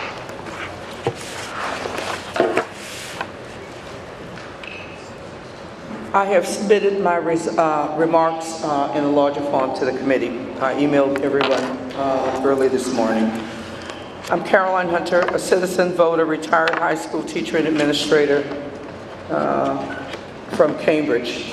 I have the unique experience of being a non-Indigenous expert on South African apartheid as the co-founder of the Polaroid Revolutionary Workers Boycott and movement to boycott Polaroid out of South Africa. I was a bench chemist at Polaroid in 1970 when I discovered an ID badge made for South African mines. Polaroid produced the insert photos for the notorious passbook, the main tool for South Africa's population registration and control of its indigenous African population. We formed the Polaroid Revolutionary Workers Movement and organized an international boycott. I testified before the United Nations in 1971 and was fired a week afterwards.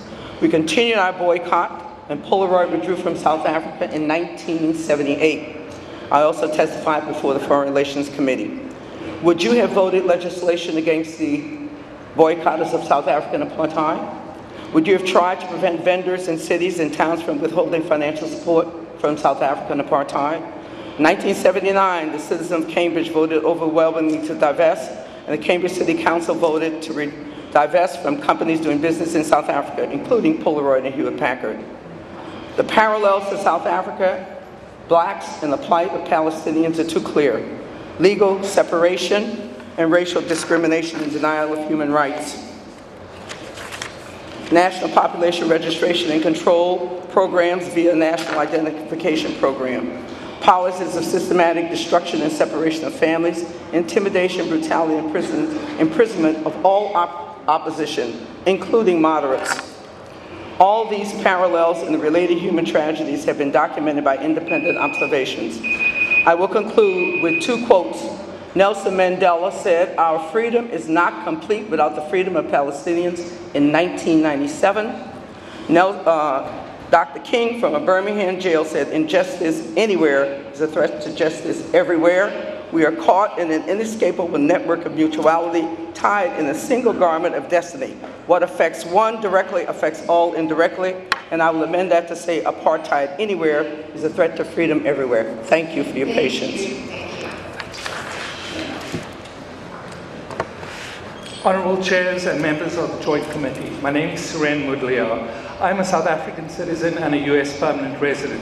I certainly oppose discrimination in all its forms, but I do not believe that S 1689 merely extends existing regulations. Rather, it is designed to inhibit those who wish to exercise their right to boycott. This is unfortunate for many reasons that I have personally witnessed. Later this year, I will return to South Africa to visit my parents. For most of their lives, they worked peacefully for democratic change and majority rule. Then came the decade of change, the 1980s, when most of the world viewed South Africa as entering an apocalyptic endgame, violently pitting black against white, and when governments of the United States and the United Kingdom had turned sharply to the right under Reagan and Thatcher, who chose to befriend the minority regime, activists like my parents nonetheless found hope in the multiplicity of citizens' actions around the world. Boycott, divestment, and sanctions targeting South Africa provided hope for a non-violent solution. They also had another powerful impact. Cultural and economic boycotts communicated to white South Africans that their allies in the West rejected their monopolization of South African politics, resources, and land. In 1992, after BDS helped free Nelson Mandela and other leaders, white South Africa voted to continue the transition. Jewish South Africans active in the national liberation movement have gone on to support BDS targeting Israel as a method for similarly encouraging real dialogue. South Africa, with all its problems, is today a democratic society. As my parents enjoy the second half of their lives, they are grateful for the solidarity that rendered our freedom. We have people like Caroline Hunter to my left to thank for that. We have people like former City Councillor Charles Yancey to thank for their efforts. That Massachusetts residents should take a leading role in challenging racial discrimination is no surprise.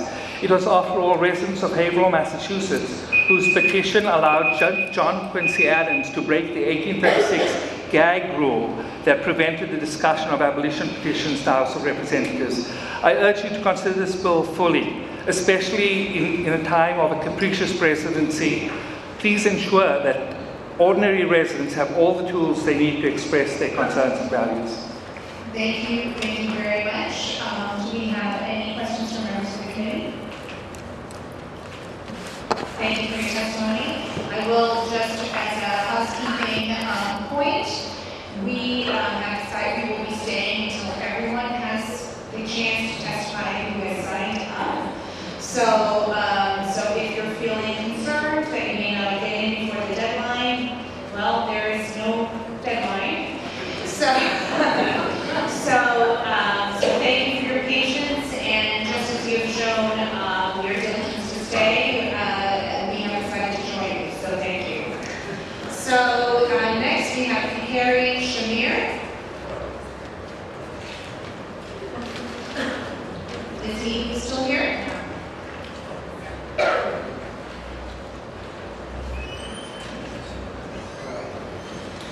Okay, then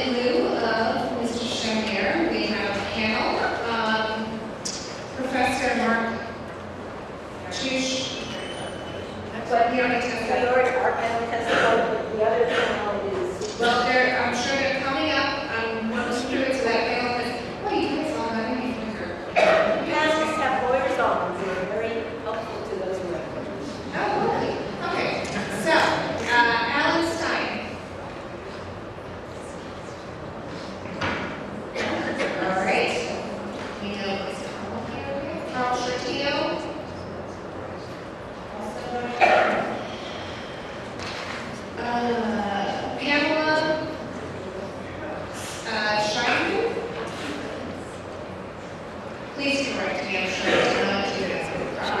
Oh, very good. Okay. Welcome. Thank you so much, Chairman and members of the committee. My name is Pamela Scheinman, and I strongly support the Act prohibiting contracting with discriminatory businesses. Groups such as BDS seek to malign and destroy the only Jewish state in the world, Israel, via discriminatory and economic means. Israel is a vibrant democracy, offering refuge to hundreds of thousands of refugees from the Middle East and North Africa, sharing common values with the United States, and guaranteeing freedom of religion, press, and sexuality to all its citizens. It highly values all human life and strongly upholds the rule of law. Israel is surrounded by states and entities which cannot bear to see a sovereign Jewish people in the ancient Jewish homeland. As Natan Sharansky, former political prisoner in the Soviet Union, aptly pointed out, one can define anti-Semitism by the 3D rule: double standard, demonization, and delegitimization. What BDS seeks to do is to apply a double standard to the Jewish state, demonize it, and negate Israel's legitimacy. Massachusetts should prohibit contracting with businesses who insist on discriminating against the citizens of Israel, which is nothing more than modern-day anti-Semitism. Thank you to the committee members and chairs for the opportunity to speak. Thank you very much. Do we have any questions from members of the committee? Thank you so much for being patient.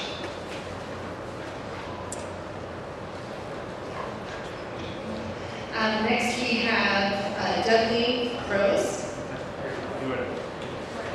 Very good. Okay, very good.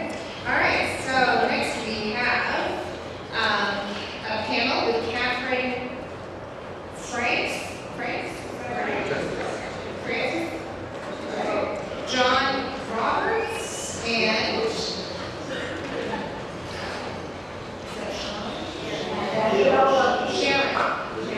Sharon. Hi, how are you? Sorry, I'm trying to read. Penmanship is very important. Okay. Welcome. Thank you so much. Do you have a first member of your panel? So she testified earlier. She's the professor from Columbia Law School. Okay. All right. Okay. Thank you so much. Sorry.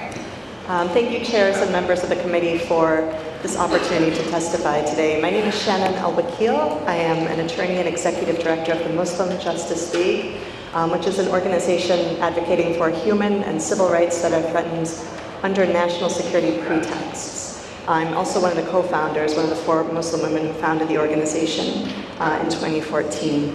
And Muslim Justice League opposes this bill, and I wanted to speak about a reason that I think hasn't gotten a whole lot of attention yet, although it's received some questions, right, and that is Section B. So a number of testifiers have invoked Muslim communities as an example of a community that is particularly under threat in the current landscape. And we agree that that's true, along with other scapegoated communities. I want to make clear that we do not feel that this bill would offer us any additional protections. And beyond being redundant, as many attorneys and testifiers have made clear, we actually feel that it would reduce existing civil rights protections that exist in Massachusetts. So the language of Section B reads, any policy adopted by a person or actions taken thereunder that are reasonably necessary to comply with federal or state sanctions or laws affecting sovereign nations or their nationals shall not be construed as unlawful discrimination in violation of Massachusetts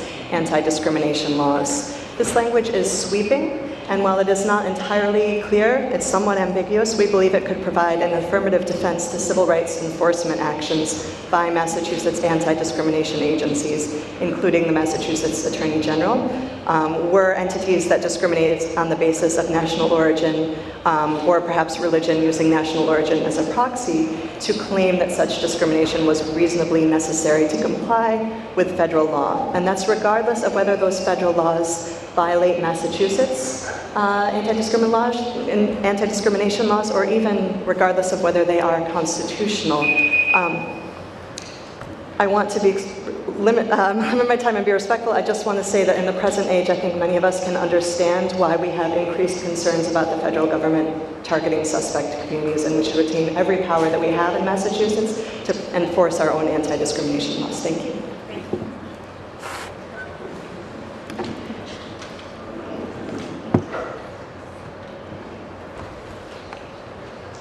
name is John Roberts. Although now retired, for 32 years I was Executive Director of the ACLU of Massachusetts. The goal of the proponents of this bill is to somehow make the case that the boycott of Israeli goods is discrimination based on national origin, which they think will free this legislation from the First Amendment impediment. Yet from the beginning, the BDS movement has been meticulous in stating that its mission is based on the Universal Declaration of Human Rights. It is a human rights-based movement that rejects all forms of racism, including anti-Semitism. BDS does not target people based on national origin, ethnicity, or religion, but is based on the discriminatory policies and actions of the Israeli government in the execution of its occupation of the Palestinian people, which makes their boycott constitutional. The BDS movement is based on the successful South African boycott movement. That movement met constitutional standards. So does this one. There are only a handful of organizations supporting this legislation, but over 100 Massachusetts organizations opposing it. The Massachusetts Freedom to Boycott Coalition includes churches, Jewish and Muslim organizations, peace and justice groups, women's and LGBTQ groups, legal and labor organizations, over 100. Add to that the opposition of the 56-member National Coalition Against Censorship, and you have a large active political force watching how the Massachusetts legislature handles this bill. Regardless of your position on the BDS movement, the real problem here is that this legislation is willing to compromise long-held protected First Amendment principles for short-term political gains for a foreign government. Spare us all the agony of the litigation that will follow if this bill passes. Stop this legislation now. Do not report it favorably out of this committee. Thank you.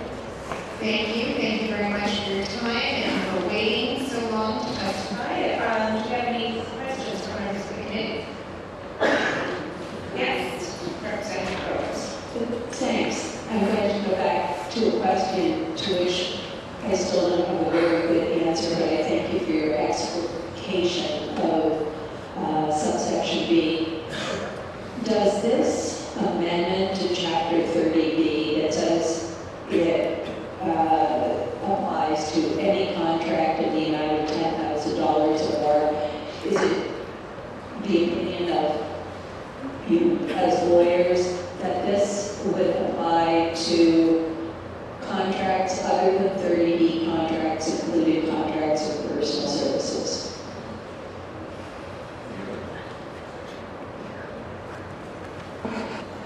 I'm not sure that the answer to that is clear, at least not to us, and I'd like to have an opportunity to maybe consult with colleague attorneys and get you a better answer, because I don't feel like my attempting to answer that on the spot would do justice. Do we have any other questions? Thank you so much. Robert Leakind, please help me. Leakind?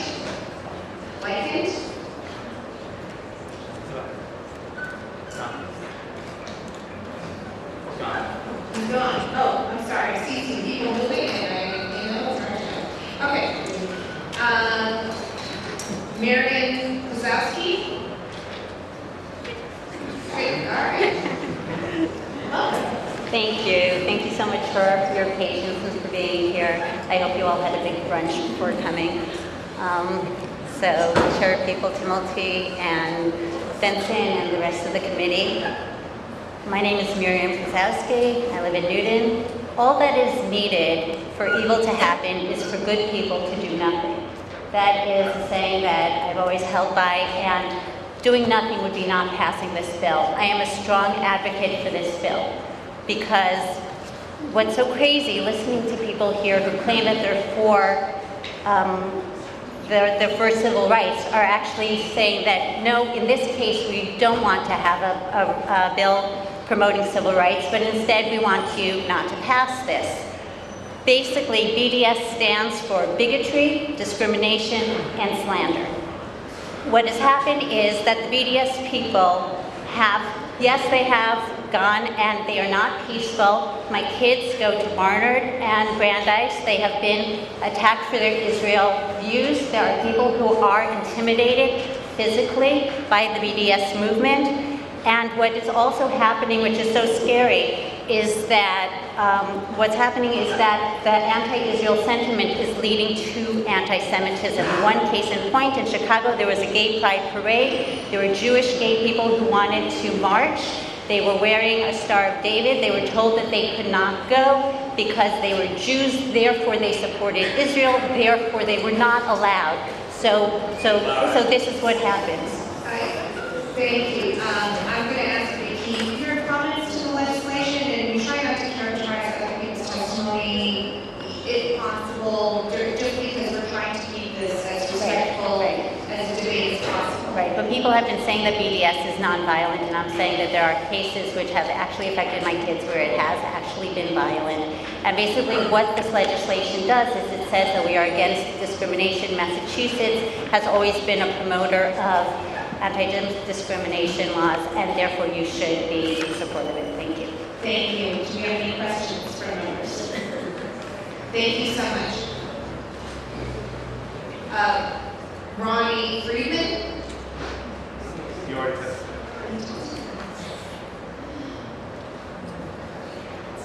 All right. Mark, I think he did too. Do we Mark Tush? He already testified too. Okay. Rabbi Mehdi. I cannot read the last name.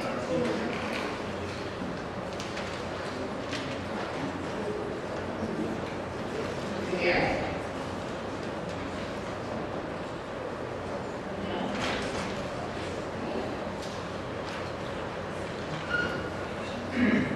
Rosalind F. Barron. Welcome. It's like the price is right. Come on down. Forgive me if I didn't time it well enough to know about 2 minutes, but I'll try. All right. Esteemed chairs, committee members, I'm speaking in support of this bill. I'm Dr. Rosalind Barron, born in Boston, raised in Chelsea, a physician in practice in Massachusetts for 37 years. I stand against BDS because I feel it demonizes Israel, Jews, and Israelis.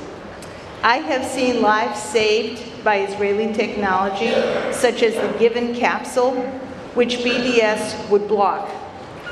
If any state stands to benefit from the collaboration with Israel's brightest minds, and there are many, I think it is Massachusetts, which is a hub of medicine, science, and technology in this country. BDS, I think, is bad for patients, bad for business, and bad for Massachusetts. I am a child of survivors, Holocaust survivors. My grandmother was murdered in Auschwitz, but the Holocaust didn't start in Auschwitz. It started with BDS in Germany. It ended in Auschwitz. BDS in Germany led to demonizing all of the Jews of Europe, causing 6 million murders.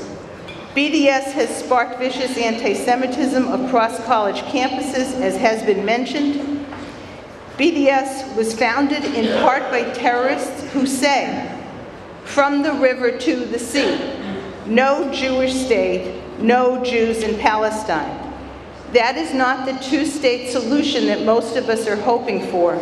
It is the Hitler's final solution, in which there is no place for Jews, Jew-free, Judenrein. Even Wonder Woman, the movie, was boycotted because the lead actress is Israeli. My patient was murdered in the Boston Marathon bombings. I take terrorism very seriously. Abbas, thank you. I support the bill, and I would like other people to consider supporting it too. Thank you very much. Do you have any questions? Thank you. All right, next we have Dennis Hale.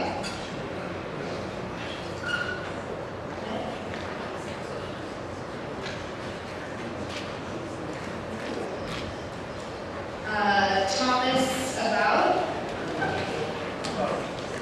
Please correct me. Abu. Thank you. I can tell. Oh.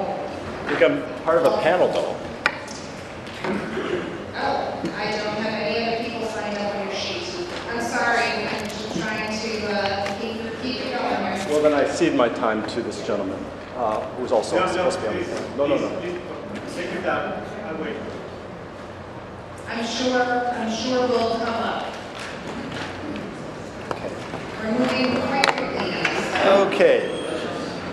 Thank you, chairs and members of the Joint Committee. My name is Thomas Aboud. I'm a professor at the aforementioned Tufts University who teaches courses on Middle East history and human rights. My specialty is contemporary Palestinian and Israeli society and the relationships between Israelis and Palestinians in the context of military occupation. Those interactions that are both negative and the product of Israeli military occupation, but also those kind of positive relationships that I saw a lot and that are evident here today among progressive Israelis who refuse to support military occupation and Palestinians working for democratic and secular futures. I became increasingly aware of the decades-long plight of the Palestinians, and as well as the really quite awesome, at times, interventions among Israeli progressives and democratic forces during my 3 years doing research in Palestine and Israel. And I'm here today to speak in opposition to this bill. I also want to say, because we've heard a lot of testimony and a lot of inaccuracies around BDS, there's not just one BDS campaign, but in the main, the global BDS campaign, which began in 2003, which was generated in response to Israeli human rights abuses by Palestinian NGOs and civil society, sought in really constructive ways to build nonviolent responses to Israeli military occupation and human rights abuses. Let's be very clear today. It's not often been mentioned, but there's a power dynamic here. There's not just a national conflict between Israelis and Palestinians. There's a conflict between an occupying force and an occupied people. And we can be in favor of everybody's security and freedom and justice for all, but we have to acknowledge that power dynamic. Let me just say quickly in conclusion that I oppose the bill because I really believe it's a threat to freedom of expression and free speech and the right to protest. I urge you to consider this bill carefully and to study the written testimony that's submitted by me and many others. I really believe that this bill should not leave the committee. Thank you. Thank you very much, and thank you for sticking with the time limit. Do we have any questions? Yes. Thank you. Somebody testified earlier that BDS proponents on the Tufts campus had engaged in hostile and intimidating activities toward Jewish students. Can you speak to that? Yeah, I've been a professor at Tufts for 6 years, and there is on campus intimidation and smear campaigns and efforts to silence, but it has come in the opposite direction. It's come directed at professors and students who stand up for the human rights of Palestinians. It's not to say that there isn't chauvinism on campus directed at all groups, but on this very point, it's simply not the case that there has been I can think of any even single incident in which students involved in BDS or faculty, of which I am one, involved in BDS, have sought to intimidate one student who is opposed to BDS. I think this is an absolute fraudulent claim, and I would hope that in the future people bring evidence to back up claims of this sort. The smears and the directed violence and the intimidation has been directed solely in the other direction. Thank you very much. Are there further questions? Thank Thank you for your time. Thank you.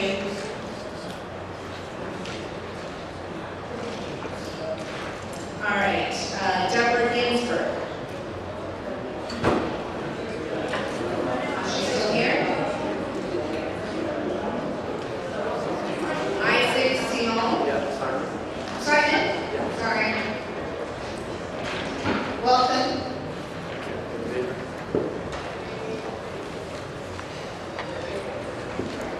Thank you, committee members and chairs. I'm honored to be at the Massachusetts State House today to talk about my support for the anti-discrimination bill and my opposition to the boycott, divestment, and sanctions movement, one which plagues Jewish communities on college campuses all over North America. The boycott, divestment, and sanctions movement, BDS for short, is the most recent attempt to delegitimize Israel and American Jews. It upholds a platform which draws false correlations between Zionism and racism, promotes the belittling and marginalization of pro-Israel students, and creates a simplistic, ahistorical narrative of the Arab-Israeli conflict, all while falling under the banner of human rights and equality for all. College gives context to these issues, fosters and promotes intellectual thought, while also making room for diversity of opinion. BDS prefers monologues to dialogues, a single version instead of many, one that is fictional and rich in anti-Semitic fervor. Most recently, a BDS resolution passed at Tufts University. At Tufts, the resolution was voted on the day before Passover was set to begin, preventing a sect of the student body from presenting their opinions. Such an action was not coincidental or an act of mere happenstance. It was deliberate anti-Semitism, a clear form of discrimination. BDS decided to establish its presence by taking advantage of Jewish absence. It put Jews in an impossible situation, forcing them to choose between their faith and their collegiate freedoms. Jews have a rich history of acknowledging systematic problems that plague the lives of others. It is time to acknowledge the anti-Semitism within the BDS and its parasitic past. That work continues today with the passage of this bill, where we can pave a more promising path for the present. Thank you.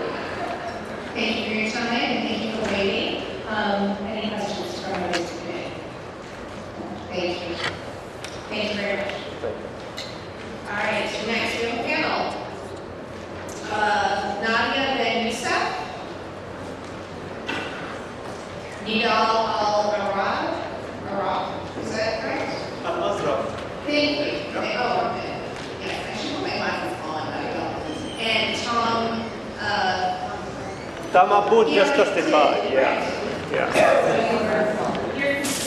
So we have extra 2 minutes. Yeah, we do. Yeah. Thank you so much for waiting. Thank you. Thank you, dear honorable chairs and members of the committee. Thank you all for this opportunity to be here to talk to you today. My name is Nidal Al-Azraq. I am a Palestinian refugee born under the Israeli occupation in the West Bank. I lived most of my life in the West Bank until coming to the United States about 10 years ago. 4 years ago, I became an American citizen here in Massachusetts.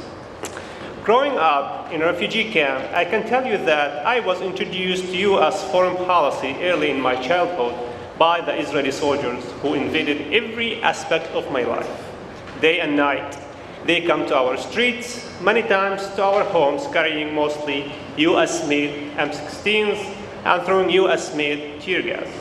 When, during the Second Intifada, they began attacking us from the sky, they flew U.S.-made aircraft. And the rest is long. By the occupation, I have been denied access to the clean water that comes from beneath our own homes. I have been denied freedom of movement, freedom of speech, and every basic human right by the Israeli occupation. Before you vote on this bill, please remember that boycott as a tactic has been held over and over by the Supreme Court to be protected as free speech.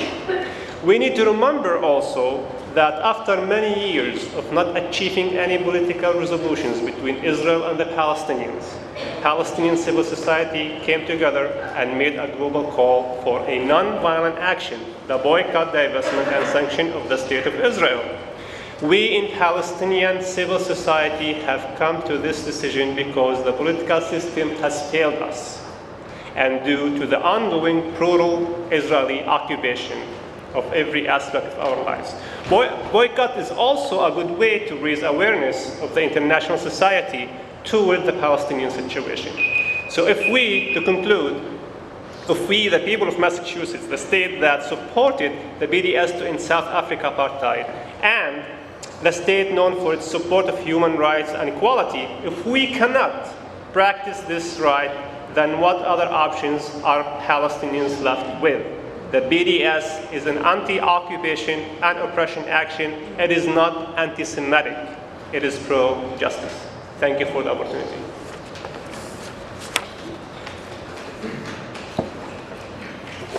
Thank you.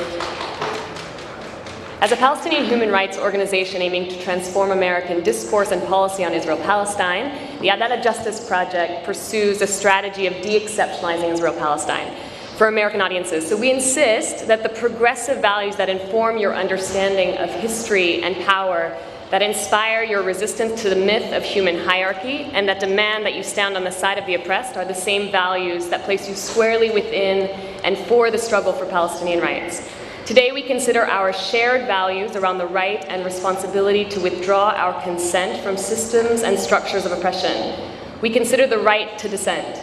We consider the legality and the historical precedent, and we agree that the right to boycott is and must be fiercely protected, certainly as a core component of freedom of expression, but also as a critical tool in situations of profound asymmetry of power to end human rights abuses and achieve social and political transformation. In 2005, to mark the tremendous life, which has been referenced, of Miss Rosa Parks, this Massachusetts legislature adopted a resolution celebrating her role in the bus boycott that sought to end the intolerable conditions of racial segregation. The resolution recognized her courage, it acknowledged the threats and backlash she and her husband received, and lifted her legacy as an example of an individual's capacity to effect change.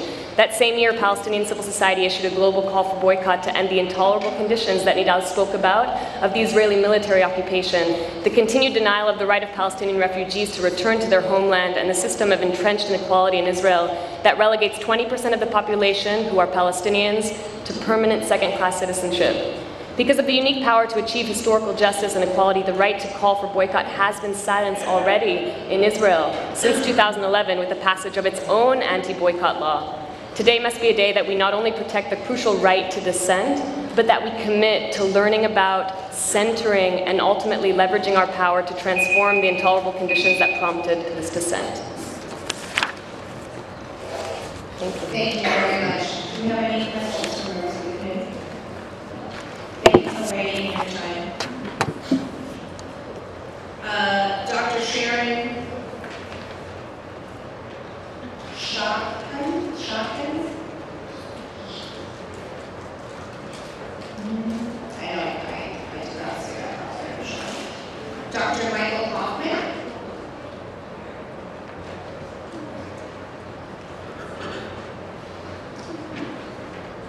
Jeff Klein? Welcome. Thank you. Sorry for the mix-up earlier. My name is Jeff Klein. I live in Dorchester. I'm a retired union president and a member of the Ward 13 Democratic Committee where I live.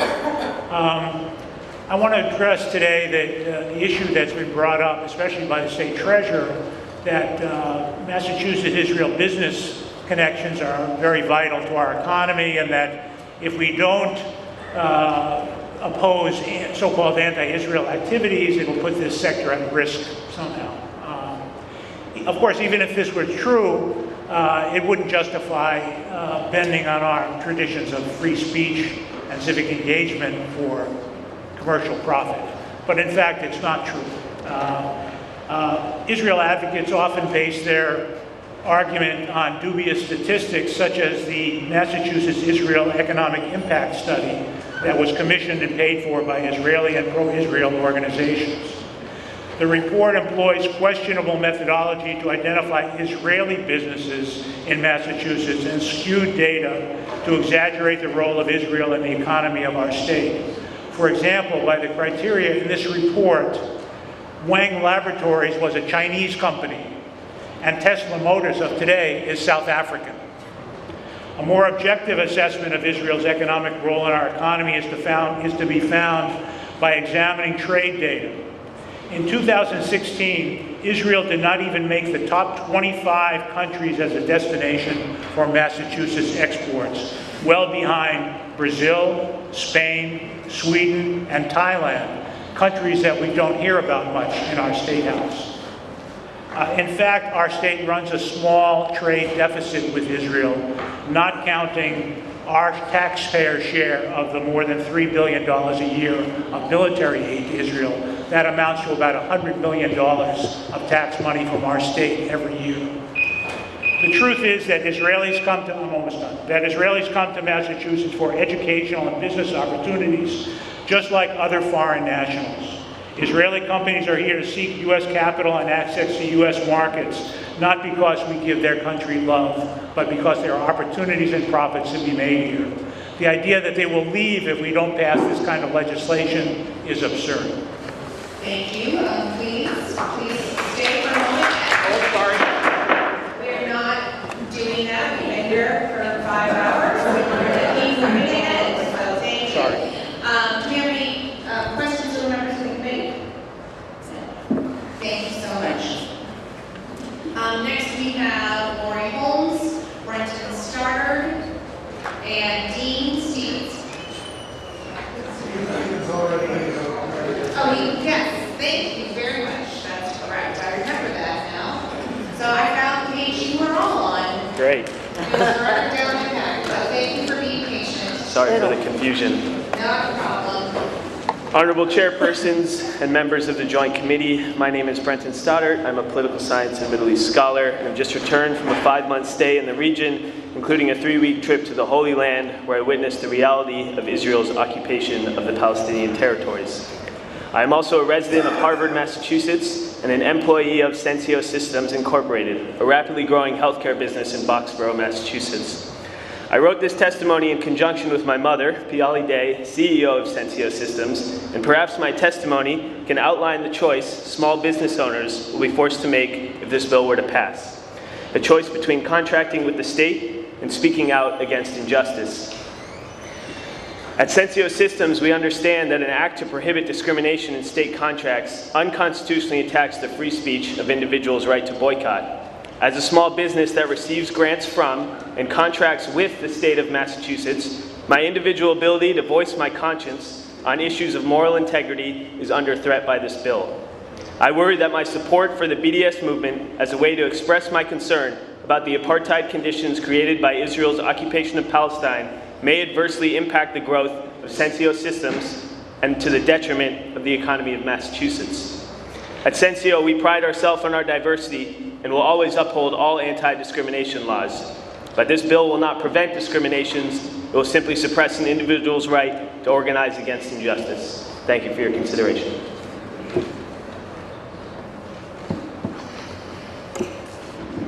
Good afternoon, honorable chairs and members, and I want to say how much I really appreciate everybody hanging in there today.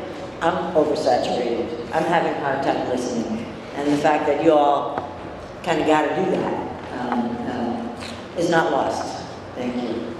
Thank you for the opportunity to speak as well. My name is Laura Holmes. I live in Revere. I love my state rep, Ms. Vincent. Since completing my master's degree in community economic development, I spent decades in the nonprofit sector. I was adjunct faculty at Springfield College on the Boston campus for quite a few years. But I'm currently part of a really exciting startup business. I'm general manager at a business called Cerro Cooperative. As a cooperative corporation incorporated in Massachusetts, we take pride in providing services that benefit our community. We provide jobs for local residents. Our B2B services help local institutions comply with environmental standards.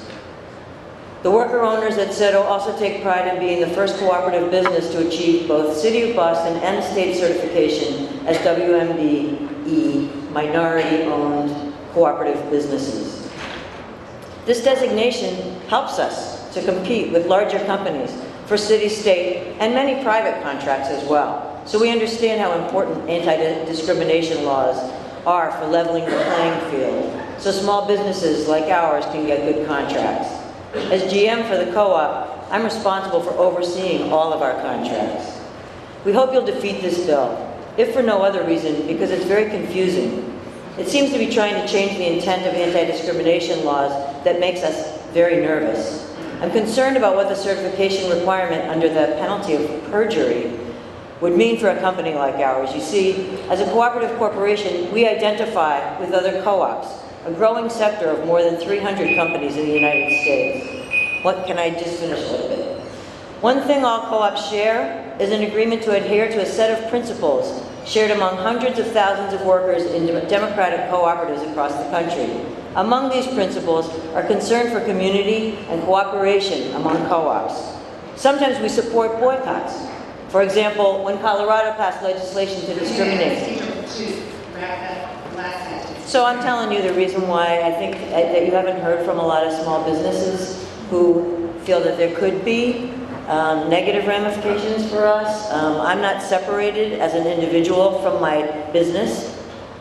Any actions that I might, so if it's said that I could go ahead and participate in a boycott, if I know that I have state contracts that could be at jeopardy for my company, I'm going to silence myself. That's the point I wanted to make. And anybody who has testified, if you have written testimony or would like to send it in after the fact, please do so. We will look through that and keep that on record as well. Thank you very much. Thank you. Any questions? Yes. Thank you, Madam Chair. Thank you for your testimony. I think probably a statement I think I'll do more research on this later, but around I appreciate the small business perspective, because I think this is the chilling aspect of the free speech that folks are talking about today. So for me, there is concerns around delineating between what's discrimination, what's political activity, what's protest, what's boycott, etc. And I realize probably not work. So so you feel as if even testifying here today, if this were to pass, you would question would it affect your contracts with the state? Is that? Absolutely. I mean, it's taken us so many years to get to that point where we can start to like put our foot in the pool for those kinds of contracts, and it's been really hard work. And I think that if anything like negative came into the climate that said, well, if you sign this petition, or if you don't cross this picket line, or don't respect this boycott, you could risk losing these contracts. That's what we're worried about. Thank you. Thank you so much. Thanks for being patient. Next we have Joseph Landesman.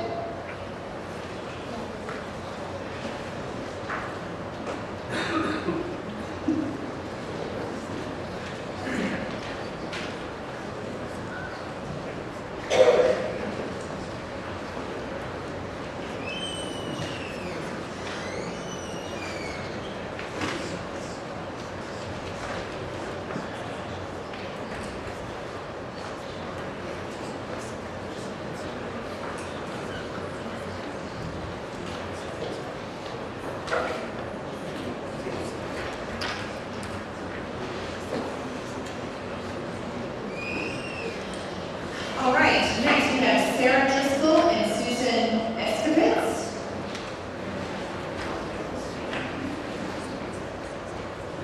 Sarah had to leave, and also with Kathy Roberts, and I wonder if Susan and I could do that to help with things along. I signed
Thank you, and thank you for being patient. If you could state your name and begin. Thank I you. certainly will.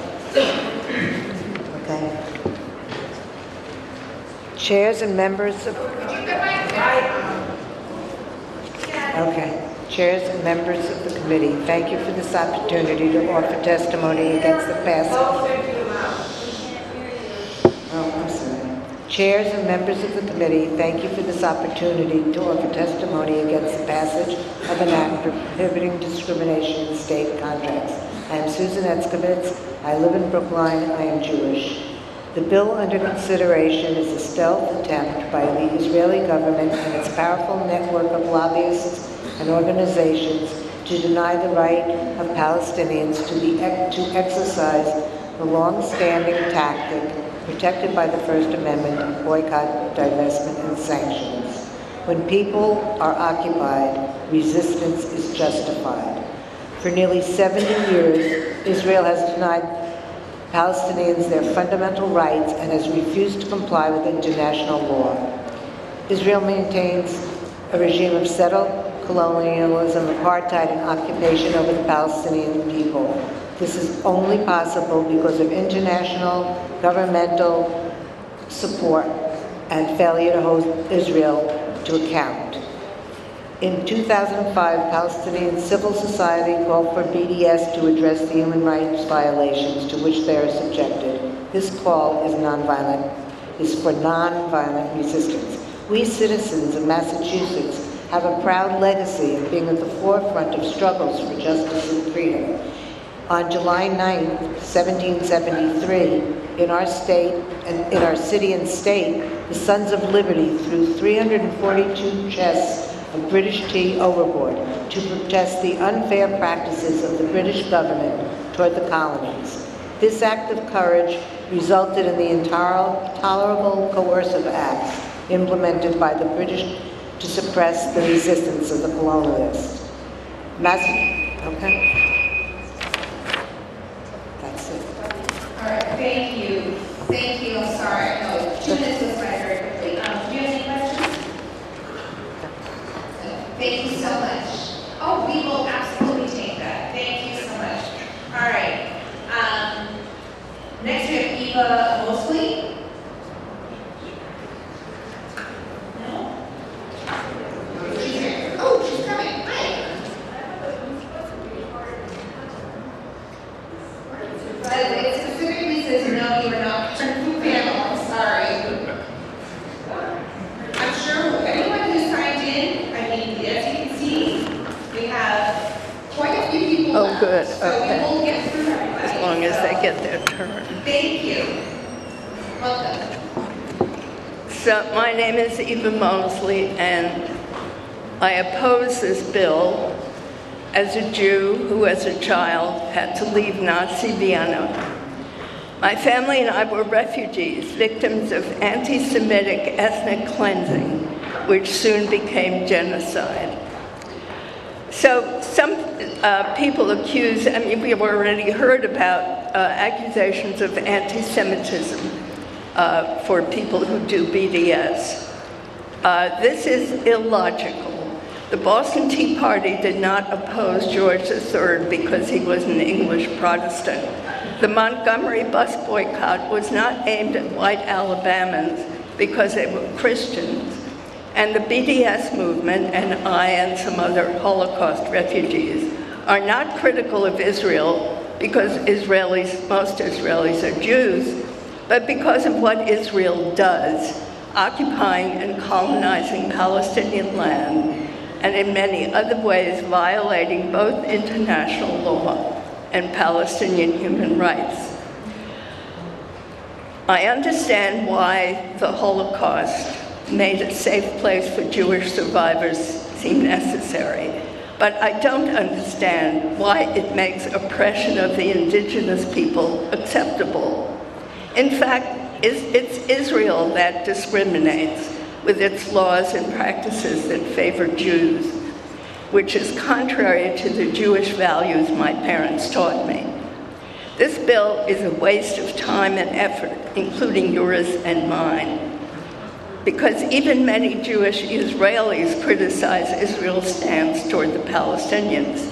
They see it as not just wrong, but as self-destructive. In a democracy, such conflicting views should be aired, not suppressed. The bill should be defeated, but in the name of Jewish values, for the sake of Palestinians and Israelis, and for our own democracy, my written testimony proposes an amendment to confirm that whatever the bill says, BDS is a legitimate form of protest. Thank you. And I invite you to submit your written testimony. Yes, got it right here. Thank you very much. Thank you for your testimony and your time and your patience. Thank you very much. Okay. No questions. Yes. Thank you for doing my job. It's clearly out of time. Do we have any questions from members of the committee? Thank you so much. Next we have a panel. Town Ruskin, Omar Hecht, Eleanor Rothman. Okay. Welcome.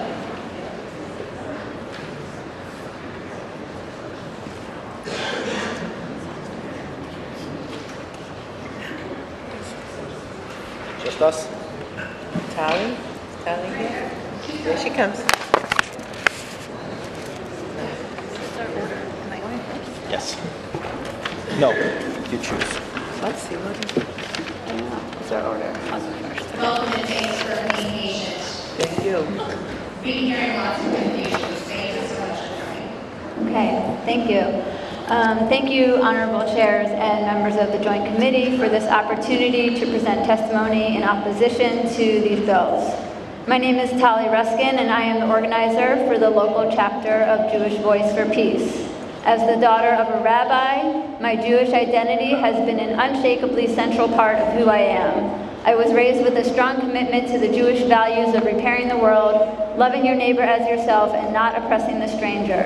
I have been to Palestine/Israel in various capacities over 20 times in my life, spending significant amounts of time in both Israeli and Palestinian areas of the country.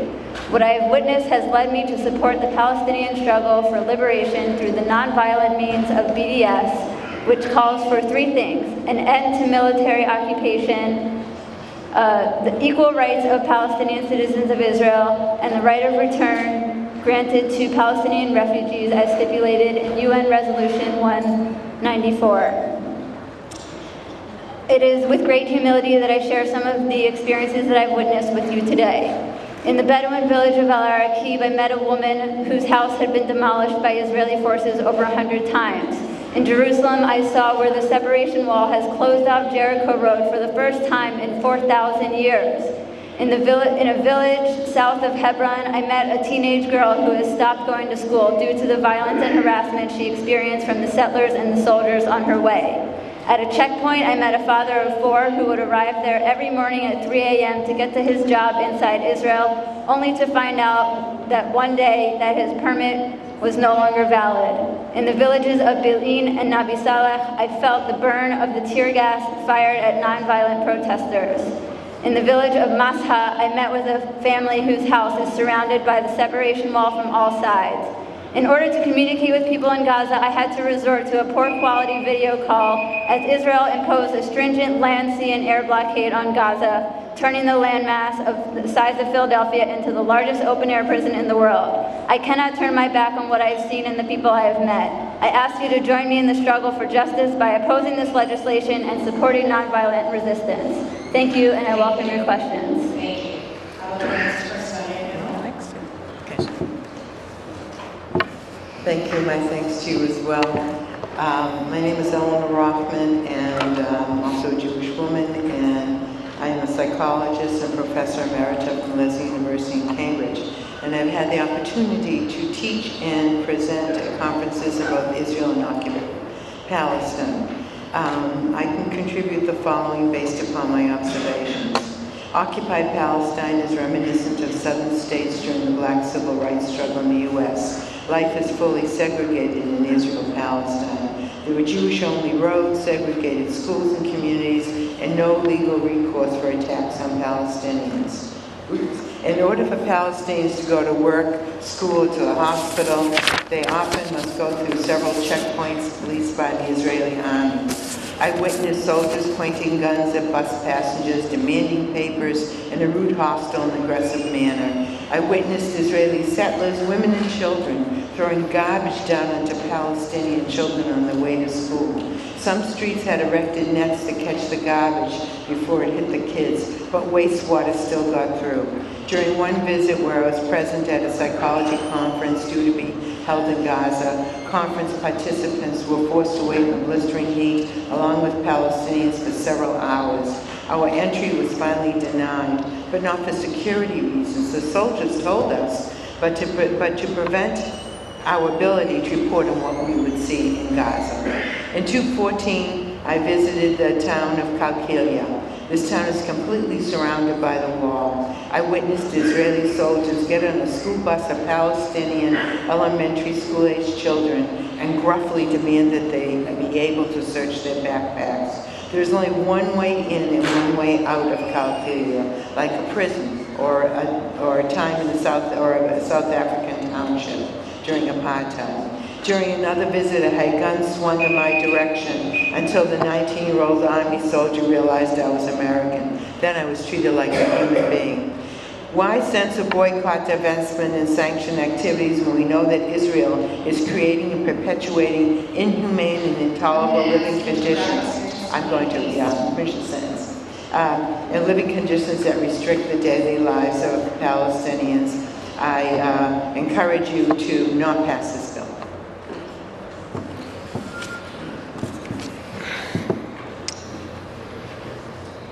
Chairman, Chairperson, Committee, thank you for the opportunity to testify against this act, against this bill. My name is Omer Hecht. I'm a combat veteran of the Israeli Defense Forces. I grew up and born and raised in a Jewish family in West Jerusalem.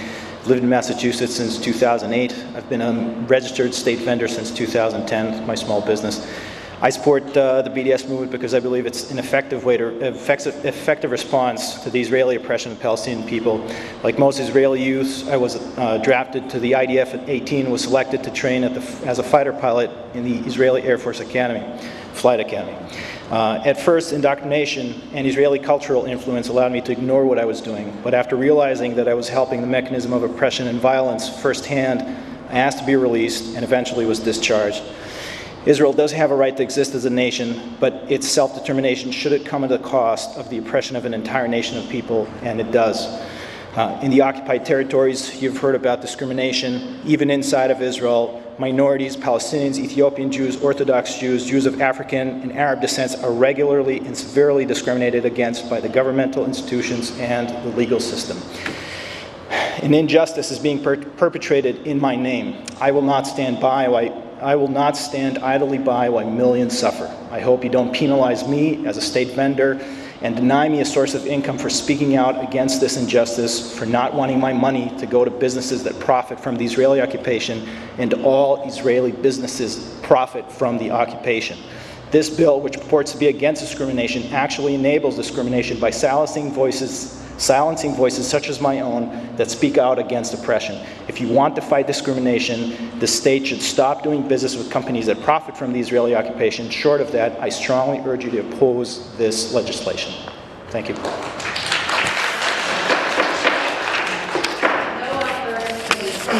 Thank you very much for your testimony. Do we have any questions for members of the committee? Thank you so much. Next we have John Robinson. Did he already go? Right here. No, it's right here. Oh, okay.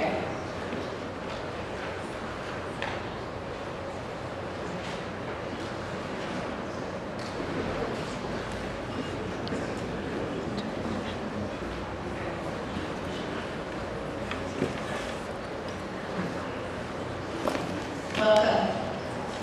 Thank you. I gotta give you guys something. Oh, right here. Can you give each of them? Sure. It's one for each person? Can you do that for me?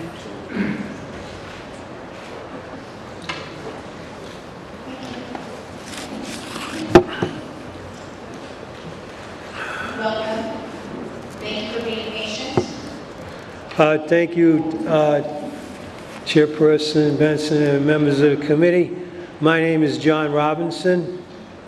I have come to oppose Bill 1689 and 1685. The reason I oppose this bill, based on the First Amendment grounds, that we do have the right, the freedom to boycott, and I don't want that First Amendment right taken away from people, especially Palestinian people who live in the United States. The 10 reasons to oppose an act prohibiting contracting with discriminatory businesses, I assume you've got this and you've read it. So that's a big reason why I also support this bill.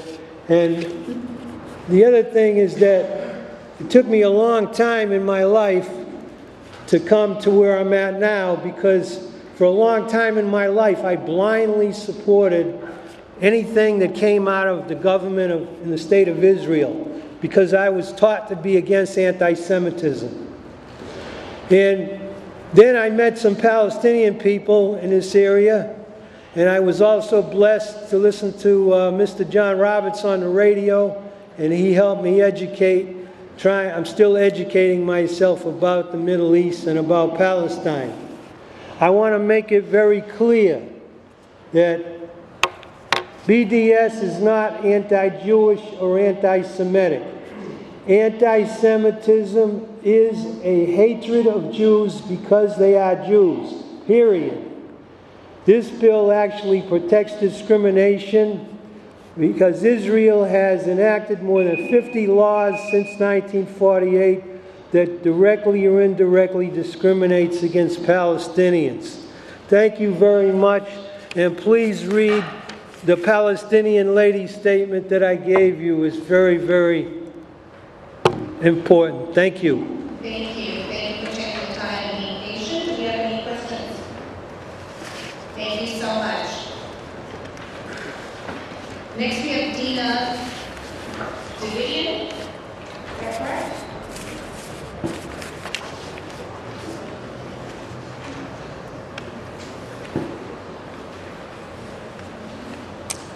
Welcome. Thank you.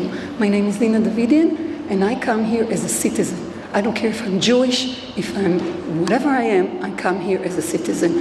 And it makes me very sorry that everybody has here slogans. I'm Jewish, my mother was here and my mother was there.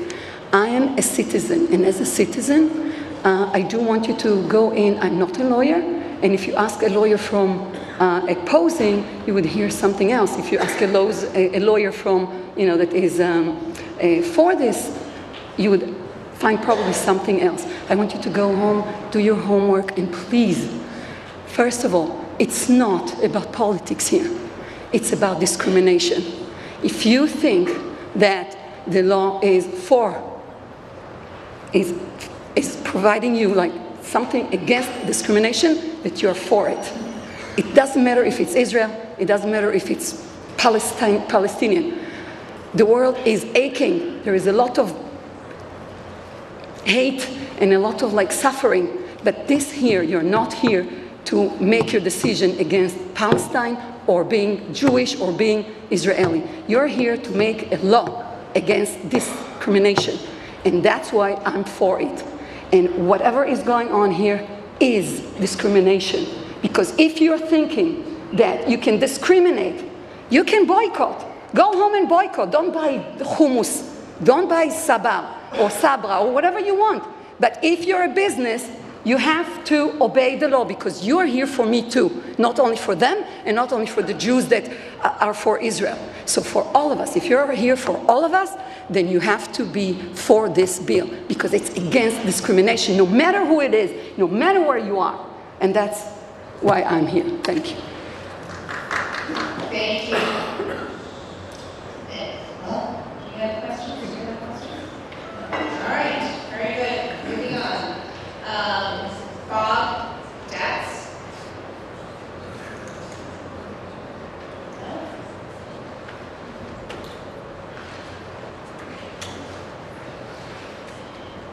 Carolyn, is it Majid?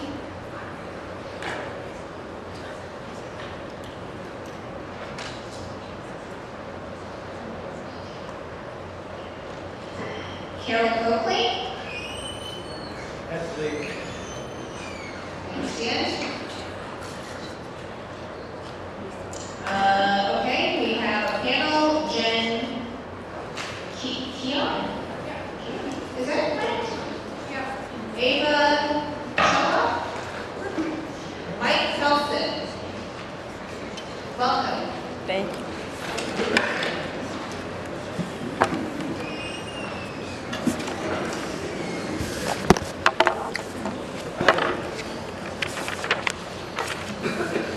Good afternoon. My name is Jen Keok, and I'm the Executive Director of Boston Workmen's Circle, Center for Jewish Culture and Social Justice. Boston Workmen's Circle is a member of the Jewish Community Relations Council, the JCRC. We value the work of the JCRC in advocating for criminal justice reform, for immigrant rights, for access to affordable health care, among many other important issues. On this bill, we differ. While this bill makes no mention of Israel, Palestine, or BDS, it is clear from public statements made by the bill's supporters that the bill's motivation is to intimidate those who express opposition to Israeli government policy through economic boycott. And I have an example that I will submit with my testimony. While Boston Workmen's Circle does not take a position on BDS, we oppose the intended application of an act prohibiting discrimination in state contracts to restrict First Amendment protected political expression. To be clear, we are concerned not only with the legal application of this bill, but with the political climate such a bill will create. Such a political climate already exists in the Jewish community and beyond. It's important that you understand, as committee members, that this bill would have significance beyond its legal application. If this bill passes, even if there were no way to measure whether or not businesses are participating in BDS, it will add to a climate of fear and censorship that already exists. At Boston Workmen's Circle, we are proud to be an inclusive Jewish community that welcomes all members regardless of their political beliefs. We decline to draw lines around who is permitted to be a part of our community based on their position on Israel. We are saddened by and oppose the practice of exclusion from the institutional Jewish community of Jewish individuals or organizations whose political views are deemed unacceptable. We strongly urge you to vote against the bill. Thank you.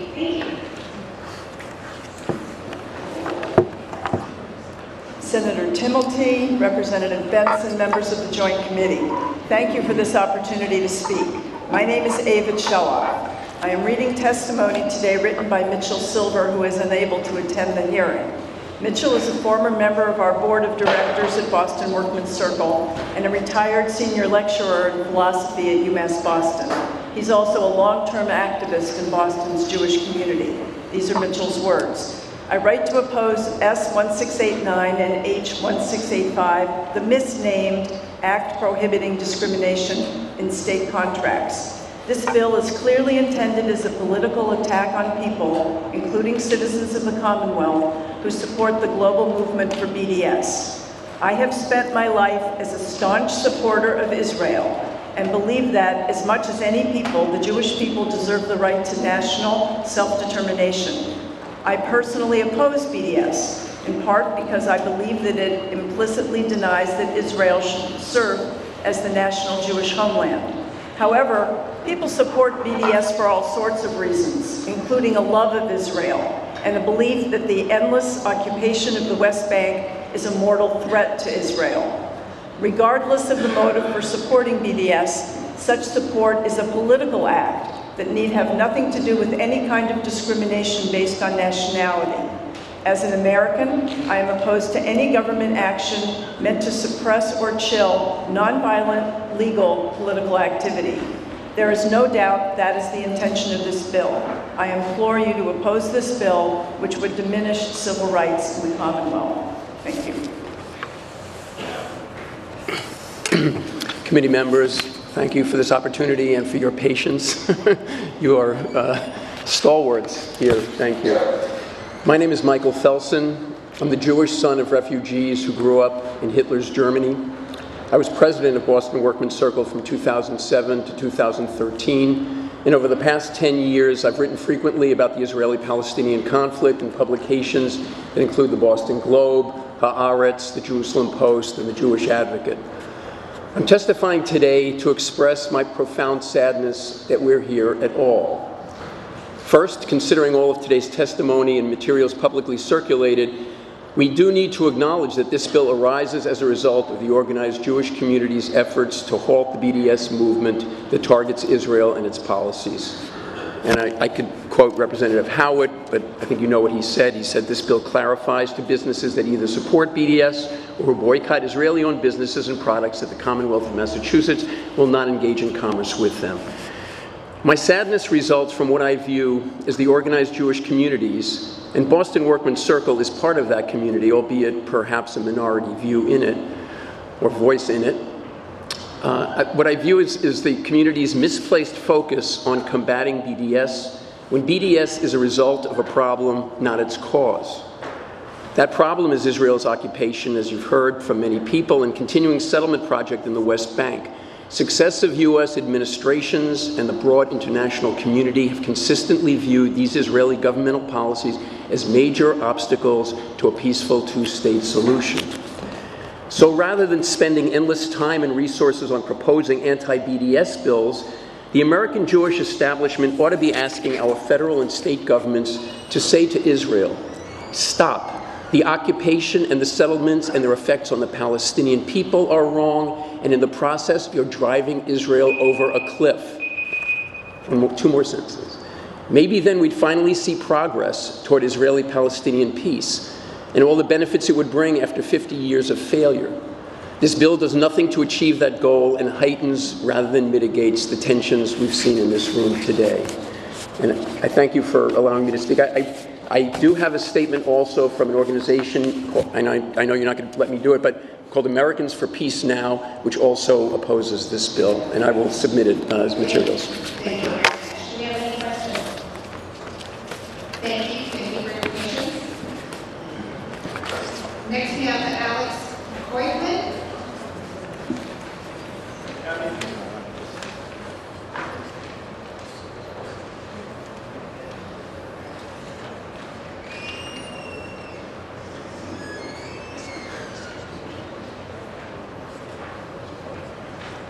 Sorry, can I be the next one? Okay, no, sorry. Very sorry. No, that's fine. You want to, are you ready? Yes, I'm ready. Dear committee and guests, I'm honored to express my opinion here today. I'm president of the Russian Jewish Community Foundation. I represent about 50,000 Russian Jews residing in the Boston area. I'm not an Israeli, and I never lived in Israel. I grew up in the USSR. All my ancestors were born in Russia. My dad was a decorated World War II veteran.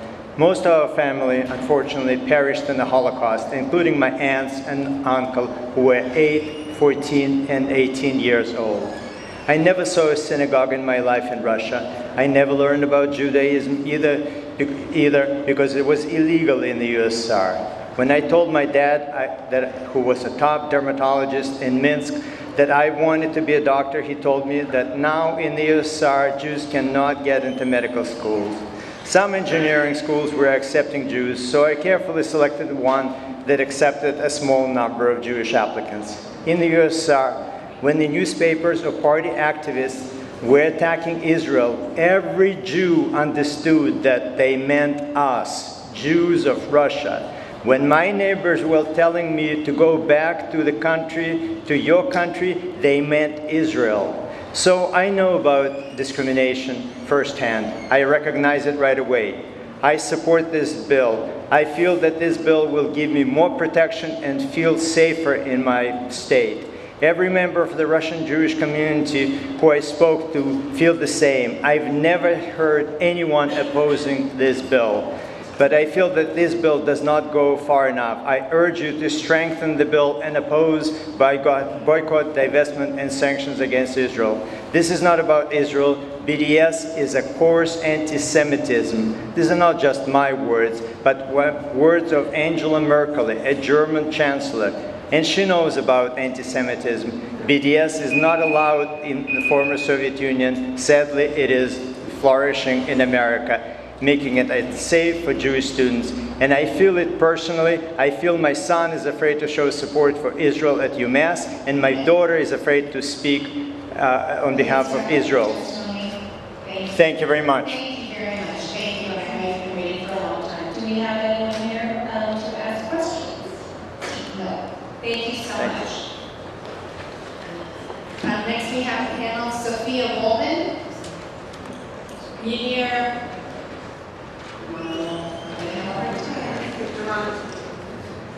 Yes? Oh, right. And Reverend Dr. Gary Shanahan. Or Shanahan. Shanahan. Sorry.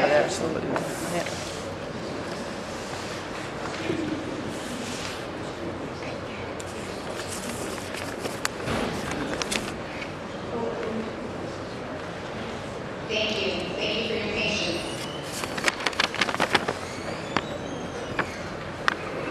Good afternoon. My name is Sophia Wallman. I was born, raised, and now reside in Massachusetts. First to note that I attend First Baptist Church in Jamaica Plain, which is affiliated with the Alliance of Baptists, who last year affirmed the use of BDS. First, to quote loosely a recent interfaith statement, if we choose through debate and reflection to employ our economic leverage to advance an end to unjust Israeli policy towards Palestinians, we understand it as an assertion of our right as stewards of our financial resources to spend and invest as we choose and to do so according to our theological and moral conviction, motivated by our commitment to justice and peace for all people without discrimination. Over a dozen church-related organizations have signed this statement, including the organization that I'm here representing, the American Friends Service Committee. This is a Quaker organization, and Quakers teach that there is that of God in every person, calling us to heed the experiences and truth of others with special concern for those denied full rights and dignity, as Palestinians are in Israel, in the West Bank and Gaza, and in the diaspora. The AFSC has worked with Israelis and Palestinians since 1948 and supports and leads BDS campaigns because violations of Palestinians' rights result not only from Israeli government policies and actions, but also from corporate and institutional policies and actions that sustain the occupation. AFSC has encouraged TIAA-CREF, for example, to divest from companies like Caterpillar, Veolia, and Northrop Grumman, and has led campaigns like Dump Veolia. Veolia is a company that profits from operating segregated bus lines and light rails in Israel and the occupied territories. Further, the AFSC has added a socially responsible investment screen to prohibit investment in companies profiting from the Israeli occupation.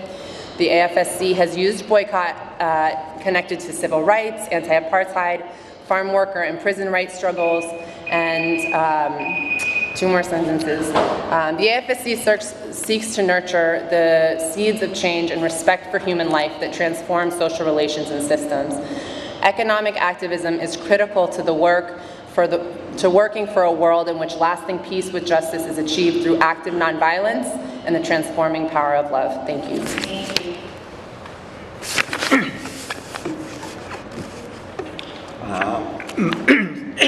Excuse me. My name is Munir Germanus, and I'm an elder at the Clarendon Hill Presbyterian Church in Somerville. I was born in Jerusalem, Palestine in 1944, in our house, which is now located on number 4 Levi Street in West Jerusalem. My father, who was a trial lawyer, bought that piece of land on January 6, 1932, and built our house on it. During the 1948 war that resulted in the creation of the State of Israel, our house was confiscated by the Israeli government, since we were Christian and not Jewish. By training, I'm a physicist with a PhD from Tufts University, and I became a citizen of the US in 1984. My wife is also a physicist, and we have 2 daughters who were born in Somerville and Medford. They were educated in Medford public schools, received their undergrads from Harvard University. My daughters are denied the right to inherit or even visit their grandfather's house. Now, the Presbyterian Church has always supported the human rights of both Israelis and Palestinians, and has also shown its opposition to the illegal occupation of the West Bank and the ethnic cleansing that is still ongoing to this day. This was expressed in resolutions in 2012 and 2014 to boycott products from Israeli settlements, also known as colonies, and to divest from US corporations supporting the occupation of Palestine. In the words of Archbishop Desmond Tutu, the Nobel Prize winner, "It is not with rancor that we criticize the Israeli government, but with hope. A hope that a better future can be made for both Israelis and Palestinians, a future in which both the violence of the occupier and the resulting violent resistance of the occupied come to an end. It is with this in mind that I urge this committee to reject this bill, which seeks to support the oppressive actions of one very powerful state by discriminating against and punishing our churches, institutions, and ordinary citizens when they exercise their basic rights under the First Amendment." Thank you. Thank you.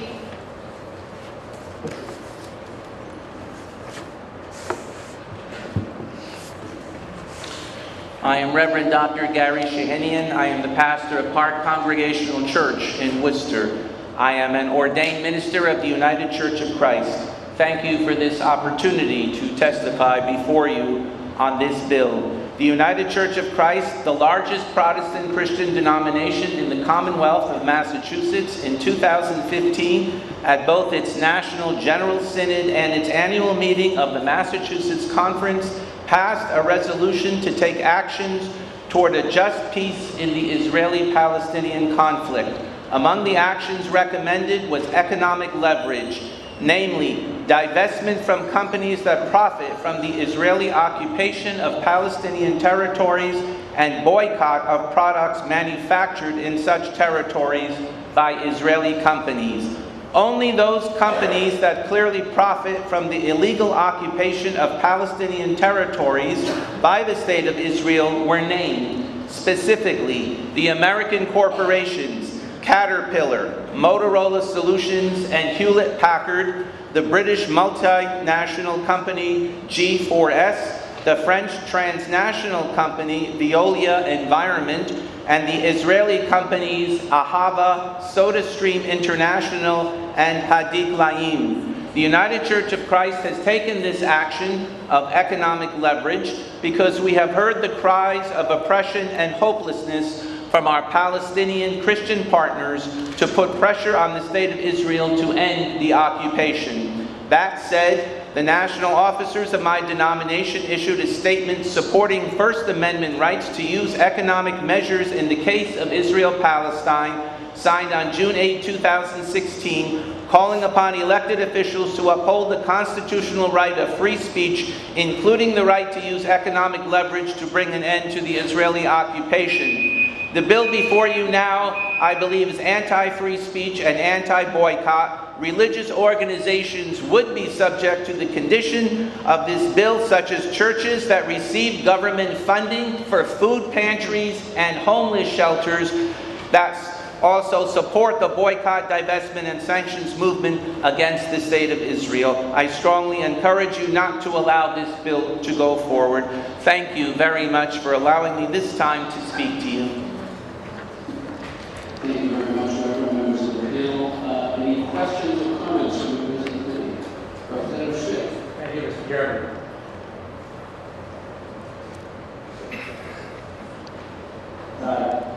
Thank you, Reverend. So in the case of your church, the BDS movement is directed towards specific companies rather than all of Israeli nationality? That is correct. only those corporations that profit from the oppression of the Palestinian people on their own land.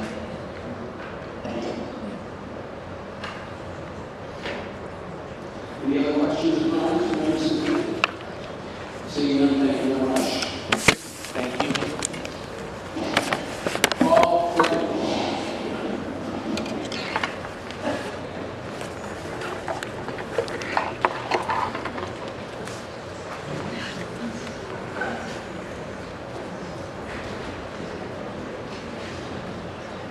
Lisa Gazer.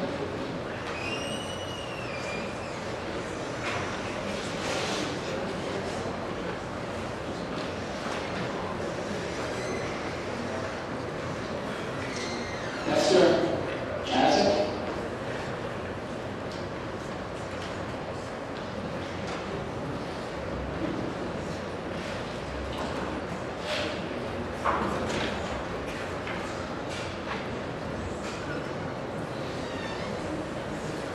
Abraham Almozino-Garvey.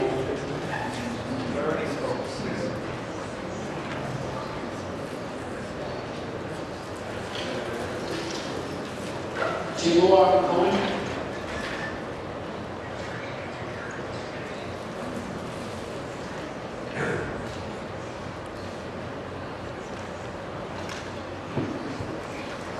Hello, thank you for the chairs and the members of the committee. Thank you for your time.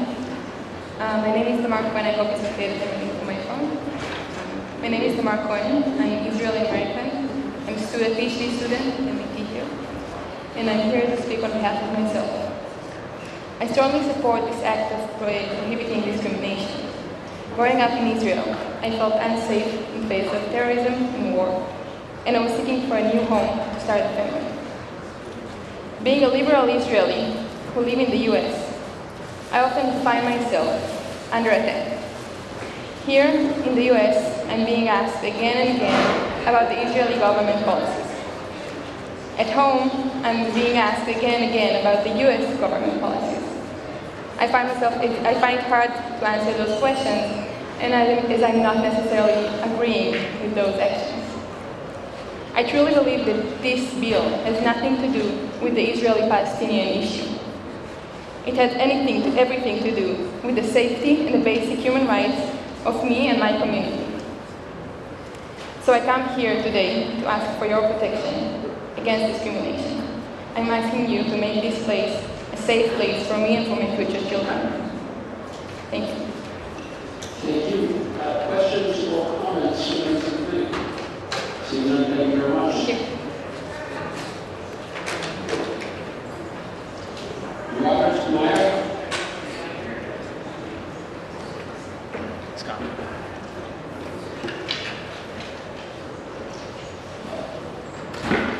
Leads the panel of Reverend Piano, Reverend Tobin.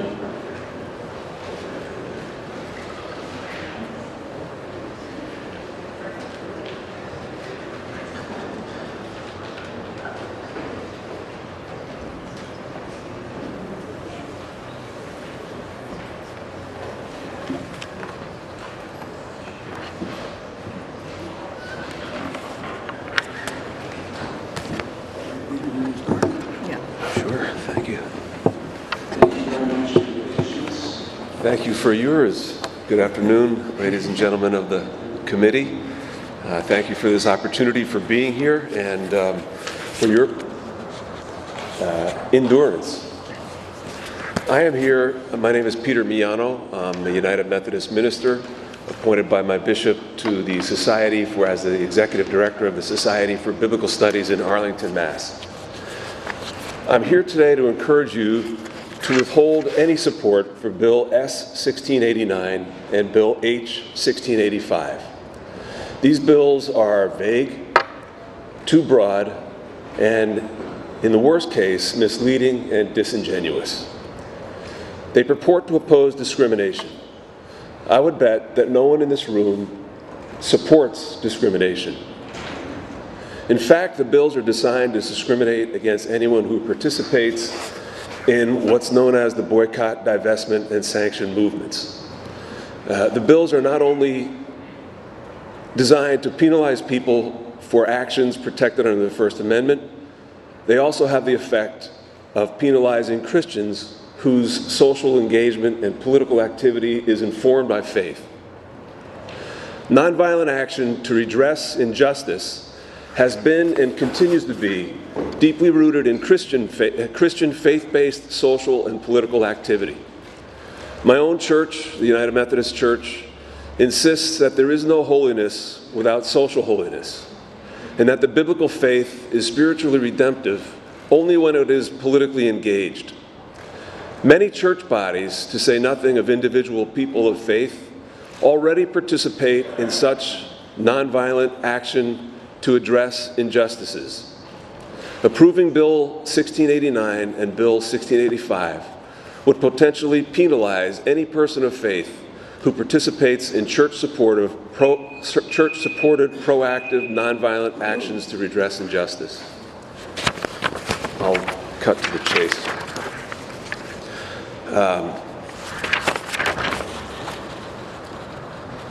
Many churches already support activities such as the BDS movement. Most recently, the New England Annual Conference of the United Methodist Church, representing 37,000 United Methodists who vote in Massachusetts, just this past June affirmed a resolution urging all United Methodists, including myself, to oppose any legislation that in any way seeks to discourage the right to participate in nonviolent actions intended to redress injustices.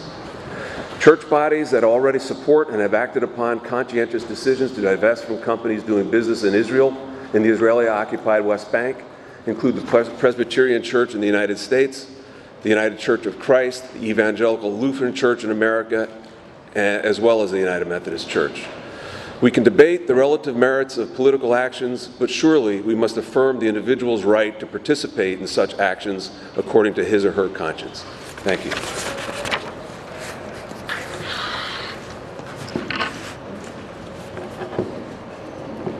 My name is Robert Tobin, retired rector of Christ Church, Cambridge.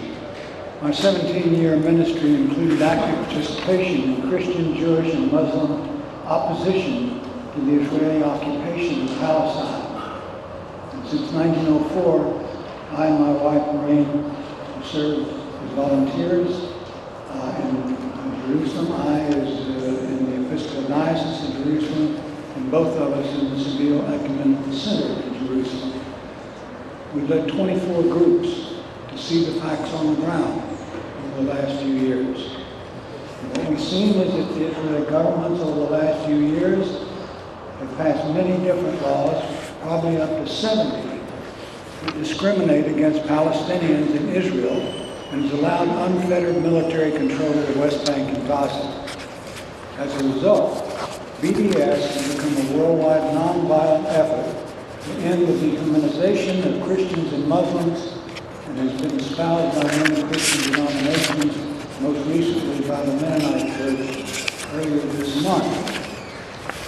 BDS is a sign of hope for the Palestinians. It came from the Palestinians and has spread to be a worldwide issue. In response to the growing BDS movement, while claiming to be the only democracy in the Middle East, the Israeli government has sought to censor and punish Israel NGOs and Christian and Muslim groups that advocate BDS. Many citizens of Israel are deeply worried about the suppression of free speech there. And I'm even more worried about the U.S. Historically, we are a young and fragile nation seeking to be bearers of truth, morality, justice, and freedom. How in God's name can we even consider writing more laws such as 1689 and 1685 that may deny freedom of expression against injustice?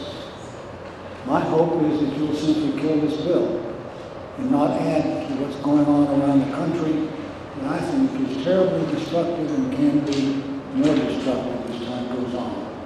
Thank you. My name is Maureen Tobin. I'm an Episcopal layperson, and with Bob has spent the better part of the last 13 years working with Christian groups in Jerusalem and leading people to see the situation. Having experienced firsthand Israeli control of all aspects of Palestinian life and movement, I understand the urgency of using the nonviolent tactic of BDS to call attention to Palestinians' plight. Therefore, I strongly oppose Bills S-1689 and H-1685, which go well beyond the existing anti-discrimination legislation to silence the Palestinian voice by prohibiting state contracts with businesses that might support their position. On June 12th of this year, a group of Palestinian Christians issued a letter to the World Council of Churches calling upon Christians to defend, quote, the right and duty to resist occupation creatively and nonviolently by speaking in support of economic measures that pressure Israel to stop the occupation and to support athletic, cultural, and academic measures against Israel until it complies with international law and UN resolutions urging the ending of its occupation, apartheid, and discrimination, end quote. Crucially, they go on to assert, quote, this is our last peaceful resort. In response to Israel's war on BDS, we ask that you intensify that measure, and they add, as a Palestinian Christian community, this could be our last opportunity to save the Christian presence in the land. I urge you to hear their cry. Given the alternative of violent resistance, it is crucial that nonviolent measures such as BDS, long response to oppression, not be suppressed. Therefore, I call upon you to oppose these bills and any legislation that would undermine or delegitimize such activities in the Commonwealth. Thank you very much. Thank you, Ms. Logan. Any questions or comments from the committee? Seeing none, thank you very much.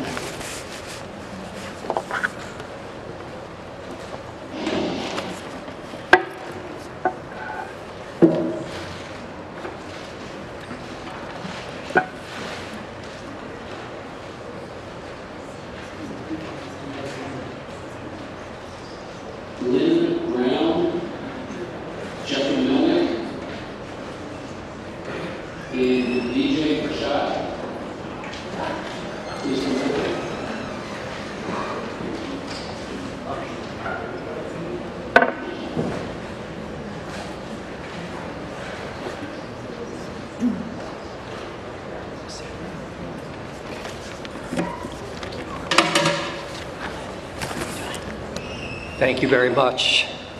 Chairs, committee, we really appreciate you hanging in. My name is Jeffrey Melnick. I'm a full professor of American Studies at University of Massachusetts, Boston, Boston's only public research university.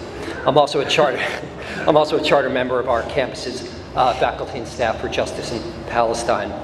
The reason I'm really here today, though, is because I'm a proud member of the American Studies Association, which since we took a vote at our annual meeting in 2013 has honored the call from Palestinian civil society to boycott Israeli academic institutions. I'm here to ask you today what effect the passage of this bill would have on my ability to function as a scholar and a teacher in American Studies.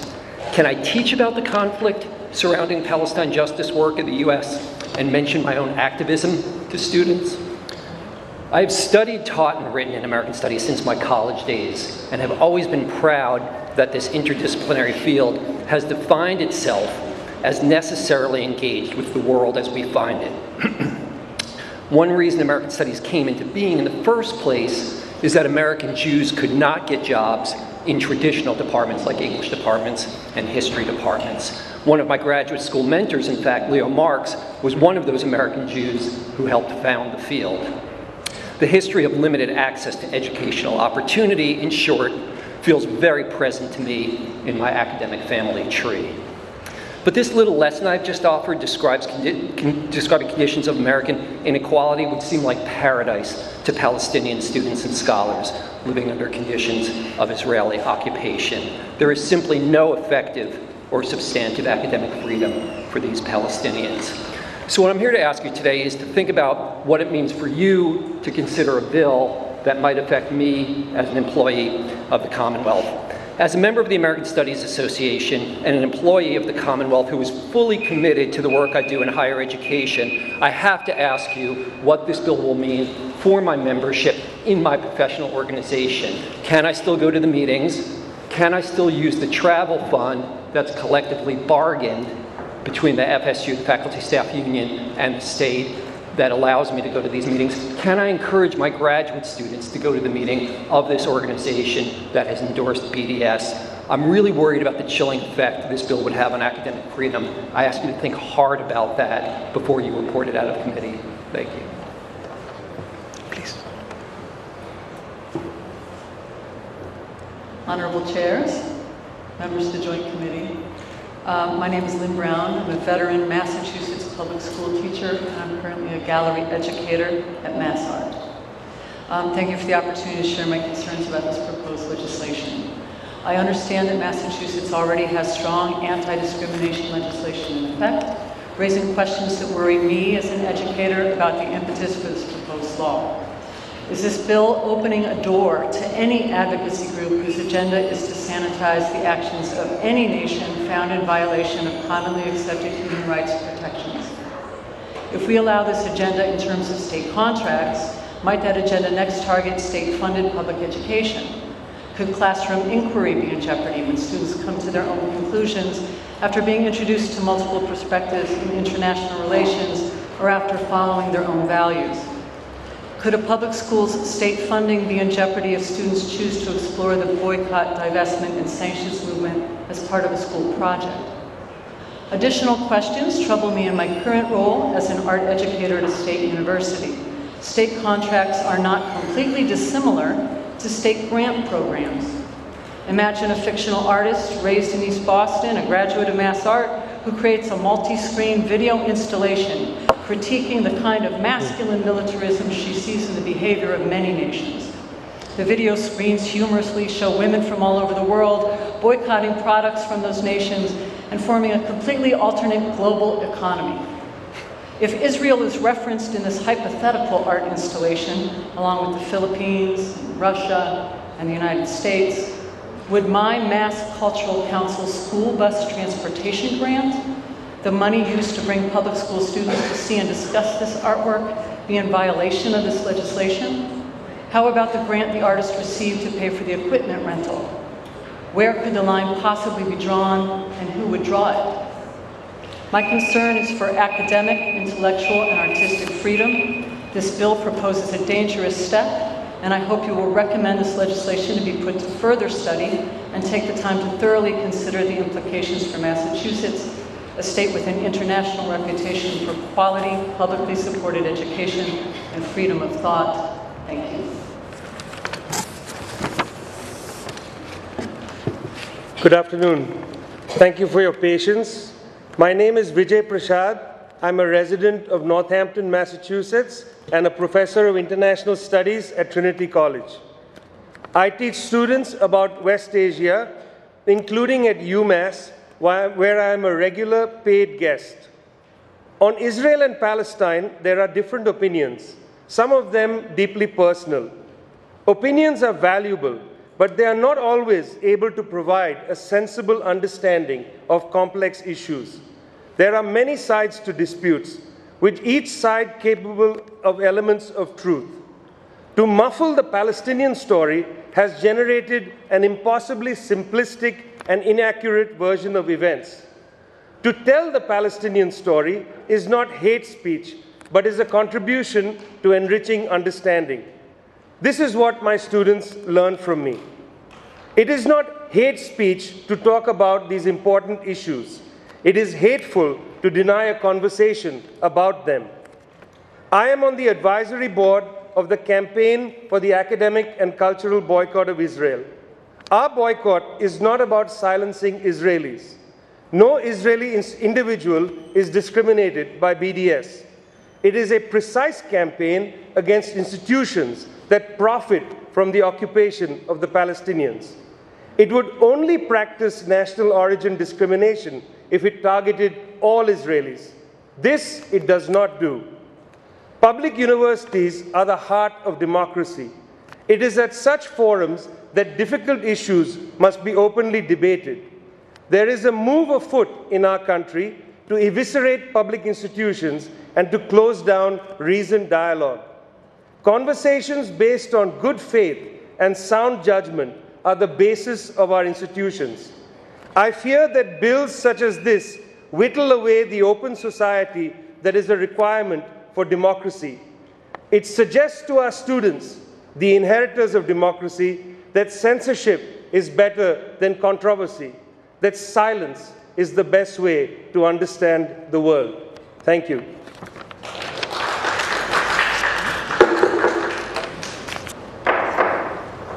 Thank you. I appreciate the motion.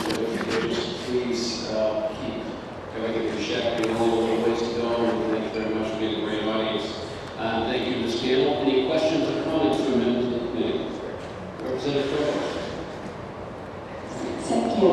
I know a couple of you at least teach at public universities, and there was a reference to a collective bargaining agreement. Have you been advised by lawyers for your union that this would apply to personal service contracts or to grant programs for universities? Right, that's exactly the question we're asking you to consider, since the language of the bill is, as so many people have said today, is so dangerously imprecise. So in other words, we have a collective bargaining agreement that's in place already that provides regular faculty member with a certain travel budget each year, which we're supposed to use to advance our research and teaching.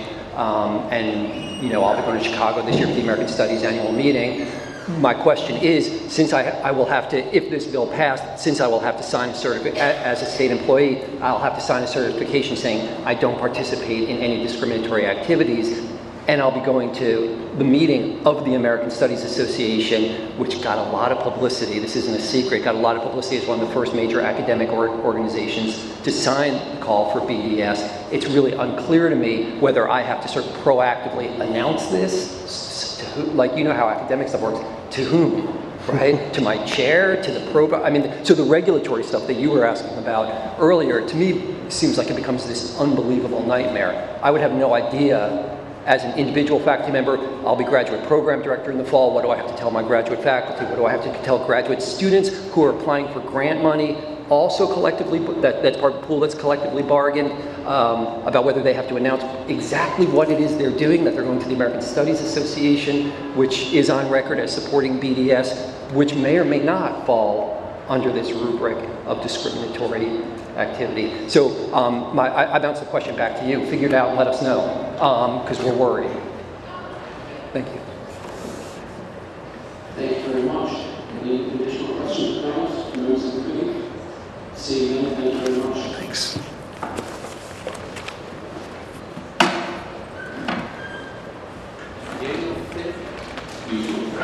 Daniel Finn and Alyssa Holstein.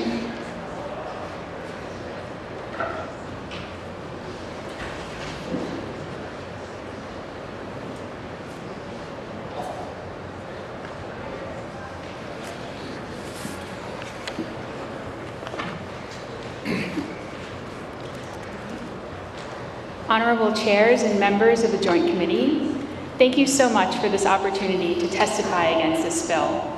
My name is Alyssa Goldstein, and I'm a PhD student in the Sociology Department at UMass Amherst. I'm also co-chair of the graduate employee organization, United Auto Workers Local 2322, the union that represents over 2,000 graduate student workers at the flagship campus of UMass Amherst. Last year, our union's membership voted in favor of adopting a resolution to join the boycott, divestment, and sanctions movement by a 95% margin. Similar to the boycott of South Africa to end apartheid there, BDS is a tactic that puts political and economic pressure on the Israeli state until it complies with international law and respects the human rights of Palestinians. Many of our Jewish and Palestinian members work together on this, and a group of Jewish GEO members, including myself, publicly endorsed the resolution. This bill represents retribution for political activity and would mean the suppression of free speech and academic freedom. I am concerned about what the passage of this bill would mean for my union's members. The language of the bill raises serious questions about how it would be implemented if it passes. Since all graduate students on assistantship at UMass are state employees whose union voted to support BDS, does this mean we will all lose our jobs if the bill passes? Will only those union members who voted for the resolution lose our jobs? If the bill passed and were actually enforced, it could have catastrophic consequences, not just for our union's members, but for the entire university. Based on these concerns, I urge you to oppose this bill and not send it for a full vote. Thank you.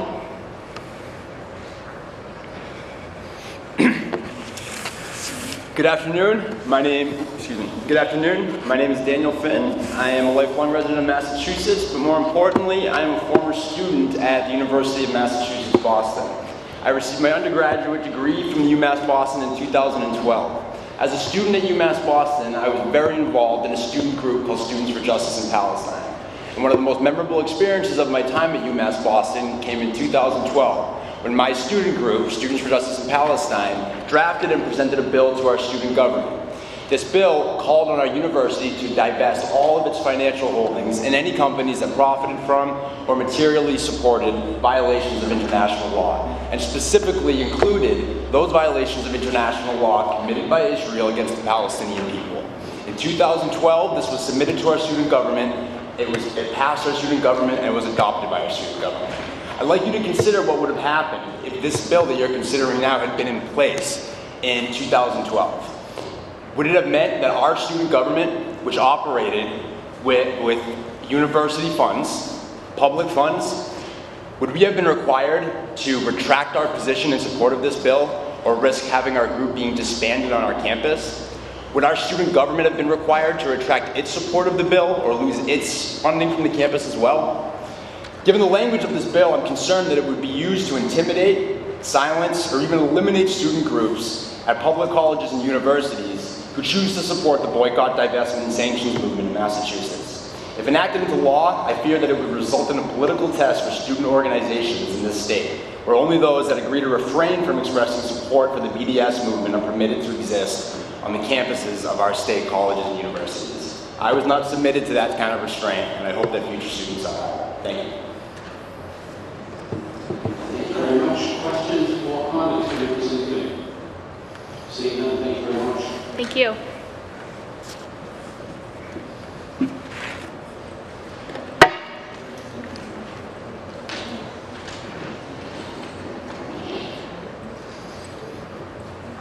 Joseph Gerson, Malcolm Delgreen, and Cole Harrison.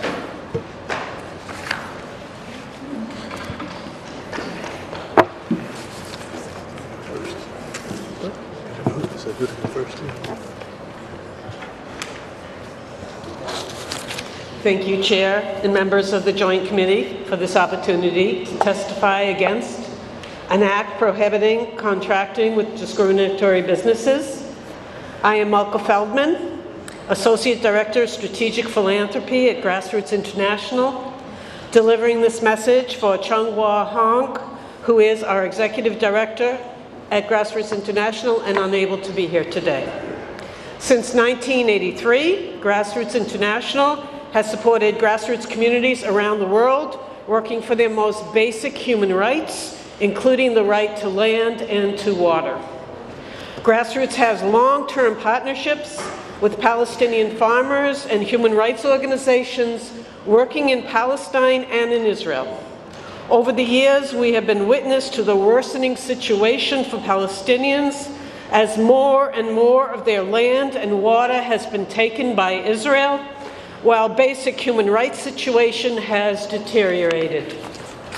Earlier this year, I and others from Grassroots International visited our partners in Gaza and the West Bank. We were shocked by the living conditions in Gaza caused by the 2014 Israeli bombing, as well as the ongoing human rights violation. While in Gaza, we met with fishers whose families were killed and whose boats had been shot at and confiscated by the Israeli military forces while fishing within legally acceptable limits. This impacts the dire situation of food security. Today in Gaza, our Palestinian partners face great difficulty rebuilding from 2014 Israeli bombing, and there are constant electrical outlets, up to 20 hours per day, creating dangerous water and sanitation problems, as well as affecting other critical services such as health and education. I'll wrap up. In the West Bank, we met with scores of people whose homes have been demolished because the Israeli government wants to use their land for other purposes. And we witnessed whole communities of people unable to travel even short distances to visit their families, for work, due to Israeli settler-only roads, checkpoints, and the wall. What we saw with our own eyes shocked our sense of human justice and redoubled our effort to protect their human rights, something that this bill would deny. In Massachusetts and the US, our democracy must allow people of goodwill to express their values and their vision peacefully and to take action for what they know is right. Please vote no on this anti-BDS legislation. Thank you so much. Palestinian Authority gets a lot of money from the government. Thank you for this opportunity to testify against the misnamed Prohibiting Contracting Discriminatory Business Act. I am Joseph Gerson. I'm the Program Director for the American Friends Service Committee, a Nobel Prize recipient. My PhD is in Politics and International Security Studies. I descend from a long line of French rabbis and was taught that the Holocaust's seminal lessons are never again to anyone and never to ignore or be complicit with injustice. This includes assaults against Palestinian rights, dignity, and society. I think I've probably also suffered from anti-Semitism more than most Jews of my generation. These lessons took me into the civil rights movement, the Vietnam-era peace movement, and the South African anti-apartheid BDS campaign. I've worked with Israelis committed to the human rights of Israelis and Palestinians, and with Saeed Hamami, who issued the PLO call for Palestinian coexistence with Israel that led founders of Israel to begin what we call the peace process. I also participated in fact-finding tours organized by the Jewish organization Brera, the National Council of Churches, and the AFSC. During these missions, I was shocked by the racism in word and deed of many of the Israelis I interviewed and interacted with, including Ariel Sharon, Ehud Olmert, and Abba Eban, as well as settlers and soldiers. This is not to mention the brutal repression that I observed, including murder. Among those I worked with was General Mataheu Pellet, the third highest ranking Israeli general during the 1967 war. He reported that in 1967, the Israeli military prevented Premier Eshkol from accepting President Johnson's mediation efforts to resolve the Suez Crisis because they knew how and what they could conquer in war. Matty also recounted that days after the war, while walking in East Jerusalem with Ezra Weitzman, then Israel's top Air Force commander, he told Weitzman, "Now we can create the Palestinian state on our own terms." Weitzman responded, "What, are you crazy?" That exchange signaled the divisions that followed in Israel and world Jewry. I'll move to my conclusion, skipping over other material. You have it in writing.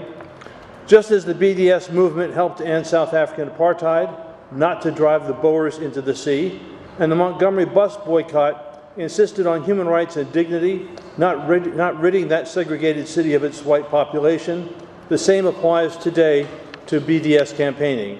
It is the most effective nonviolent way to turn Israelis toward the highest values of Judaism, recognition and respect for Palestinian rights, and good faith negotiations that will secure those rights and security of Palestinians and Israelis.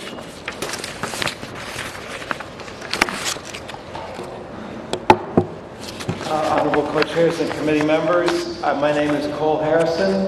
I am Executive Director of Massachusetts Peace Action. We are the state affiliate of Peace Action, the largest grassroots peace organization in the United States, and we are celebrating our 60th anniversary this year. Mass Peace Action works for nuclear disarmament, works to prevent and end U.S. wars and occupations, and works to cut the military budget and shift our nation's excessive military spending to fund jobs, housing, education, healthcare, and a green economy. But today, the Middle East is in flames. The United States military is engaged in wars in 7 Middle Eastern countries. In one of those countries, Afghanistan, will soon mark its 40th year of U.S. military intervention. It keeps getting worse. Every military action we engage in further convinces people in the Middle East that we are not a force for peace, that we are not a force for democracy, and that it is too often the quest for oil, markets, power, and money that drives our interventionist foreign policy. So it is with Israel-Palestine also. Israel's nuclear weapons, its aggressive military posture towards its neighbors, its thirst for U.S. military aid, currently to the tune of $3.7 billion a year, the most of any foreign nation. Its occupation of Palestinian territory, which passed its 50th anniversary last month, and Israel's policies of discrimination towards Palestinians are all obstacles to peace. We support peace and security for Israelis and Palestinians through a negotiated agreement in conformity with international law and the rights of both peoples. Boycotts are as American as the Boston Tea Party and the Civil Rights Movement. We oppose this bill as we reject any effort to restrict or discourage open public discourse on issues surrounding Israel and Palestine. BDS is not anti-Semitic but pro-justice. We disavow conflation of criticism of our country's policies with hatred of its people. Thank you. Thank you very much. Questions or comments from our committee? Seeing none, thank you very much.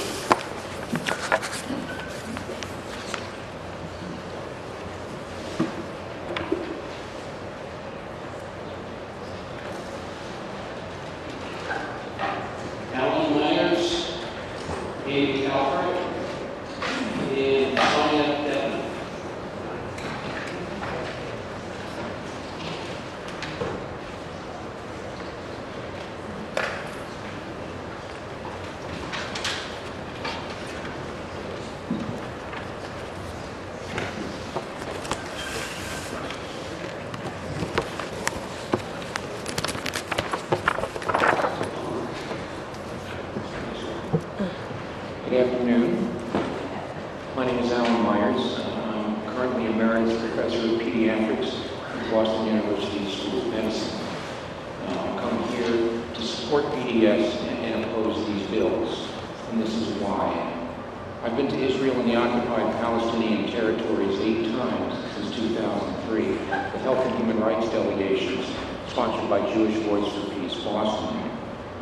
In October 2007, while seeing patients in the Palestinian Medical Relief Society clinic in the village of Sinajil in the occupied West Bank, I met Muhammad, pictured here. His mother granted me permission to share his picture and his story. Muhammad was 12 years old when I saw him. He weighed about 50 pounds and was blind and profoundly retarded as a result of severe birth asphyxia or lack of oxygen to the brain at birth. His mother told me that she had arrived at Calandia checkpoint in labor and was not allowed to pass, and after 5 hours she delivered at the checkpoint. The infant aspirated meconium was cyanotic or blue. It took 2 hours before an ambulance was allowed to gain access and transport them to West Victoria Hospital, where he was resuscitated. Now she spends most of her time and most of her family's income caring for him. Was the family compensated for this inexcusable act? Was someone held to account? Was there justice? No, of course not, because Palestinians living under Israeli military occupation are a people denied their basic human rights. And as shocking as this case may be, it is not an isolated incident. According to the United Nations Population Fund, more than 68 pregnant Palestinian women had to give birth at Israeli checkpoints between 2000 and 2006, leading to 34 miscarriages and the death of 4 women. I have submitted the relevant documentation to the Joint Committee. the inhumanity and until now the impunity of the Israeli state's treatment of the Palestinians is powerful motivation to support BDS. Thank you.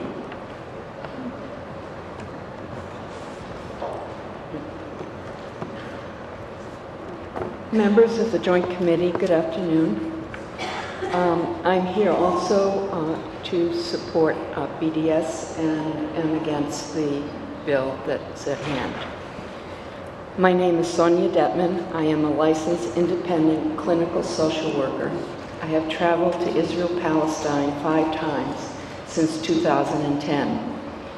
When there, I work as a clinical social worker in a clinic for disabled children in the West Bank city of Nablus. On my most recent visit in March 2017, I worked with a Boston area delegation of students from Tufts who were testing water quality in Al-Walaja, a Palestinian village near Bethlehem. While there, we were hosted by families living in Ida refugee camp.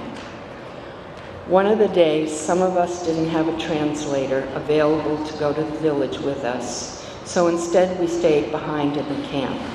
The environmental unit of the camp had planned to plant 30 trees on the Palestinian side of the separation wall that encircles the camp.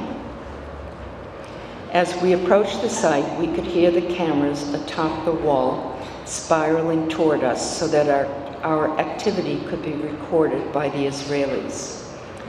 We cleaned the site of debris, including expended tear gas canisters, planted trees, and left satisfied that the trees would grow and add some greenery to the landscape of the camp where 5,000 residents live in an area that measures 1 square mile.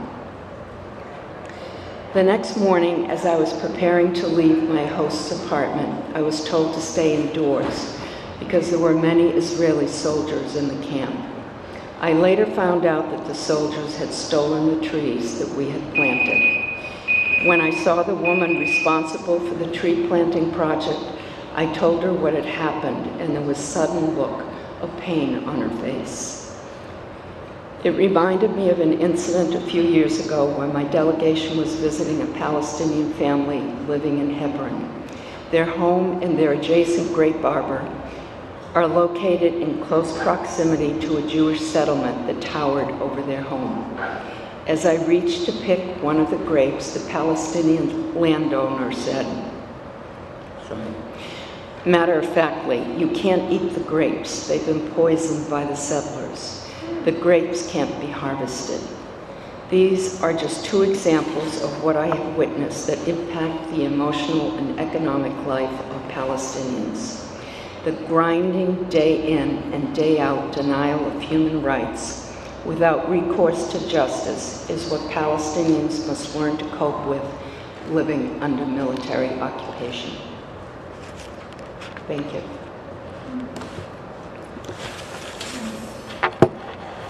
Good afternoon, panel. Thank you very much. And my name is Amy Albert.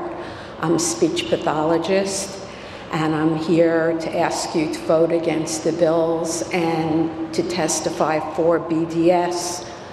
I come before you to testify in support of BDS because I've been to Israel, Palestine on medical as well as health and human rights delegations, and have seen with my own eyes what daily life is like under Israeli occupation. I've seen the results of communities and villages in the West Bank being unable to access medical care and items needed for daily life. As a speech pathologist volunteer with the medical group Palestinian Children's Relief Fund, I have been on medical missions in the West Bank for the last 3 years. I have witnessed families lined up to receive medical and surgical treatment for cleft lip and palate, as well as other craniofacial anomalies. These families do not have access to medical care, given that they need a permit from Israel to travel from one village or town to another.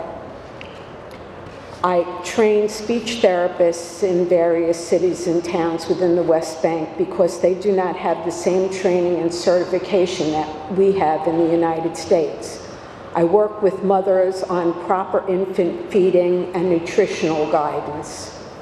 I have been to clinics in Nablus, Salfit, Tolkarim, Jenin, Qalqilia, and Hebron, and with every mission, the appreciation of the Palestinian families, therapists, and hospital staff is outstanding.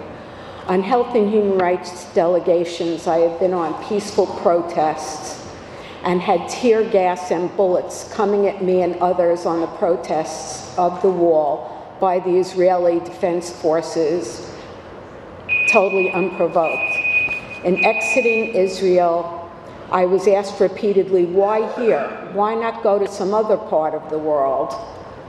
I was delayed for 3 hours by Israeli security and asked the same questions. I repetitiously replied, speech pathologists go to South America, Asia, and Europe, but speech pathologists don't come here, and it's needed. I support the Palestinian-initiated BDS movement because it's the only nonviolent method I know that may pressure Israel into complying with international conventions of human rights. Palestinian health has been seriously compromised by lack of access to medical equipment, medical care, medications, as well as the stress of daily living under military control. I am a Jewish woman and can see no other way than by promoting BDS to bring Israel to the negotiating table to promote peace and anti-discrimination. It is a boycott of a government's policies. Thank you.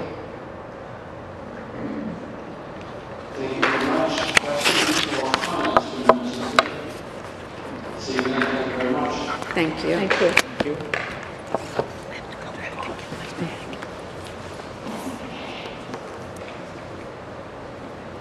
Elsa Auerbach.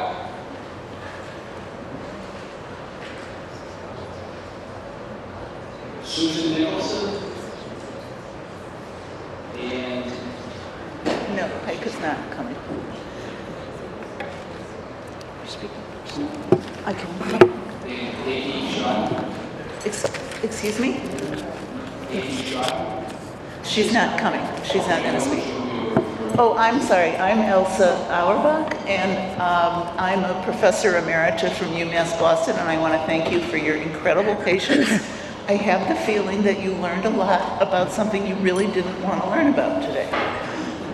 And that you really have been kind of inundated with people who are talking about BDS, and my guess is that that's not what you signed up for. The reason that that has happened is because this bill has been called on public record an anti-BDS bill, and that is the crux of the arguments today, one of them in opposition to the bill. All I'm going to do is make a couple of observations because everybody wants to go home. The first observation is that we started out the panel today with the people promoting the bill saying that it is not about discrimination. The second observation that I want to make is that the people promoting the bill said that it does not violate any First Amendment rights and that it is not about boycott, that people would be able to boycott under this legislation. It purely refers to discrimination. The two observations that I want to make today are the following. Number one, every person of color who presented in this audience opposes the legislation. They are civil rights lawyers, African American ministers, and so on. It is perfectly clear that those who have fought against discrimination for their entire lives and who would be most affected by discrimination oppose this legislation. The second thing I want to say is that you were told that this legislation is not about violations of constitutional rights. Every constitutional lawyer and every civil rights lawyer who testified today opposes this legislation. That's all I want to say. I represent Jewish Voice for Peace. There is a huge division within the Jewish community. Anybody who thinks that the that there is unanimity or that JCRC speaks for Jews is mistaken. There's a shifting tide in the Jewish community, and to support this bill because you think you're fighting anti-Semitism does not represent the whole Jewish community.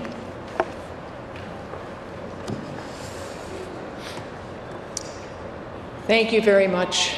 My name is Susan Nicholson. I'm a retired attorney from Ropes and Gray in Boston. I practiced in the health law group there. And pardon me if I sound as tired as you must all feel. I've heard it said, I believe by someone on the panel today, that this bill is tremendously complicated. I agree. It's complicated because there is a basic incoherence about this bill. There's a basic inconsistency about this bill. And so long as there is that inconsistency, this bill is not ready for prime time. Let me explain what I mean by inconsistency. I heard today Representative Howitt, who is one of the primary filers of the bill and should know what it's about, say, and I quote, "This bill is not about Israel or about BDS." But when the bill was introduced, he said, "This bill clarifies to businesses that either support BDS or who boycott Israeli-owned businesses and products that the Commonwealth of Massachusetts will not engage in commerce with them." These two statements are in direct conflict with each other. And the first statement was not about the bill that you were all looking at last July. It's about this bill, contemporaneously with the submission of this bill. There's a similar contradiction at the heart of the JCRC position. They say, just recently, just this Friday, they announced that this bill would not prohibit boycotts of Israel. Wow. But when they introduced the bill, that is when JCR drafted the bill and introduced it to legislators to file, they said, and I quote, "This bill will extend to the boycott, divestment, and sanctions movement against Israel." Direct contradiction. You can't pass a bill that is so confused. And it's very clear why they're shying away from the BDS, because it is unconstitutional to interfere with BDS, and that includes withholding a contract because someone has engaged in BDS. They lose the constitutional argument flat out, no question about that, so they've shifted to something else. And what they've shifted to, and what I heard today, was all about plain ordinary discrimination, which is regrettable and terrible, and which we all oppose, and which there are laws on the books to prevent. Either this bill is unconstitutional or it is unnecessary, and because you can't decide between the two, it is incoherent. It should not go any further than this committee.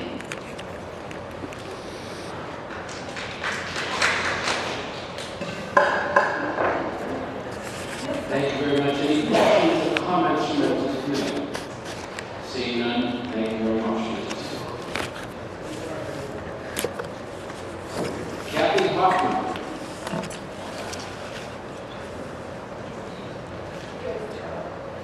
Susan?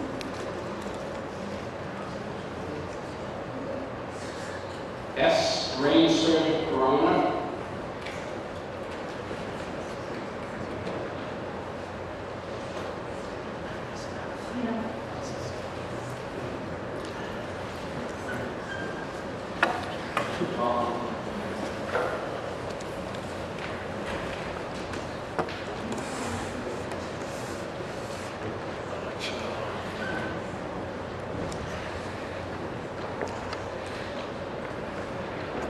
Honorable Chairman and members of the Joint Committee, thank you for the opportunity to testify against an act prohibiting contracting with discriminatory businesses.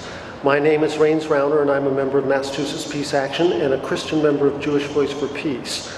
Last year, Massachusetts Peace Action hosted Israeli activist Dr. Jeff Halper, leader of the Israeli Committee Against House Demolitions, here at the State House to discuss the ongoing expansion of Israeli settlements in the occupied West Bank and the need for external pressure to to compel Israel to cease its settlement expansion and uphold Palestinian rights and international law. As an Israeli who dearly loves his country, Dr. Halper appealed to Americans to support the Palestinian-led boycott, divestment, and sanctions movement and exercise our free speech right to boycott Israel because of its violations of human rights and policies of discrimination against Palestinians. Earlier this month, testifying at the UN Forum to mark 50 years of occupation, Rebecca Vilkomerson, Executive Director of Jewish Voice for Peace, reported growing support for Palestinian rights within the Jewish American community and referenced a Brookings Institute poll that shows 60% of U.S. Democrats support sanctions against Israel because of its settlement expansion. Ms. Vilkomerson emphasized that support for the Palestinian-led BDS movement is not anti-Semitic, and that a working definition of anti-Semitism is, quote, to distinguish between discrimination against Jews as people and criticism of the policies of the State of Israel. I remind lawmakers that not only is our right to boycott a constitutionally protected form of free speech, but the democratic values of the United States for which we are so rightfully proud and which people throughout the world seek to emulate are founded on and preserved by our right to free speech, dissent, and non-participation in practices we deem to be unjust.